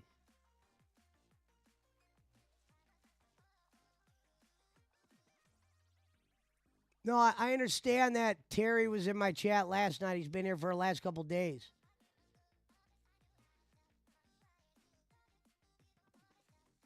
All right, Terry. Welcome to the time to play the game.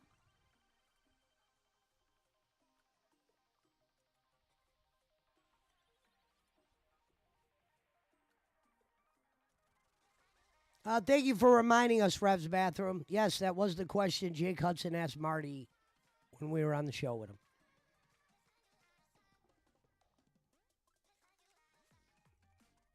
What a great line, though. Talk to me.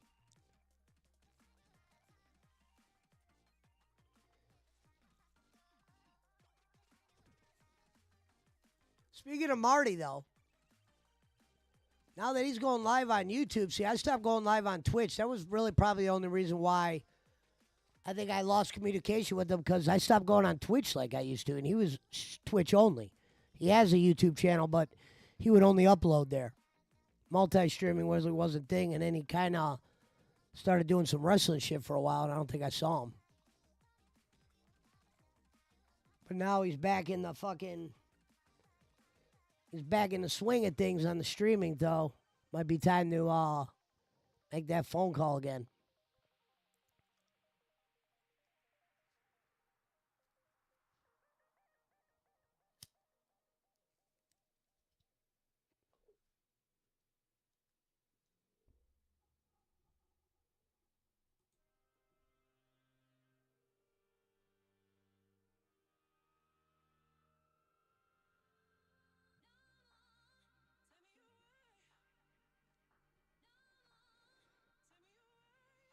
Yeah. Definitely Kush, Terry. Yeah, get him out of there. There he is. There he is. I told you that motherfuckers get desperate.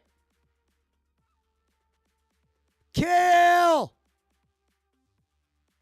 He's fucking passed out.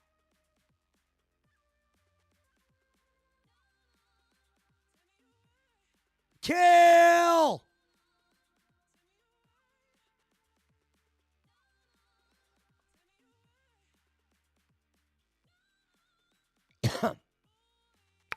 Oh, we saw Fatal yesterday.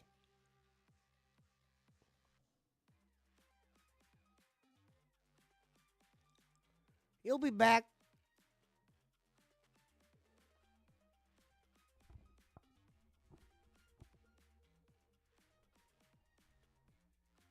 Yeah, we're getting ready for the new, I guess, since football season's over, we got to start the new season. So the new season of the Pesci Power Hour will be starting soon. We're implementing some new shit. We're going to get some new goons. We're gooning up. Later, Terry. See you soon, brother. You know, speaking of Terry, you know who would have been good? If fucking, I don't know what made him disappear, but if Tampa Terry and I could have did a show together, that would have been like a Make-A-Wish. Because Tampa Terry was entertaining. Ask Little Lemmy. I was shocked when he disappeared.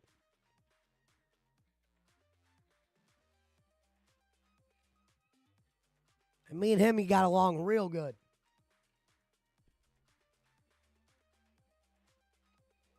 I might have to go back on Twitch and see if I can hunt some of them guys down. Some of them are Twitch only.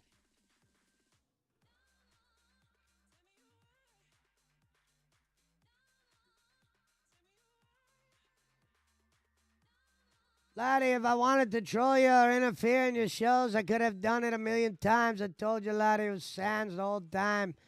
And you and Bolin and his lapdog didn't believe me.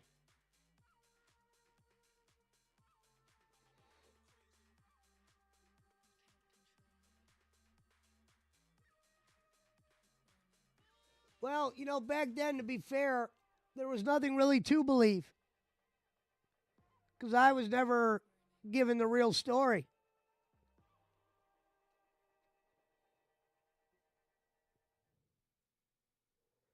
You had to just go with the punches. No pun intended.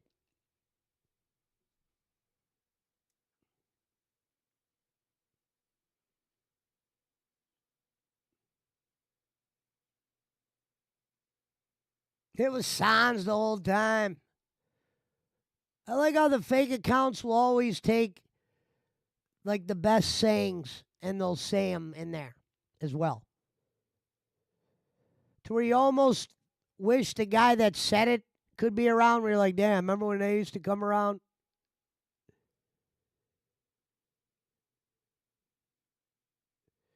Eric's head trimmer says, nobody actually believes Bolin.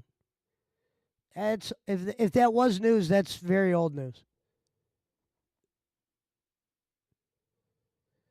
Folks, do we not remember what he said to Michigan Mike? That's almost like, damn, Kenny ruined the good surprise. It was like telling somebody they're on their way to a surprise. You were the guy that was supposed to get some guy to a surprise party, and you said, hey, listen, they're about to throw a surprise party for you. He's that type of guy. He'll accidentally give away shit. Like, Mike Ryder, can you get that money back so we can feed 10 families, not knowing that 10 families? You were, to start the show, you were raising money for her, and that was the only girl mentioned. So where did the word families come from? Michigan Mike just cut out the middle guy. You never thought that would happen because Bob didn't even probably do that shit at that time.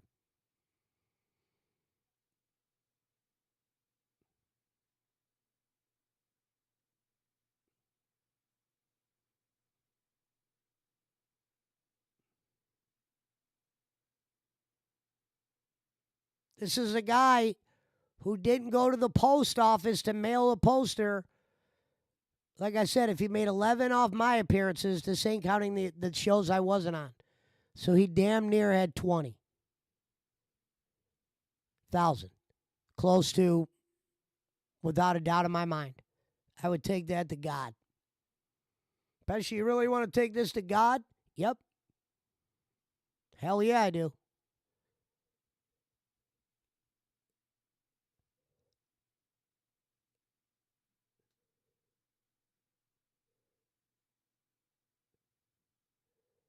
He didn't do a good job of hiding it when it was coming in. Especially when most of it came to him on air. DJ Eric used to have a fucking spreadsheet, for Christ's sakes. Because Kenny would have him write down donation for donation. DJ Eric would be like, we're at 70. Schmidt could tell you. So, or very early on, I'd say, DJ Eric, what do you think we got last night? Yeah, blah, blah, blah. Write that number down. Not because I wanted any money. Just curiosity. Stats, as Bill Belichick would call them.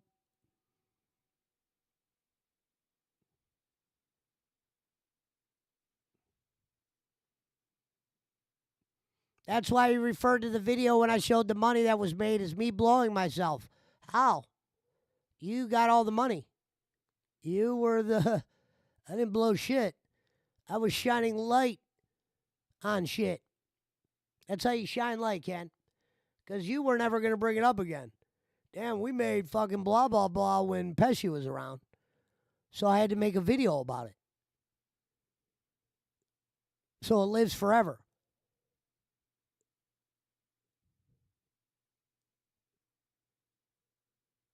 Pesci and Smith enabled Bolin and showed him the money they could make if it turned Bolin into a monster.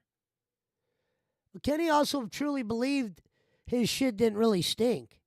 Because when the pop money went down for the first time, he was kind of shocked. And would say, I wonder if it's because of this. And you'd be like, you wonder if it's because of that? Is this guy fucking for real?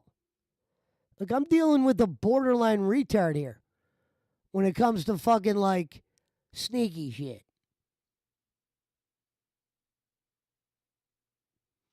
I could see why John Cena ain't around. You know what I mean? I promise you this. If I would have managed John Cena for as long as Bolin managed him, I'd at least be able to maybe message the guy on Twitter. Whether he read it is a whole nother thing. But I know if I was around a guy the way Kenny was around a guy, I could still reach out to him. And Kenny referred to himself as the face of fucking OVW.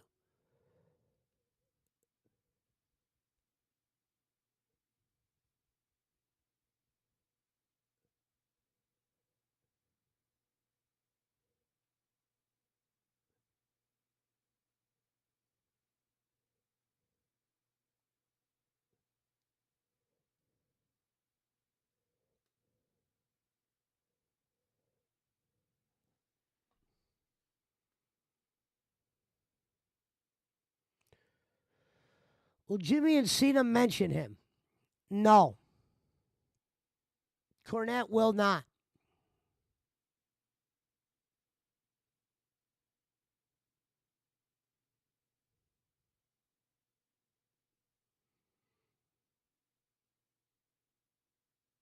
And if Kenny lives like Ma Bolin lived, he's going to outlive Jimmy.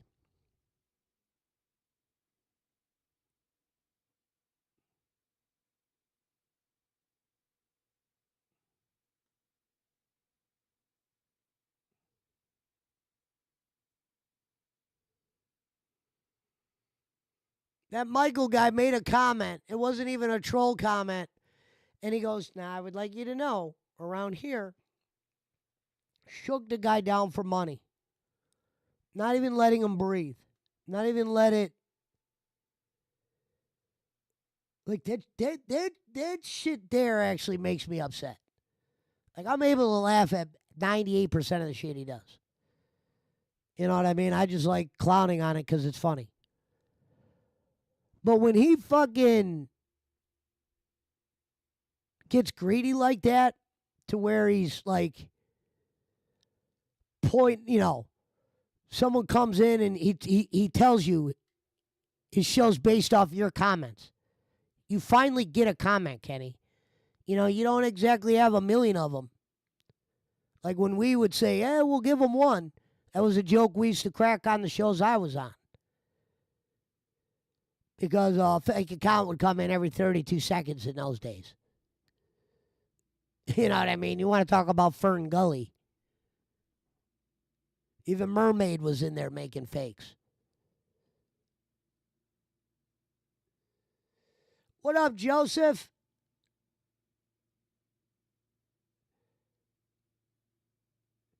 He blocked me for saying he has an expensive show. Oh, I saw Eric said Strimmer, and I think that's bullshit right there. Kenny, I once nicknamed your show a show about donations. You said, I like that. And then you're going to block someone for saying your show's expensive?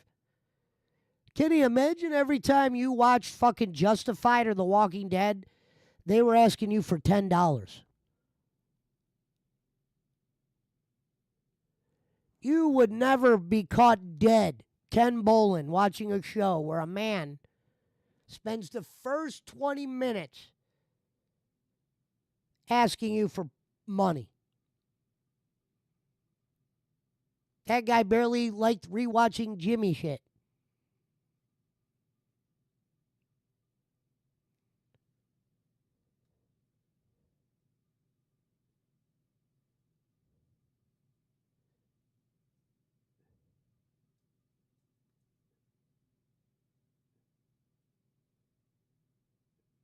What did he say was coming back to the show? We're getting really soon.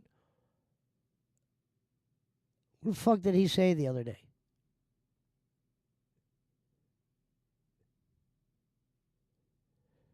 And I didn't even, what's sad is I only caught the end of the disco show. I like how you get Disco Inferno on there. And you start doing, let's guess songs. Let's guess songs tonight, Disco.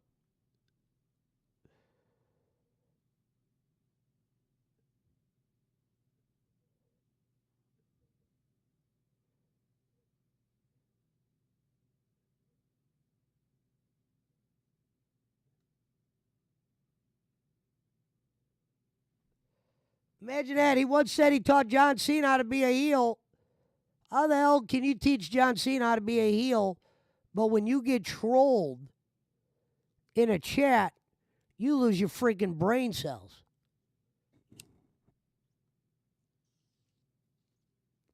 You're so paranoid that when they put normal shit, you're fucking freaking out.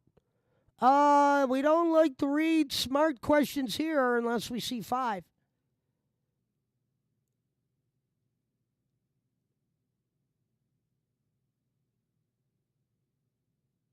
Oh, Kennedy. Kennedy. And you know what? We will watch that show. And here's a prediction I'm going to make. So I remember the last time he had Kennedy. The one thing I remembered from that show was Kenny kept, and you would never know it, because you know what's crazy is, so this is what drives me insane about bowling. The other day he goes, if no one talks, I'm probably going to end in 8 minutes. right? Kennedy comes on his show. Kennedy starts telling a story. Bolin interrupts him to where you would have thought Kennedy had Bolin on the show. And you're like, damn, Kennedy's just rambling. Here's a guy who usually doesn't ramble like this, says he can only ramble from comments. He heard Kennedy say two things and he went into a fucking 20-minute spiel.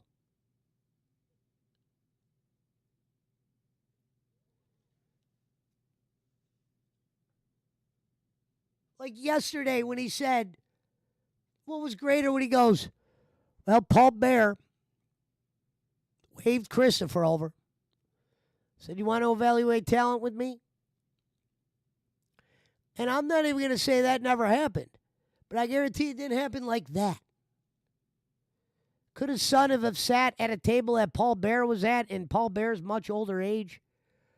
At OVW when you were Kenny's son? Sure. Very possible. But for you to say Booker fucking T literally fucking went out of his way to see your son. If Booker T had a connection like that with your kid, you would be able to probably message Booker up and have him on your podcast. Hey, Booker, what's up? It's me, Kenny. Yeah, remember you flagged my kid down. You just won the biggest match of your life or whatever, and you had to talk to him. Meanwhile, the real story is, we were walking through fucking blah, blah, blah, and Booker was there, and we ran into Booker, and we said A, B, and C, and D, and he was nice.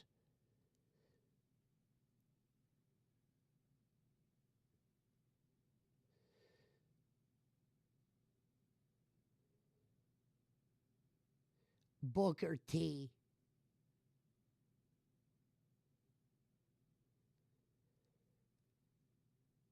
Yeah, we might have to have Frank find that clip. That's where I slacked off when he says shit like that, and I don't have a clip of that. My fucking Booker T was looking for his kid the way Rocky was looking for Adrian. Well, where's Christopher?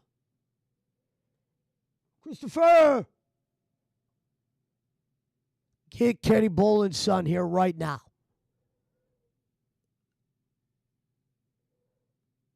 Paul Bear just looked at a 15-year-old and goes, hey, you know what? You want to fucking evaluate talent with me? It was probably like a scenario like letting your kid drive the car. Like, hey, man, you want to watch this match with me and break it down? I'm a big fan of your father.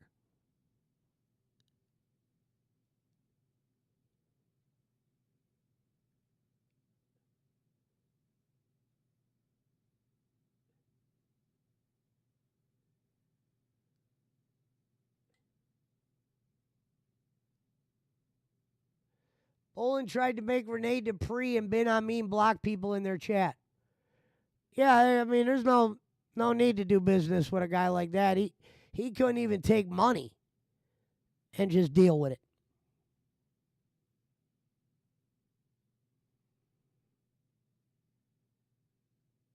That would have been awesome if I could have figured out a way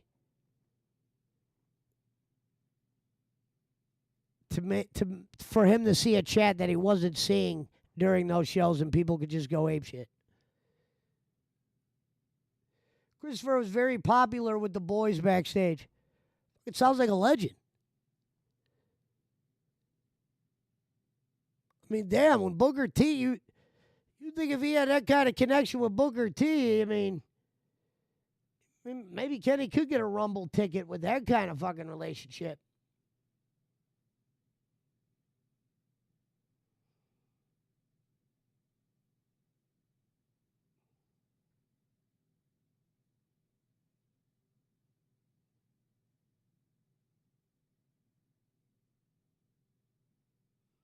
No one ever asked Bolin's kid anything. He was a big, fat waterhead that, according to Jim Cornette, most of the wrestlers thought Bolin's kid was a Make-A-Wish kid. There you go. That's why I said I believe the Paul Bear story. It wasn't like Paul Bear said, you know what? Let's break down some talent, Tiger. Like when they said Jim Haslam asked a homeless guy who to draft. Jim Haslam wouldn't be caught 50 feet within a homeless guy. That guy ain't walking by a homeless guy.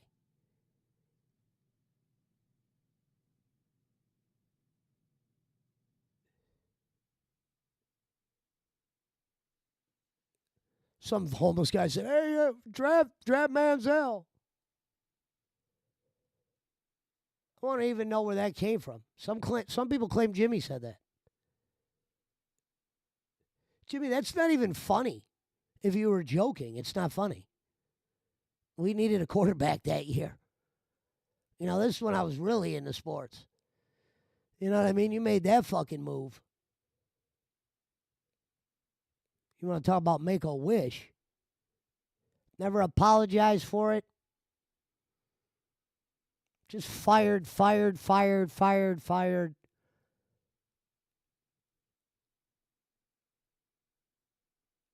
Rinse, repeat. Booger is a Trump supporter.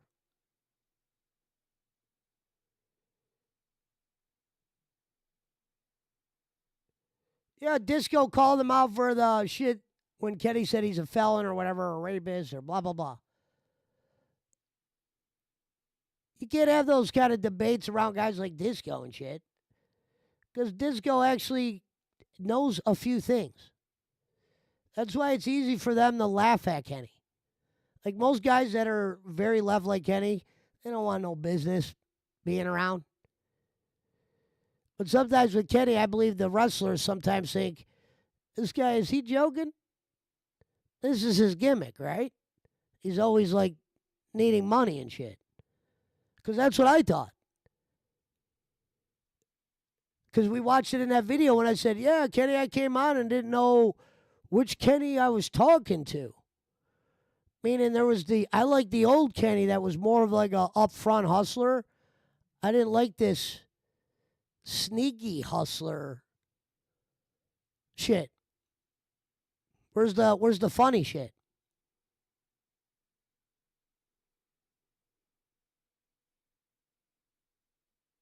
The Detractor Show needs a BS counter for...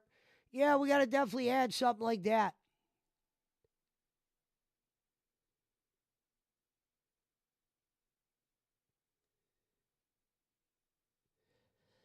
Well, what's interesting is, at least we know the perf Pesci, we know who that is. That's not Sands bringing up Romeo Cornell. Sands wasn't watching football in that era. He might know who Romeo Cornell is. But I don't know if he knows about his pit stop in Cleve.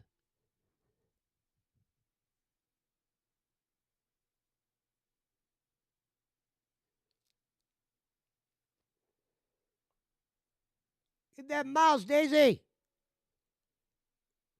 I guess I'll end my stream at 3. Might as well stay on for until 3 a.m. 18 minutes.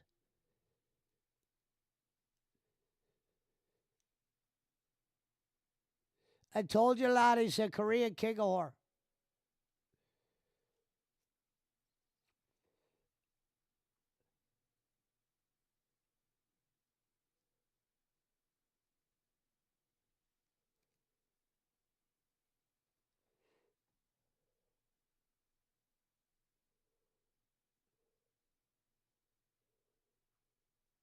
I wonder which saying was more over.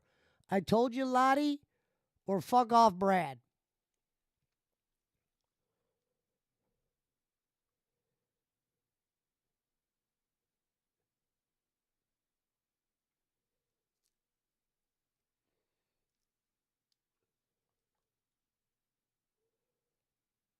Rev's bathroom says it's the final J. Hey, I hear you in there. I'm about to put an end to that shit, you motherfuckers. But yeah, let me give the final announcements. If you're reading the title of the show tonight and wondering what the fuck does that mean? Make a long story short, we'll go over it on the, I don't want to spoil too much. But came across this guy who was doing these videos. I watched a couple. I saw him do a live stream. I said, maybe me and this guy should do a segment together. Threw out a message. He thought at first I was because I said, do you want to be on a segment called the Detractor Alley? I didn't want to say clipboards and credentials because he would have been like, what the fuck is he talking about? I mean, this guy, you got to keep in mind, I'm a complete stranger. You know, when you get messages from complete strangers, you might even think it's told you, Lottie. But I said, yeah, look up my channel. He messages me back, goes, just so you know I'm not a detractor. And he goes, I'm confused why you'd reach out to me. There's much bigger channels out there. Yeah, but I'm not looking for bigger channels. I liked your take on a video, and that's a segment that I wanted to start doing on my show, and I think it'd be a lot better if I was doing it with someone else.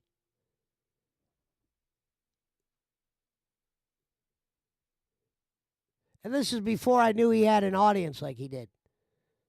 When I saw that, I was even more shocked. I was like, holy shit. This guy's kind of kicking ass. He was surprised about some of the graphics I had. I said, you're on the right path, brother.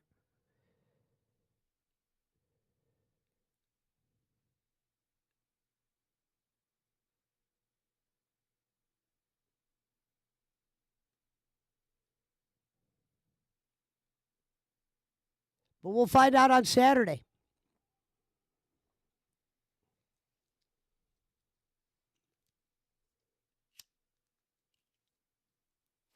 It's going to be a home run.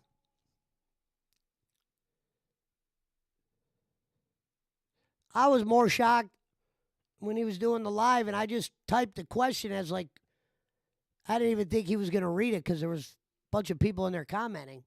I said, hey, we should do a show sometime. That's all I said.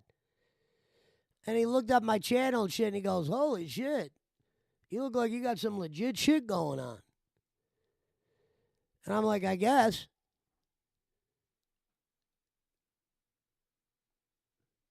He was a little bit nervous. I told him, don't be nervous.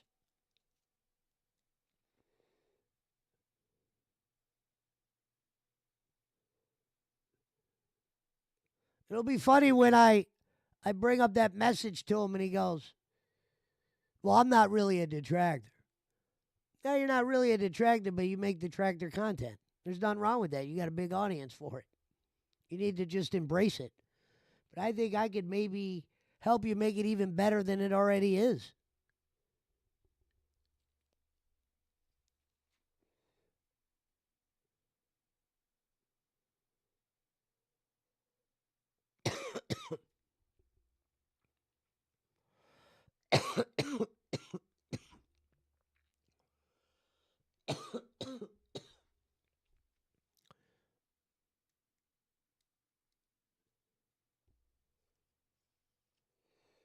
Chicago Sun, I know who that is. We are the...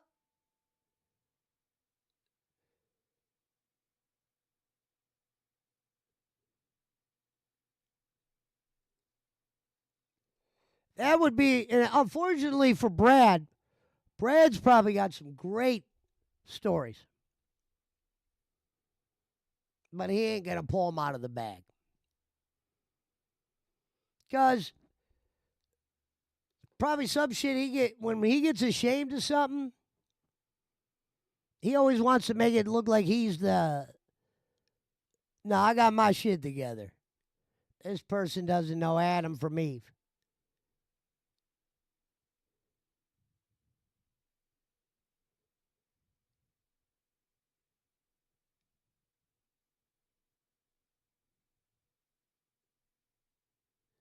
But if we could get him to come up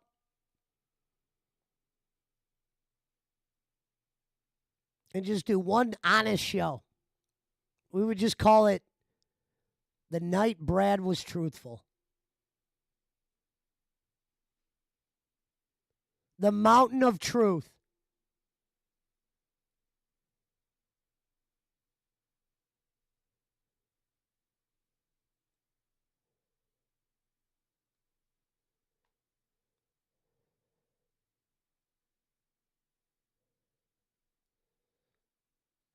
It was like we found out when Rev with the forklift story was untrue, it wasn't that funny anymore. Like I was ashamed that I laughed at it. He goes, well, you got to know the difference between work and Rev. And I was like, I don't know if I want work and Rev telling stories. That might get old to me.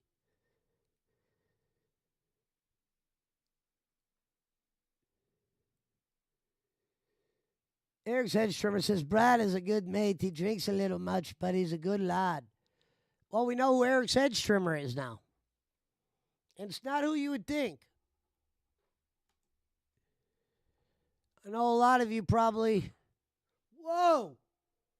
Hey! Get out of there! Daisy, get them! They're slamming shit! What the fuck? Hey! Motherfucker sounded like there was a 7-year-old in my fucking kitchen slamming the cupboards. What the fuck? Get out of here! Mountain of Truth, definitely a winner. The show would be a win.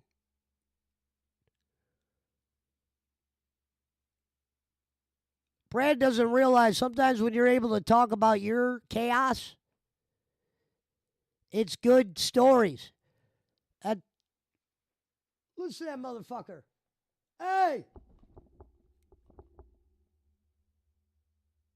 Daisy! Get up!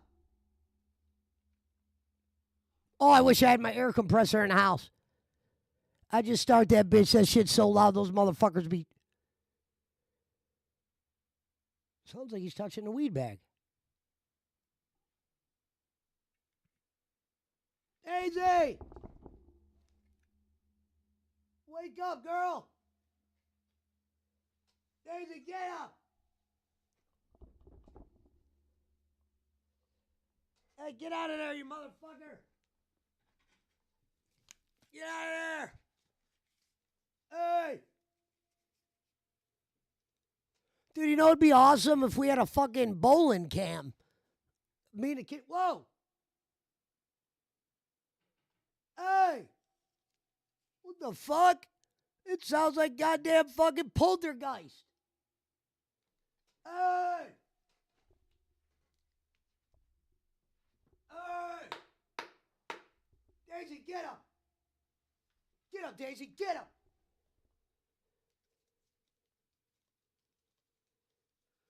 Dare y'all motherfuckers to come in here one more time.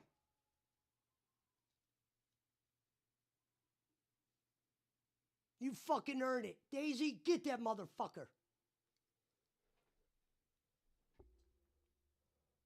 Them motherfuckers are so desperate.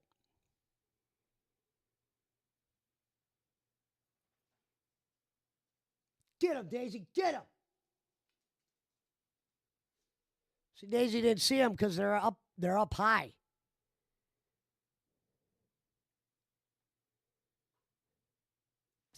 I'm not even going to be able to go to sleep if I wanted to with these motherfuckers making that kind of noise. Fuck that. Might not be the final J just yet. I'm not going to go lay down with that motherfucker making noise like that. Fuck that shit. Hell no. Hey, Mao. I'd have to give me a new camera called the Mouse Cam. I wonder how I'd be able to do that. I'm going to talk to Frank.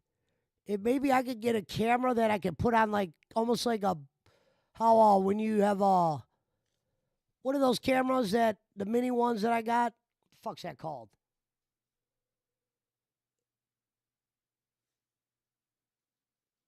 Why can't I think of the fucking name of the camera I did all the two chomps with? I really don't want to get up and go grab it. What camera am I thinking of, Schmidt? Why can't I remember the name of my own fucking camera? That's when you know fucking your brain's starting to go. What's the name of that camera? GoPro. Thank you, Godzo. How the fuck did I forget GoPro? Whew. Holy shit. And it's not like I had a million cameras. The only camera I ever owned. I forgot GoPro? Whoa. That's an eye-opener.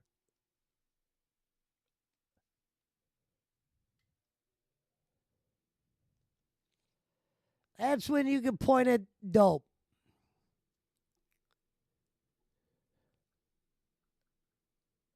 I literally see the thing because it's by where I fucking sleep at all the time, and I'm fucking gonna forget the name of it.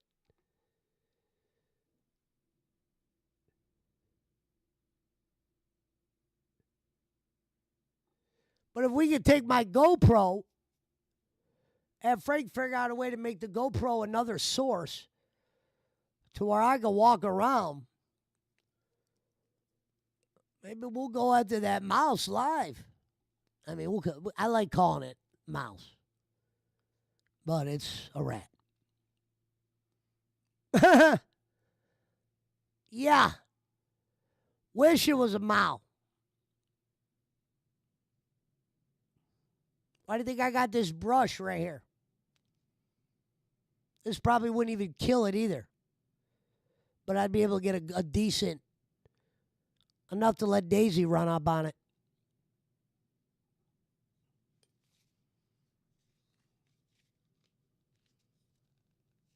We are.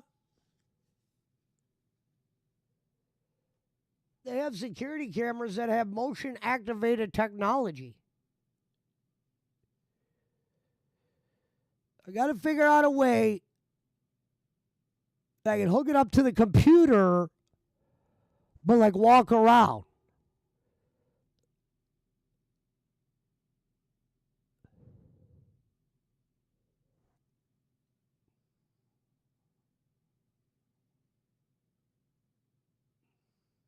Send Rev around. Yeah, too bad he doesn't live over here. I would have used him for the rodents. Because the place I use, they rob me.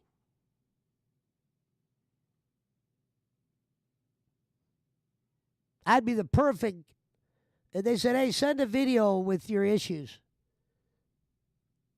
Tell us why we shouldn't use this company again. Oh, I'm the spokesman for that video. Me, right here. I'll tell you why you should never fucking use Green X. If I would knew what I know now, I would have ran outside and got some homeless guy.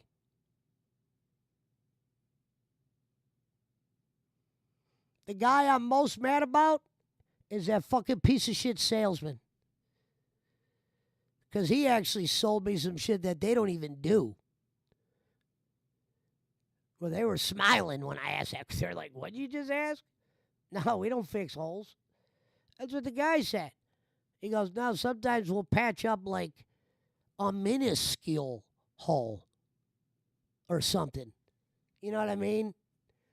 I needed real holes. Fucking, like I said, my shit looked like Bugs Bunny downstairs. What they did was, remember when I thought I had a groundhog? This is before when I knew I had a mouse. But when I saw that dirt downstairs, I'm like, damn, mice don't do that. And I saw groundhogs underneath the porch before. So we thought maybe groundhog finding a place for the winter? But why would they bring the dirt in the house and then, or how are they bringing it in the house and then not, you know? Usually those kind of animals are afraid of going in houses. That's why when my buddy goes, you got squirrels living in the attic. So, they don't ever come down for dog food. Squirrels are more welcome to live up there all winter if they want. Other than those bullshit holes that I'm going to patch up. Them motherfuckers don't bother you anything. You might have to do a couple repairs. But a squirrel ain't going to come down to Daisy's food, run on you, period. They'll fucking go rob a fucking woodpecker for blood before they'll fucking come in a house and look for dog food.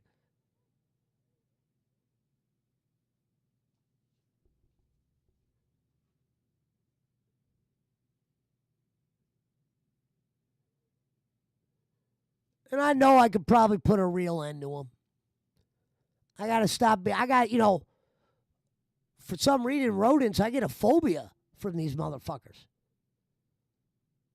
You know what I mean? I could go do jail, all this shit. These fucking rodents, they get me fucking squirmish.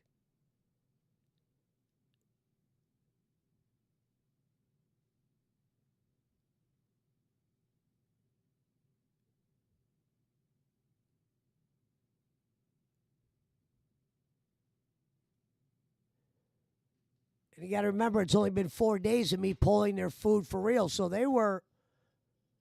he said, be careful, they carry diseases. Yeah, no shit. That's why they got to die. And I hear you, mouse. That's the reason why my voice is gone, is screaming at these motherfuckers.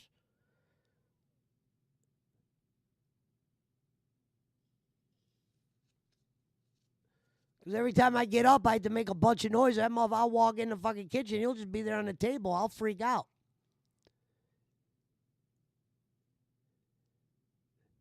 That's why you always hear me call Daisy. Because Daisy she'll go to kill. She's got beagle in her, and her instincts, she can't swerve around them. Meaning she tries to kill squirrels, rats, certain animals. She goes for kills.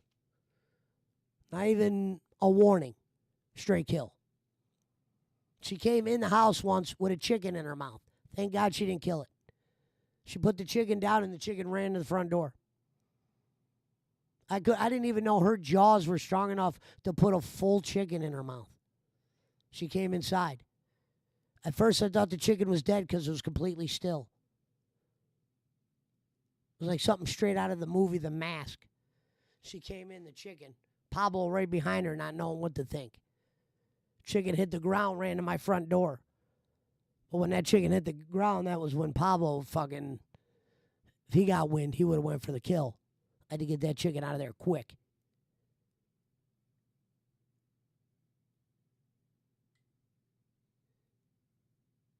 They really get bad when there's new construction in area. No, we're getting them. I'm not going grocery shopping the way they're slamming cupboards. I'm almost afraid they're going to figure out a way to get in the fridge. These motherfuckers are kind of strong. And they use their jaws. And then you read about their jaws. And you hear the stories from the Green X guys.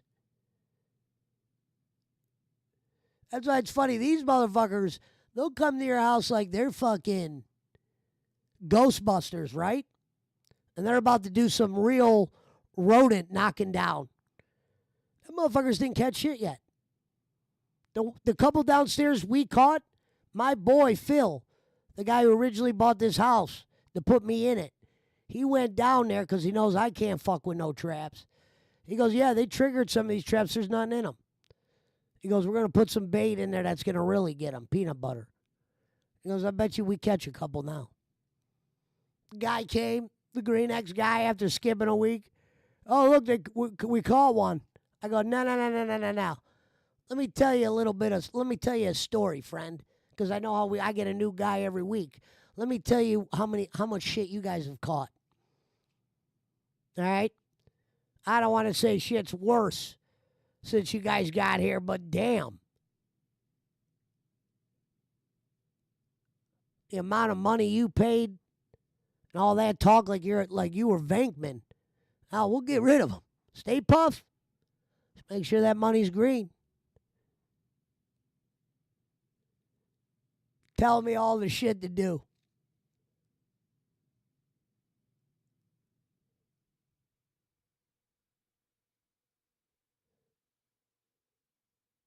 Thank you, Abby.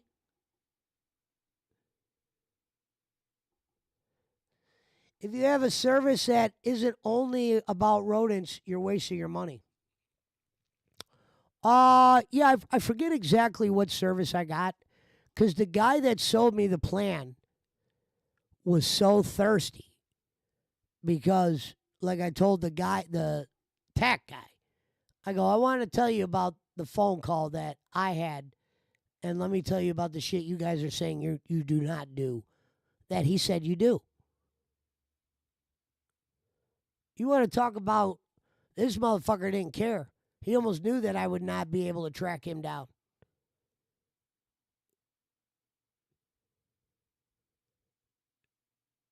He made it sound like, motherfucker, I was going to be calling them up, praising them.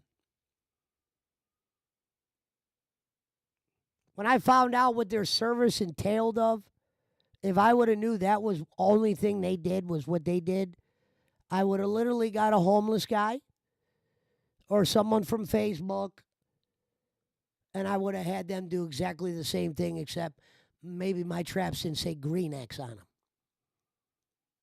I thought there was a little bit more business done, you know, when you hear Reverend and the way these guys talk. And you find out that that job really is easy. No wonder Rev still has that job. That job's easy. If I didn't have, I could do that job if I didn't wasn't scared of them motherfuckers. That's a job a guy like me is capable of doing. There's nothing to it.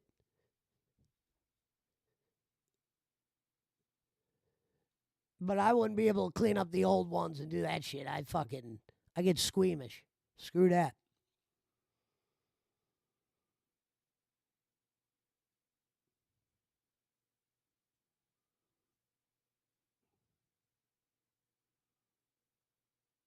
I've had people's dogs run full speed at me and not even flinch. Fucking rat runs at me, I'm flinching.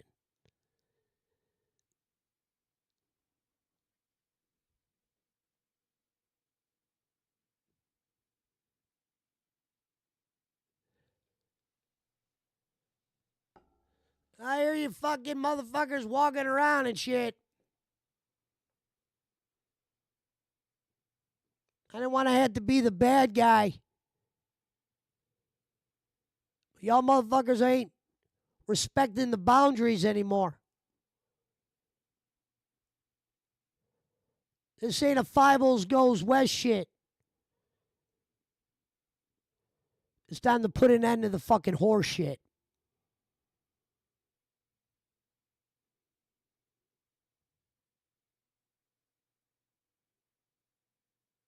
Barkley said, if you could watch through a John Moxley match, you could do that job no problem.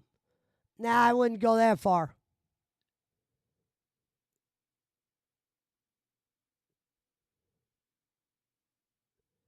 I'm telling you, people have fear of heights and shit. I don't want to say I have a fear of.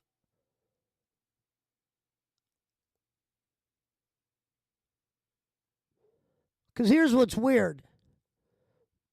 When we used to, this dude had like lizards and snakes. And we used to have to buy mice for his tank. Sometimes rats. When they would come like that, yeah, they don't freak me out. But when they're in the wild, and the way these Cleveland ones act, you're like, what? They're like, they're more afraid of you than you are. And then eventually they're running up to you and you're like, motherfucker, what do you mean more afraid? That motherfucker ran right there. So I said, man, a desperate fucking hungry animal, man. You could probably make some real good videos off that shit. Especially when they were getting roast beef for months.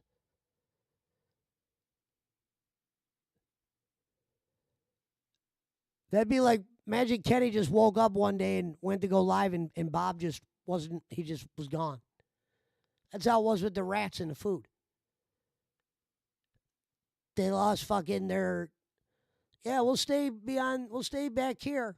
You might hear us in the kitchen. To where, what else is in this house? Yeah, who cares if he's sleeping back there? We need to figure this out.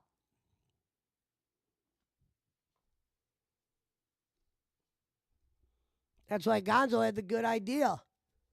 The bait box in the house. Genius. Now, here's where I come in, right? They got 3 of them around the house, outside. Their protocol is no bait, poison inside the house. At first you'd say, well, is that because they don't want it dying in a wall? And I'm like, hey, man, you got to get that bitch out of my wall. But what I could do is, I don't even think fucking homeboy filled the bait box last time, and he said he was. This dude looked like a straight dope fiend. I remember I was talking to him the way Bolin would talk to fucking Schmidt. I was like, listen, man, let me tell you what you guys have caught and shit, and what I've been going through and what my money bought me. And I need a couple answers here. We need to have a couple understandings going forward. But when it comes to how many mice you guys have caught or rats or whatever, you guys technically, and this is my right hand to God, technically haven't caught shit. Because when Phil went downstairs, those traps were triggered, and he set them himself. He goes, this will get them. Because they were getting their bait. It was good showing for Green Axe off jump. They came in and did some Scooby-Doo shit. If Reverend would have came in my house and did that, would have been one thing. But when I'm calling a company and they're telling you 400, and they literally do some shit that I could have did, really. Would I want to do that? No. But I easily probably could have paid someone and said, listen, I need you to go downstairs, put this here, this there. I really thought these services came in and did some fucking, like Reverend made it sound like we come in and get like, we get an instant kill under our belt. You know what I mean? I think of that salesman's fucking face and that shit he said to me. Motherfucker, it's one thing to take my money and sell me on something, but to sell me on something and add bonus shit that you don't even do, some trick shit, just because you're worried about me saying no when I said you guys fix holes, and you said yeah, and I asked the tech, and basically he says the type of holes they repair, Jesus Christ, he wouldn't even call anybody to repair these holes they said they would patch up. Like, I wouldn't even call a service for that. What do you mean you don't do this kind of hole? He says you guys do fucking holes and all that. And they got a fucking base all around. So I don't even know. I forgot to get that guy's name because I would love to just call him up and trash on him. I would ruin his fucking day. I'd call him and say, hey, you might actually be able to get this on tape and just send it to that motherfucker. I'd be like, yo. He'd be like, his normal self. Hey, how you doing? Yeah, hi, I'm a returning customer, and you were actually one of the guys that sold me on the thing or whatever. He'd be like, yeah, is there a problem? Yeah, well, for starters, I feel like that you are either a fucking liar or one of the biggest bullshitters ever, and if you worked for me and you pulled this with a customer, you'd be gone. All right? You didn't only sell me a bag of goods. You sold me a whole goddamn fucking year's supply of the shit. You made it sound like Orton could suck a Dion.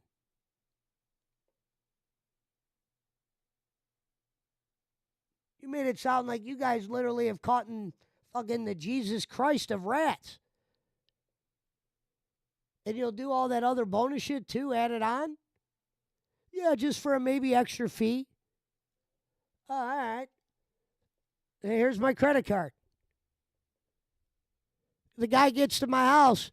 Hey, buddy, how much you think it'll cost me to patch that hole up? Patch the hole, excuse me. Patch the hole. I'm like, yeah, your salesman said you guys patched those holes right there. Then the guy starts like laughing, right? And he goes, I guess I got to tell you what I tell everyone. Those salesmen, We don't even see those guys. We don't even work with them.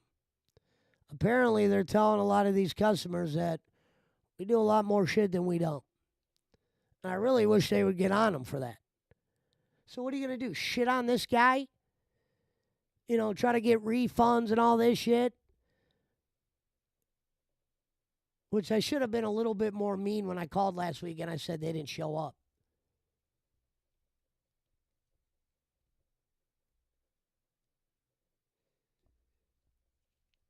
Not always lie, Gonzo. I'll tell you why that's not true. Salesmen always lie? Not really. I'm a salesman when it comes to cars and other things, but when it comes to cars, I've been very honest with people.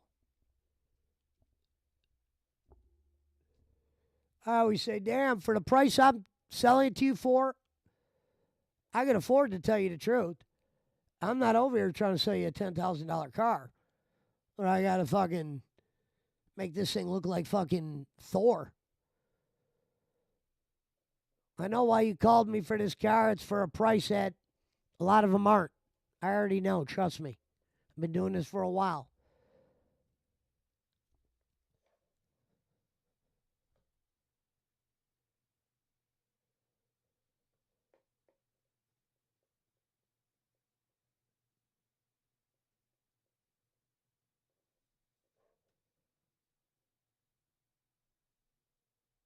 But I've been honest to the people I sell cars to, especially sometimes when I'm selling them at my house.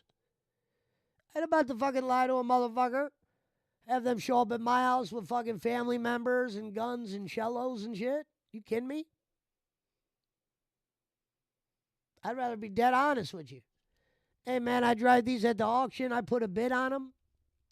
Anything could happen on a used car. You tell me, how long do you think this car will last? I have no clue. I don't even know what's been done in this car or what hasn't. I just know that this car was good enough for me to put a bid on at the auction. And if it was fucked up, I ain't even wasting my time to sell it to you out of my house unless I fucking make it clear that it's fucked up. Because I'm not trying to play cowboys and Indians. I want it to be like where I go. When we go to the auction and we drive that car and we write that bid on that piece of paper, if I'm driving home and something fucking goes wrong, I can't call fucking Maurice at the auction and yell at him. He'll fucking start yelling at me back. What the fuck you doing calling my phone? Think I give a shit that one of the cars you bought from my auction's fucked up? You know what it is around here. Get your shit together.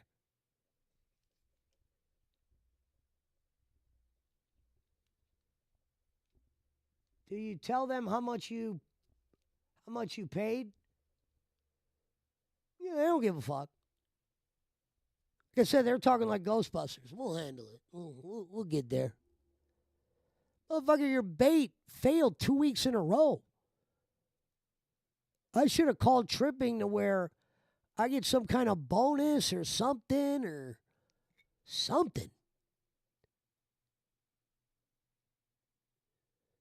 And if I ran Green X, and I'm not making this up, I don't give a fuck how much money I'd have, I would tell the salesman, hey, look, we can't just flat out tell people we change tires and we don't. No, I don't want that kind of fucking reputation.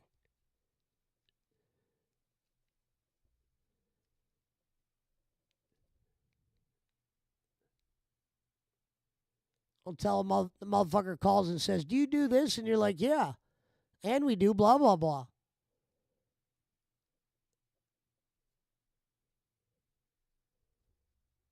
You would have thought that I screwed that fucking technician's girl or something, his facial expression when I said, you guys cover those holes up? He was like, you talking to me?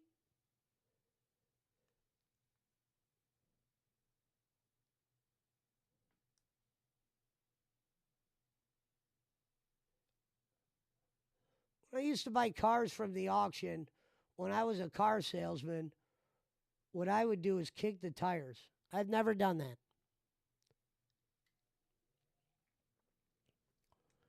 I test drive a car, we test drive a car, we write a price down. Plain and simple. I don't give a fuck about a car's Carfax, any of that shit. I am the Carfax when I do test drives.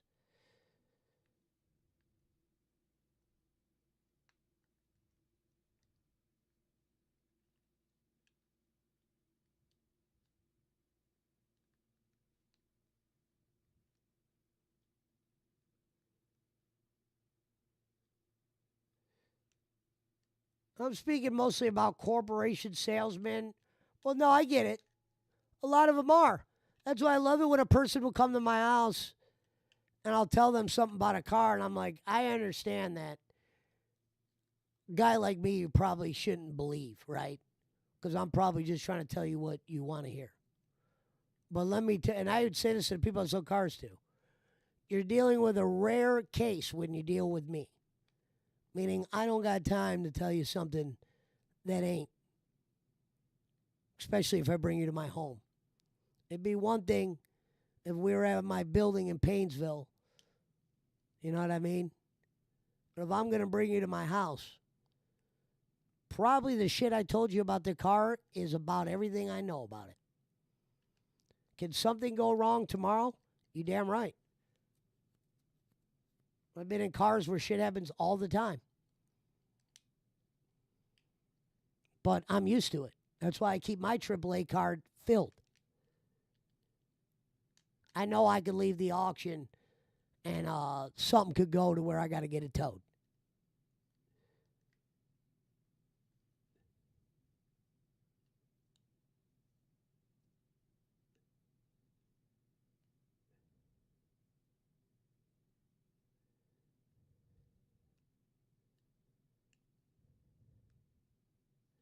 Every car had a different owner.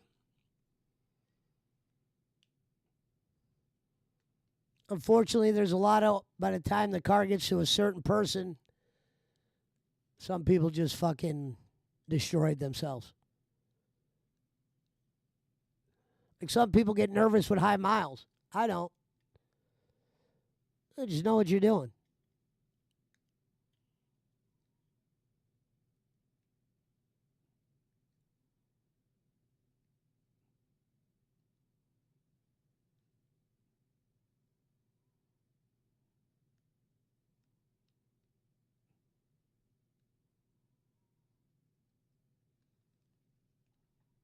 Real?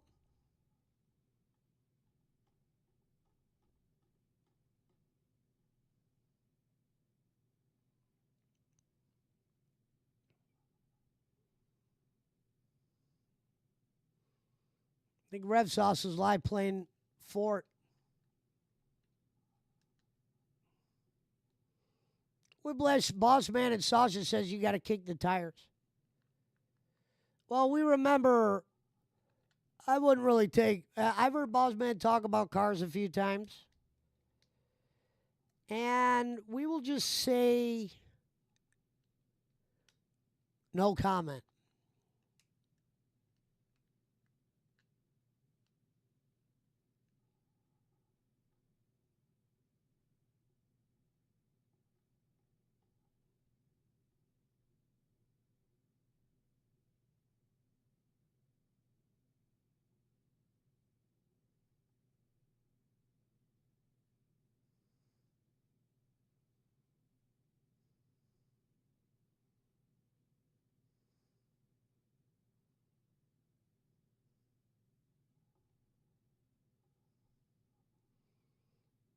I've been blocked by Rev Sauce for saying hello.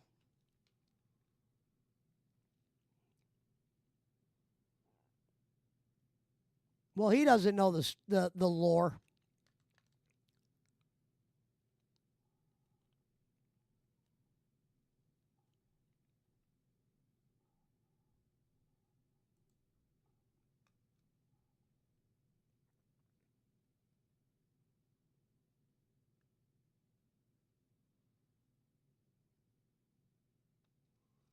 DSP's unrecorded beg segment. Let's at least give this a glance. unrecorded beg segment.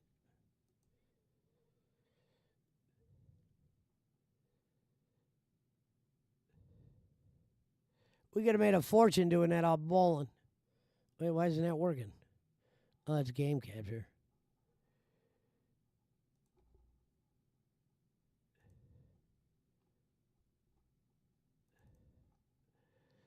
Unrecorded bag segment.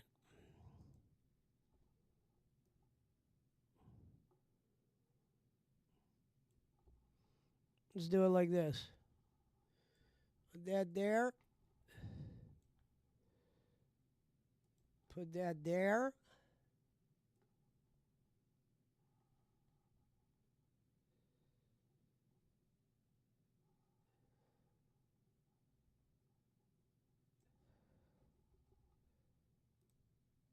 All right, let's see if DSP is a better beggar than Bolin.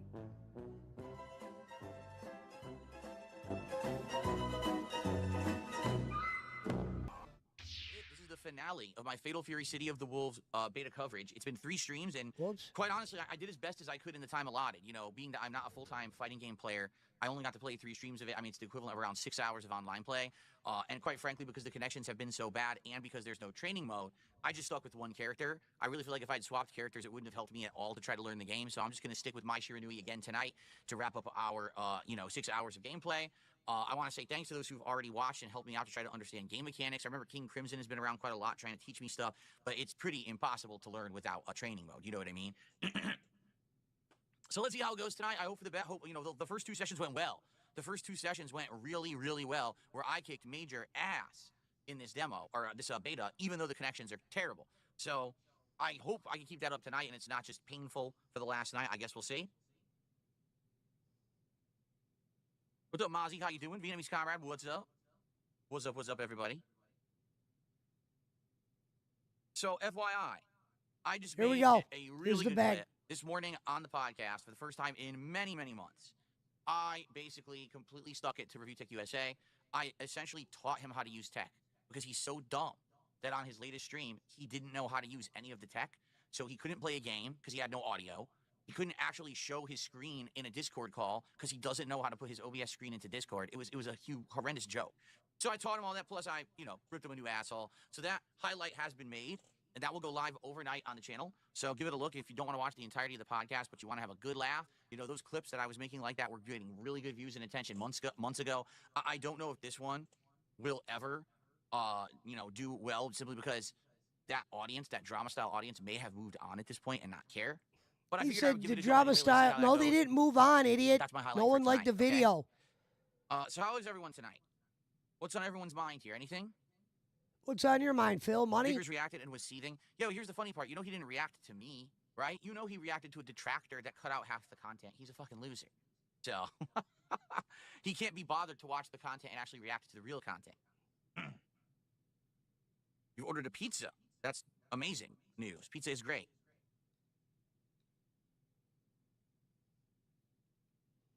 No, I mean, right. Digger's React was boring as fuck. Literally every time he reacts is boring. Like, no exaggeration. It's just, he's rambling, he's meandering, he gets distracted by every contribution and never finishes a thought. It's like... It's distracted a guy by without a every brain trying to contribution, actually huh, operate. DSP? He is,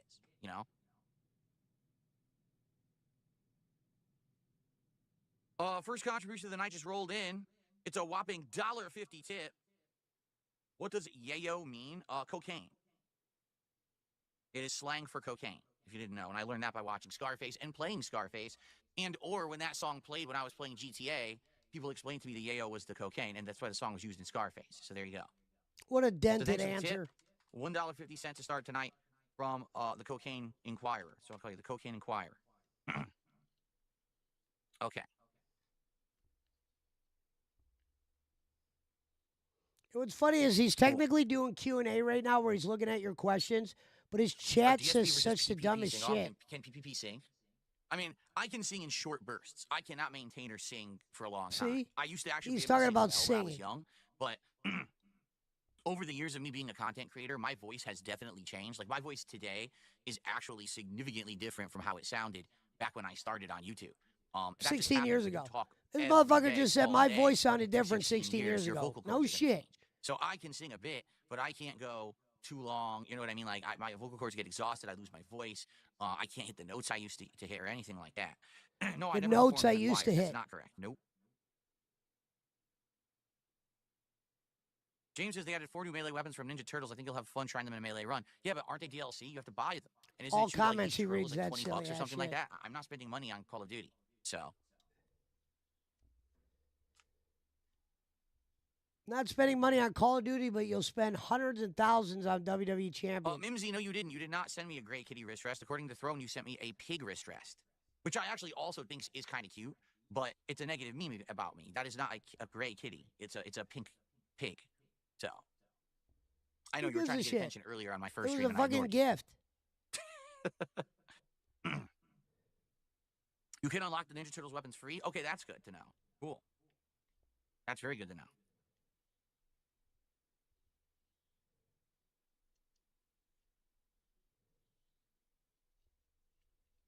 He doesn't Dave, even yes, know what don't worry question to about read. that. I really don't want to talk about wrestling right now because we're not doing Smart Guys this week. Okay, but yeah, we will. We'll He talk says, about let's that in do the future. Q&A, Don't but he worry. won't When talk we get- about When we get wrestling. back to Smart Guys, it's going to be a hell of a show. Not only are we going to be talking about all the build up to Elimination Chamber, but also Elimination Chamber and the Raw after Elimination Chamber, and I'm going to have the Topps WWE cards. So we may even have to do like a special show where maybe we do it one night and maybe we do another one. I don't know. We'll have to see because I'm having a hard time thinking we're going to cover everything we can cover in one night. Now, there's no point. The bottom line is, Real says you could just do a solo show. There's no point. Here's the thing. The same kind of thing popped up years ago Liar. when Smart Guys was rolling, and it was myself and John Rambo. And there were a couple of weeks where maybe John Rambo couldn't make it, and people would be like, will you do a solo show? I don't think so. I think that the way that show works, the dynamic of the show, is that it's two people giving different opinions and takes on something and building and going off of each other.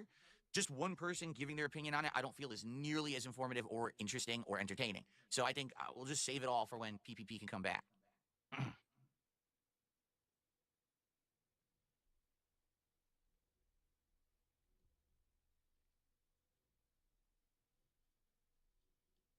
Super Bonchon back in the day, the answer everyone gave was Trish Stratus, for the record. That was the universal answer to your question. So, okay. We're going to get set up soon. I'll chill with you guys a few more minutes here.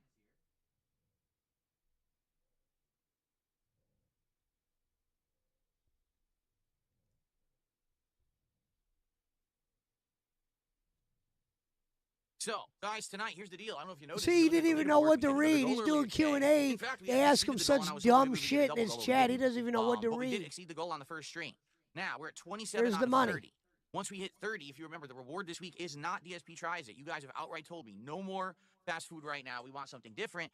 And you guys said, what about a late night chill with Phil stream where you're building your Lego set? So we are going to do the first ever DSP Builds It or Building with Phil, Build with Phil. This Building week, with once we hit Phil, the goal. Legos. The sooner we hit the goals, the sooner We do hit the stream. goal. So we hit a goal tonight, we're at 28. If we hit 2 goals tomorrow, we're at 30, and we'll do the stream Tuesday night.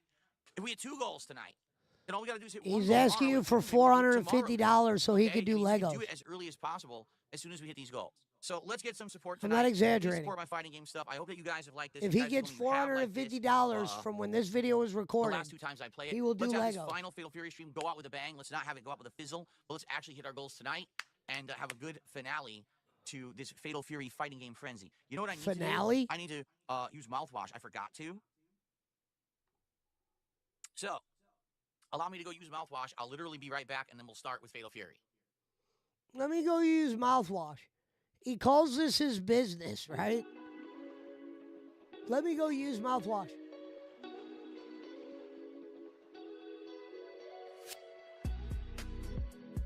And then he's so paranoid that the detractors will pick up sound, he mutes his mic.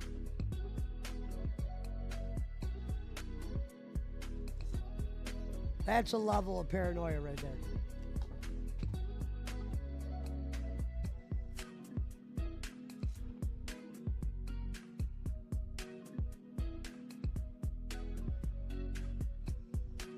I can't believe Duty actually recorded the whole time he was gone.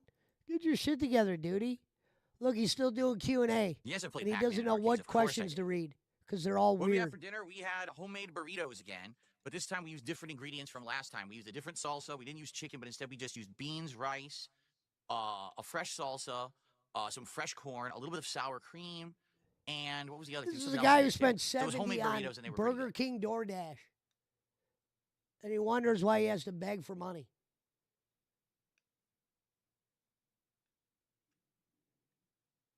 Hold the gameplay till withholder step up, says Blizzard.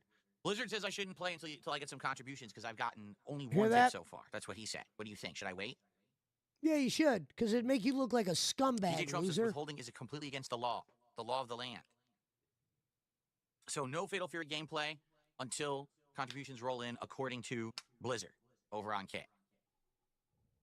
Paywall it up, says Copine. There you go. Tell YouTube to step it up. So don't be Koala, who admittedly has been one of the biggest contributors here on the channel recently. In fact, currently sitting Sounds like bowling. at number 3 for the month with 52 gifted subs, is saying, you know, YouTube has to step it up tonight. Sarah agrees. Hold the stream hostage, she says. There you go. So it's a skip for Monster Hunter this Friday, says Lala Fell of Light. I'm not here Friday. I'm not here Friday. I'm taking my extra day off this week. So Friday, Saturday, I'm not here. The earliest I would even be able to play it is Sunday. We tried the beta. No one liked it. And again, someone even has offered to donate the game to me and knows that it might not work. And I'm still on the fence. Like I said, if people could convince me that it would work and they would show up and engage in support with it, then fine. But it doesn't work. I've tried this game so many times. I played it on the 3DS years and years ago, right? I played the beta for World. I played the beta for Rise. And now I've played the beta for Wilds. And no one likes it. I don't know what else to say. If people don't like it, Not true, Phil. right, then I can't make content out of it, you know? If you don't donate to a stream he plays a video game on, he labels it a bad video game. Not smart enough to know he's got the same Mr. people Anime that says, I wail sent you on him enough for the money to same get Fast shit. Food Sim. I guarantee it will do well for the stream. Give it a try. You sent me money? I didn't get anything. Right now? That's not good because I didn't get a tip. I didn't get any subs. That's not good. Where did you send it? I'm just curious. I want to make sure that you didn't get ripped off or something. I want Fast to make Food sure Sim he is didn't get cheap, ripped off. Right? Fast Food Sim is only like, what, like $15? It's not a matter of money at all. It's a matter of us checking it out for like a late night chill stream if we want to. We could, as early as this week, we could because I wanted to do like a late night like indie stream this week, and maybe we could do it. I don't know.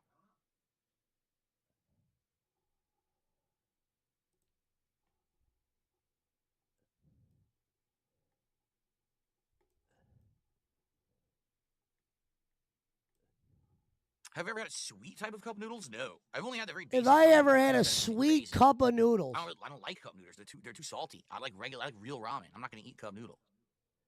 what do Q&A's got going on? Oh, excuse me. Well, it looks like I people are wonder gonna everybody withhold. goes to Raw We've only got Phil's that one chat. tip of support so far tonight, and I'm not gonna wait all night. So I guess we're gonna start. Oh well. I'm not going to This wait all happened didn't night. work. The stalling didn't work. Here, let me turn off the lights just behind me.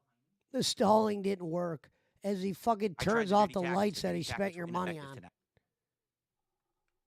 What a joke.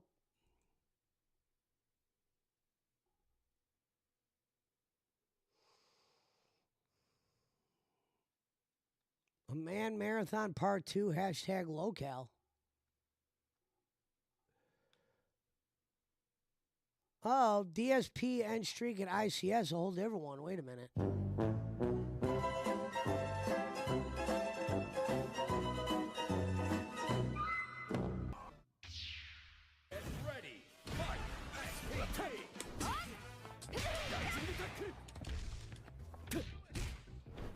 Where's my jab?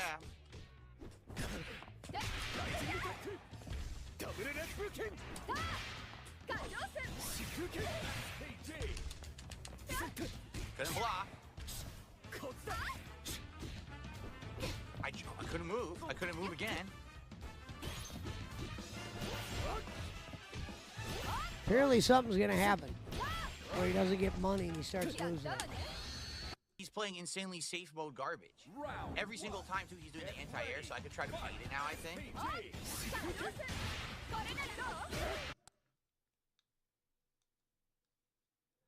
Duty went real lazy on this video. This fucking life loser who's teabagging in a beta.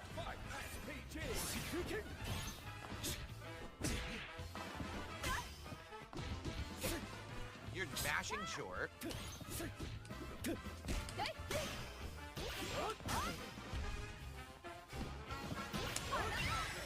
It beats it? It beats your anti-air? What the hell? Literally when he did it, I counted it. I nothing. He dropped it. Yeah. So garbage gameplay. Again, I think Rock will be the best character so far in the game out of the beta characters. Literal zero skill needed to play as that character, at all. And he didn't hit me with any of this shit at all. When he did his SPV, whatever it's called, SPG, I fucking asked for teabagging. He's a fucking life loser. Didn't do it.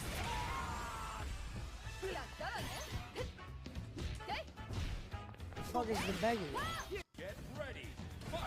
What a lazy video by Duty. ESP streak ends. That's clickbait. I'm punching. Why'd you throw through it? Well, now I'm done. That's it. One little backstep, yes, and I can't do anything. The insane fucking combo off of nonsense. Look at this. Look how stupid this shit is. When does the combo end? He just got his ass kicked. I couldn't do anything. Awful gameplay. Completely fucking awful, laggy piece of shit gameplay.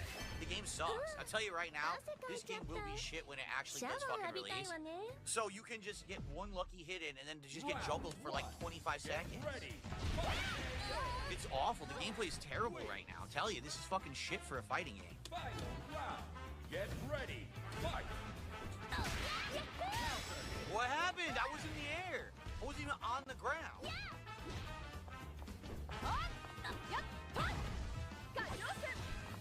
Now what I did the anti-air.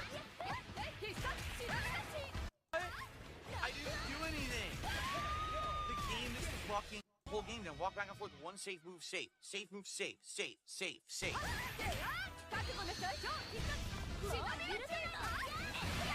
Time to anti-air. Nothing.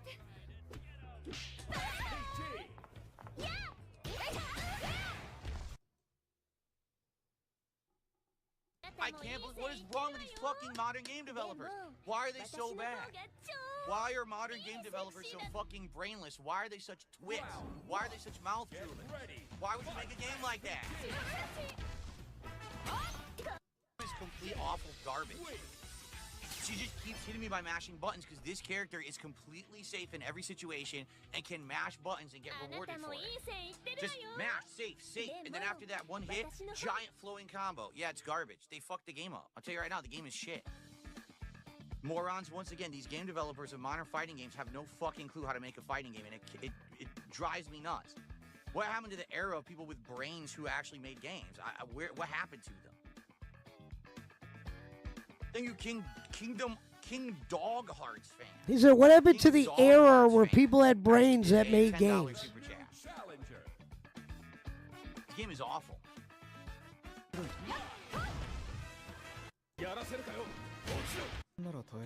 Looks like more trash, more unbalanced trash in this fucking game, doesn't it?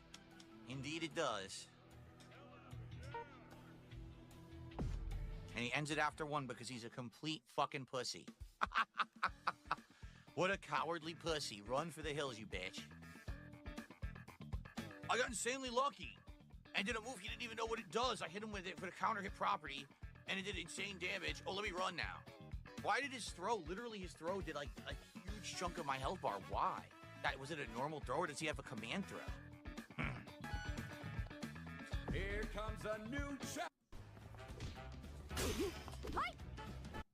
The game is legit fucking bad, and it's gonna suck when it releases. The netcode sucks, and the gameplay mechanics suck ass. Where's all the money at? It's complete crap.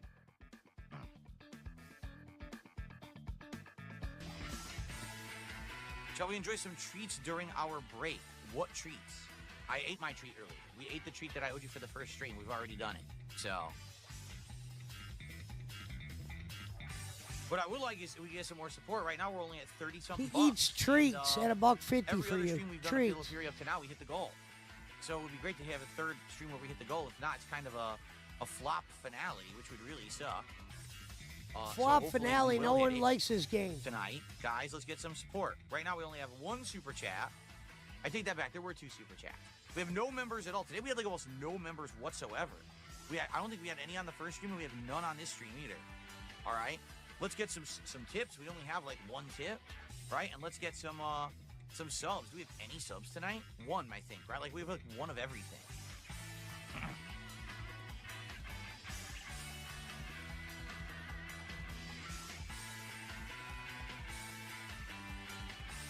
Do I think the fate of fighting games will ever change, or might it change down the line? The problem is, these people making these games don't care about the competitive nature anymore. They care about flashiness to sell copies. So if they put a big flashy thing like 100 super cancels and everything into the game, people will be like, ooh, it's so flashy, I like it. But does that necessarily facilitate? This guy can never just admit he gets beat in the think game. He has to anyone's measuring that anymore. To be frank, I explain don't why the think so at all. game fucked him no matter what.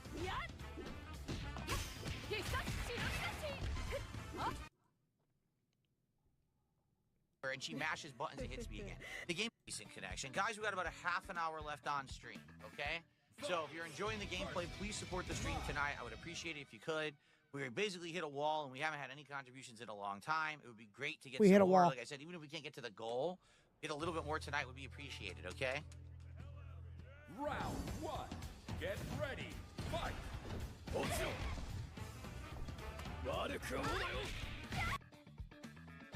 All right, come on, guys. Last chance to hit the goal. Enough of this nonsense. Come on. Enough Like of I this said, if we can nonsense. hit I the need goal, money. Get to 100. I appreciate you guys have supported this game. Let's over at the least last get to weekend. 100. We play other fighting games besides Street Fighter, so I have. And I've put a lot of effort into this last, I put a lot of effort Thursday into this. last week. So I There hope you was liked no it. effort put And into let's it. end on a bang here. Let's do it. Let's end with a big bang finish, shall we? Come on. Let's get it. Hey, Duty Streams, big up shout out for the greatest field content on the internet. Check out Duty Streams. We'll see you guys tomorrow.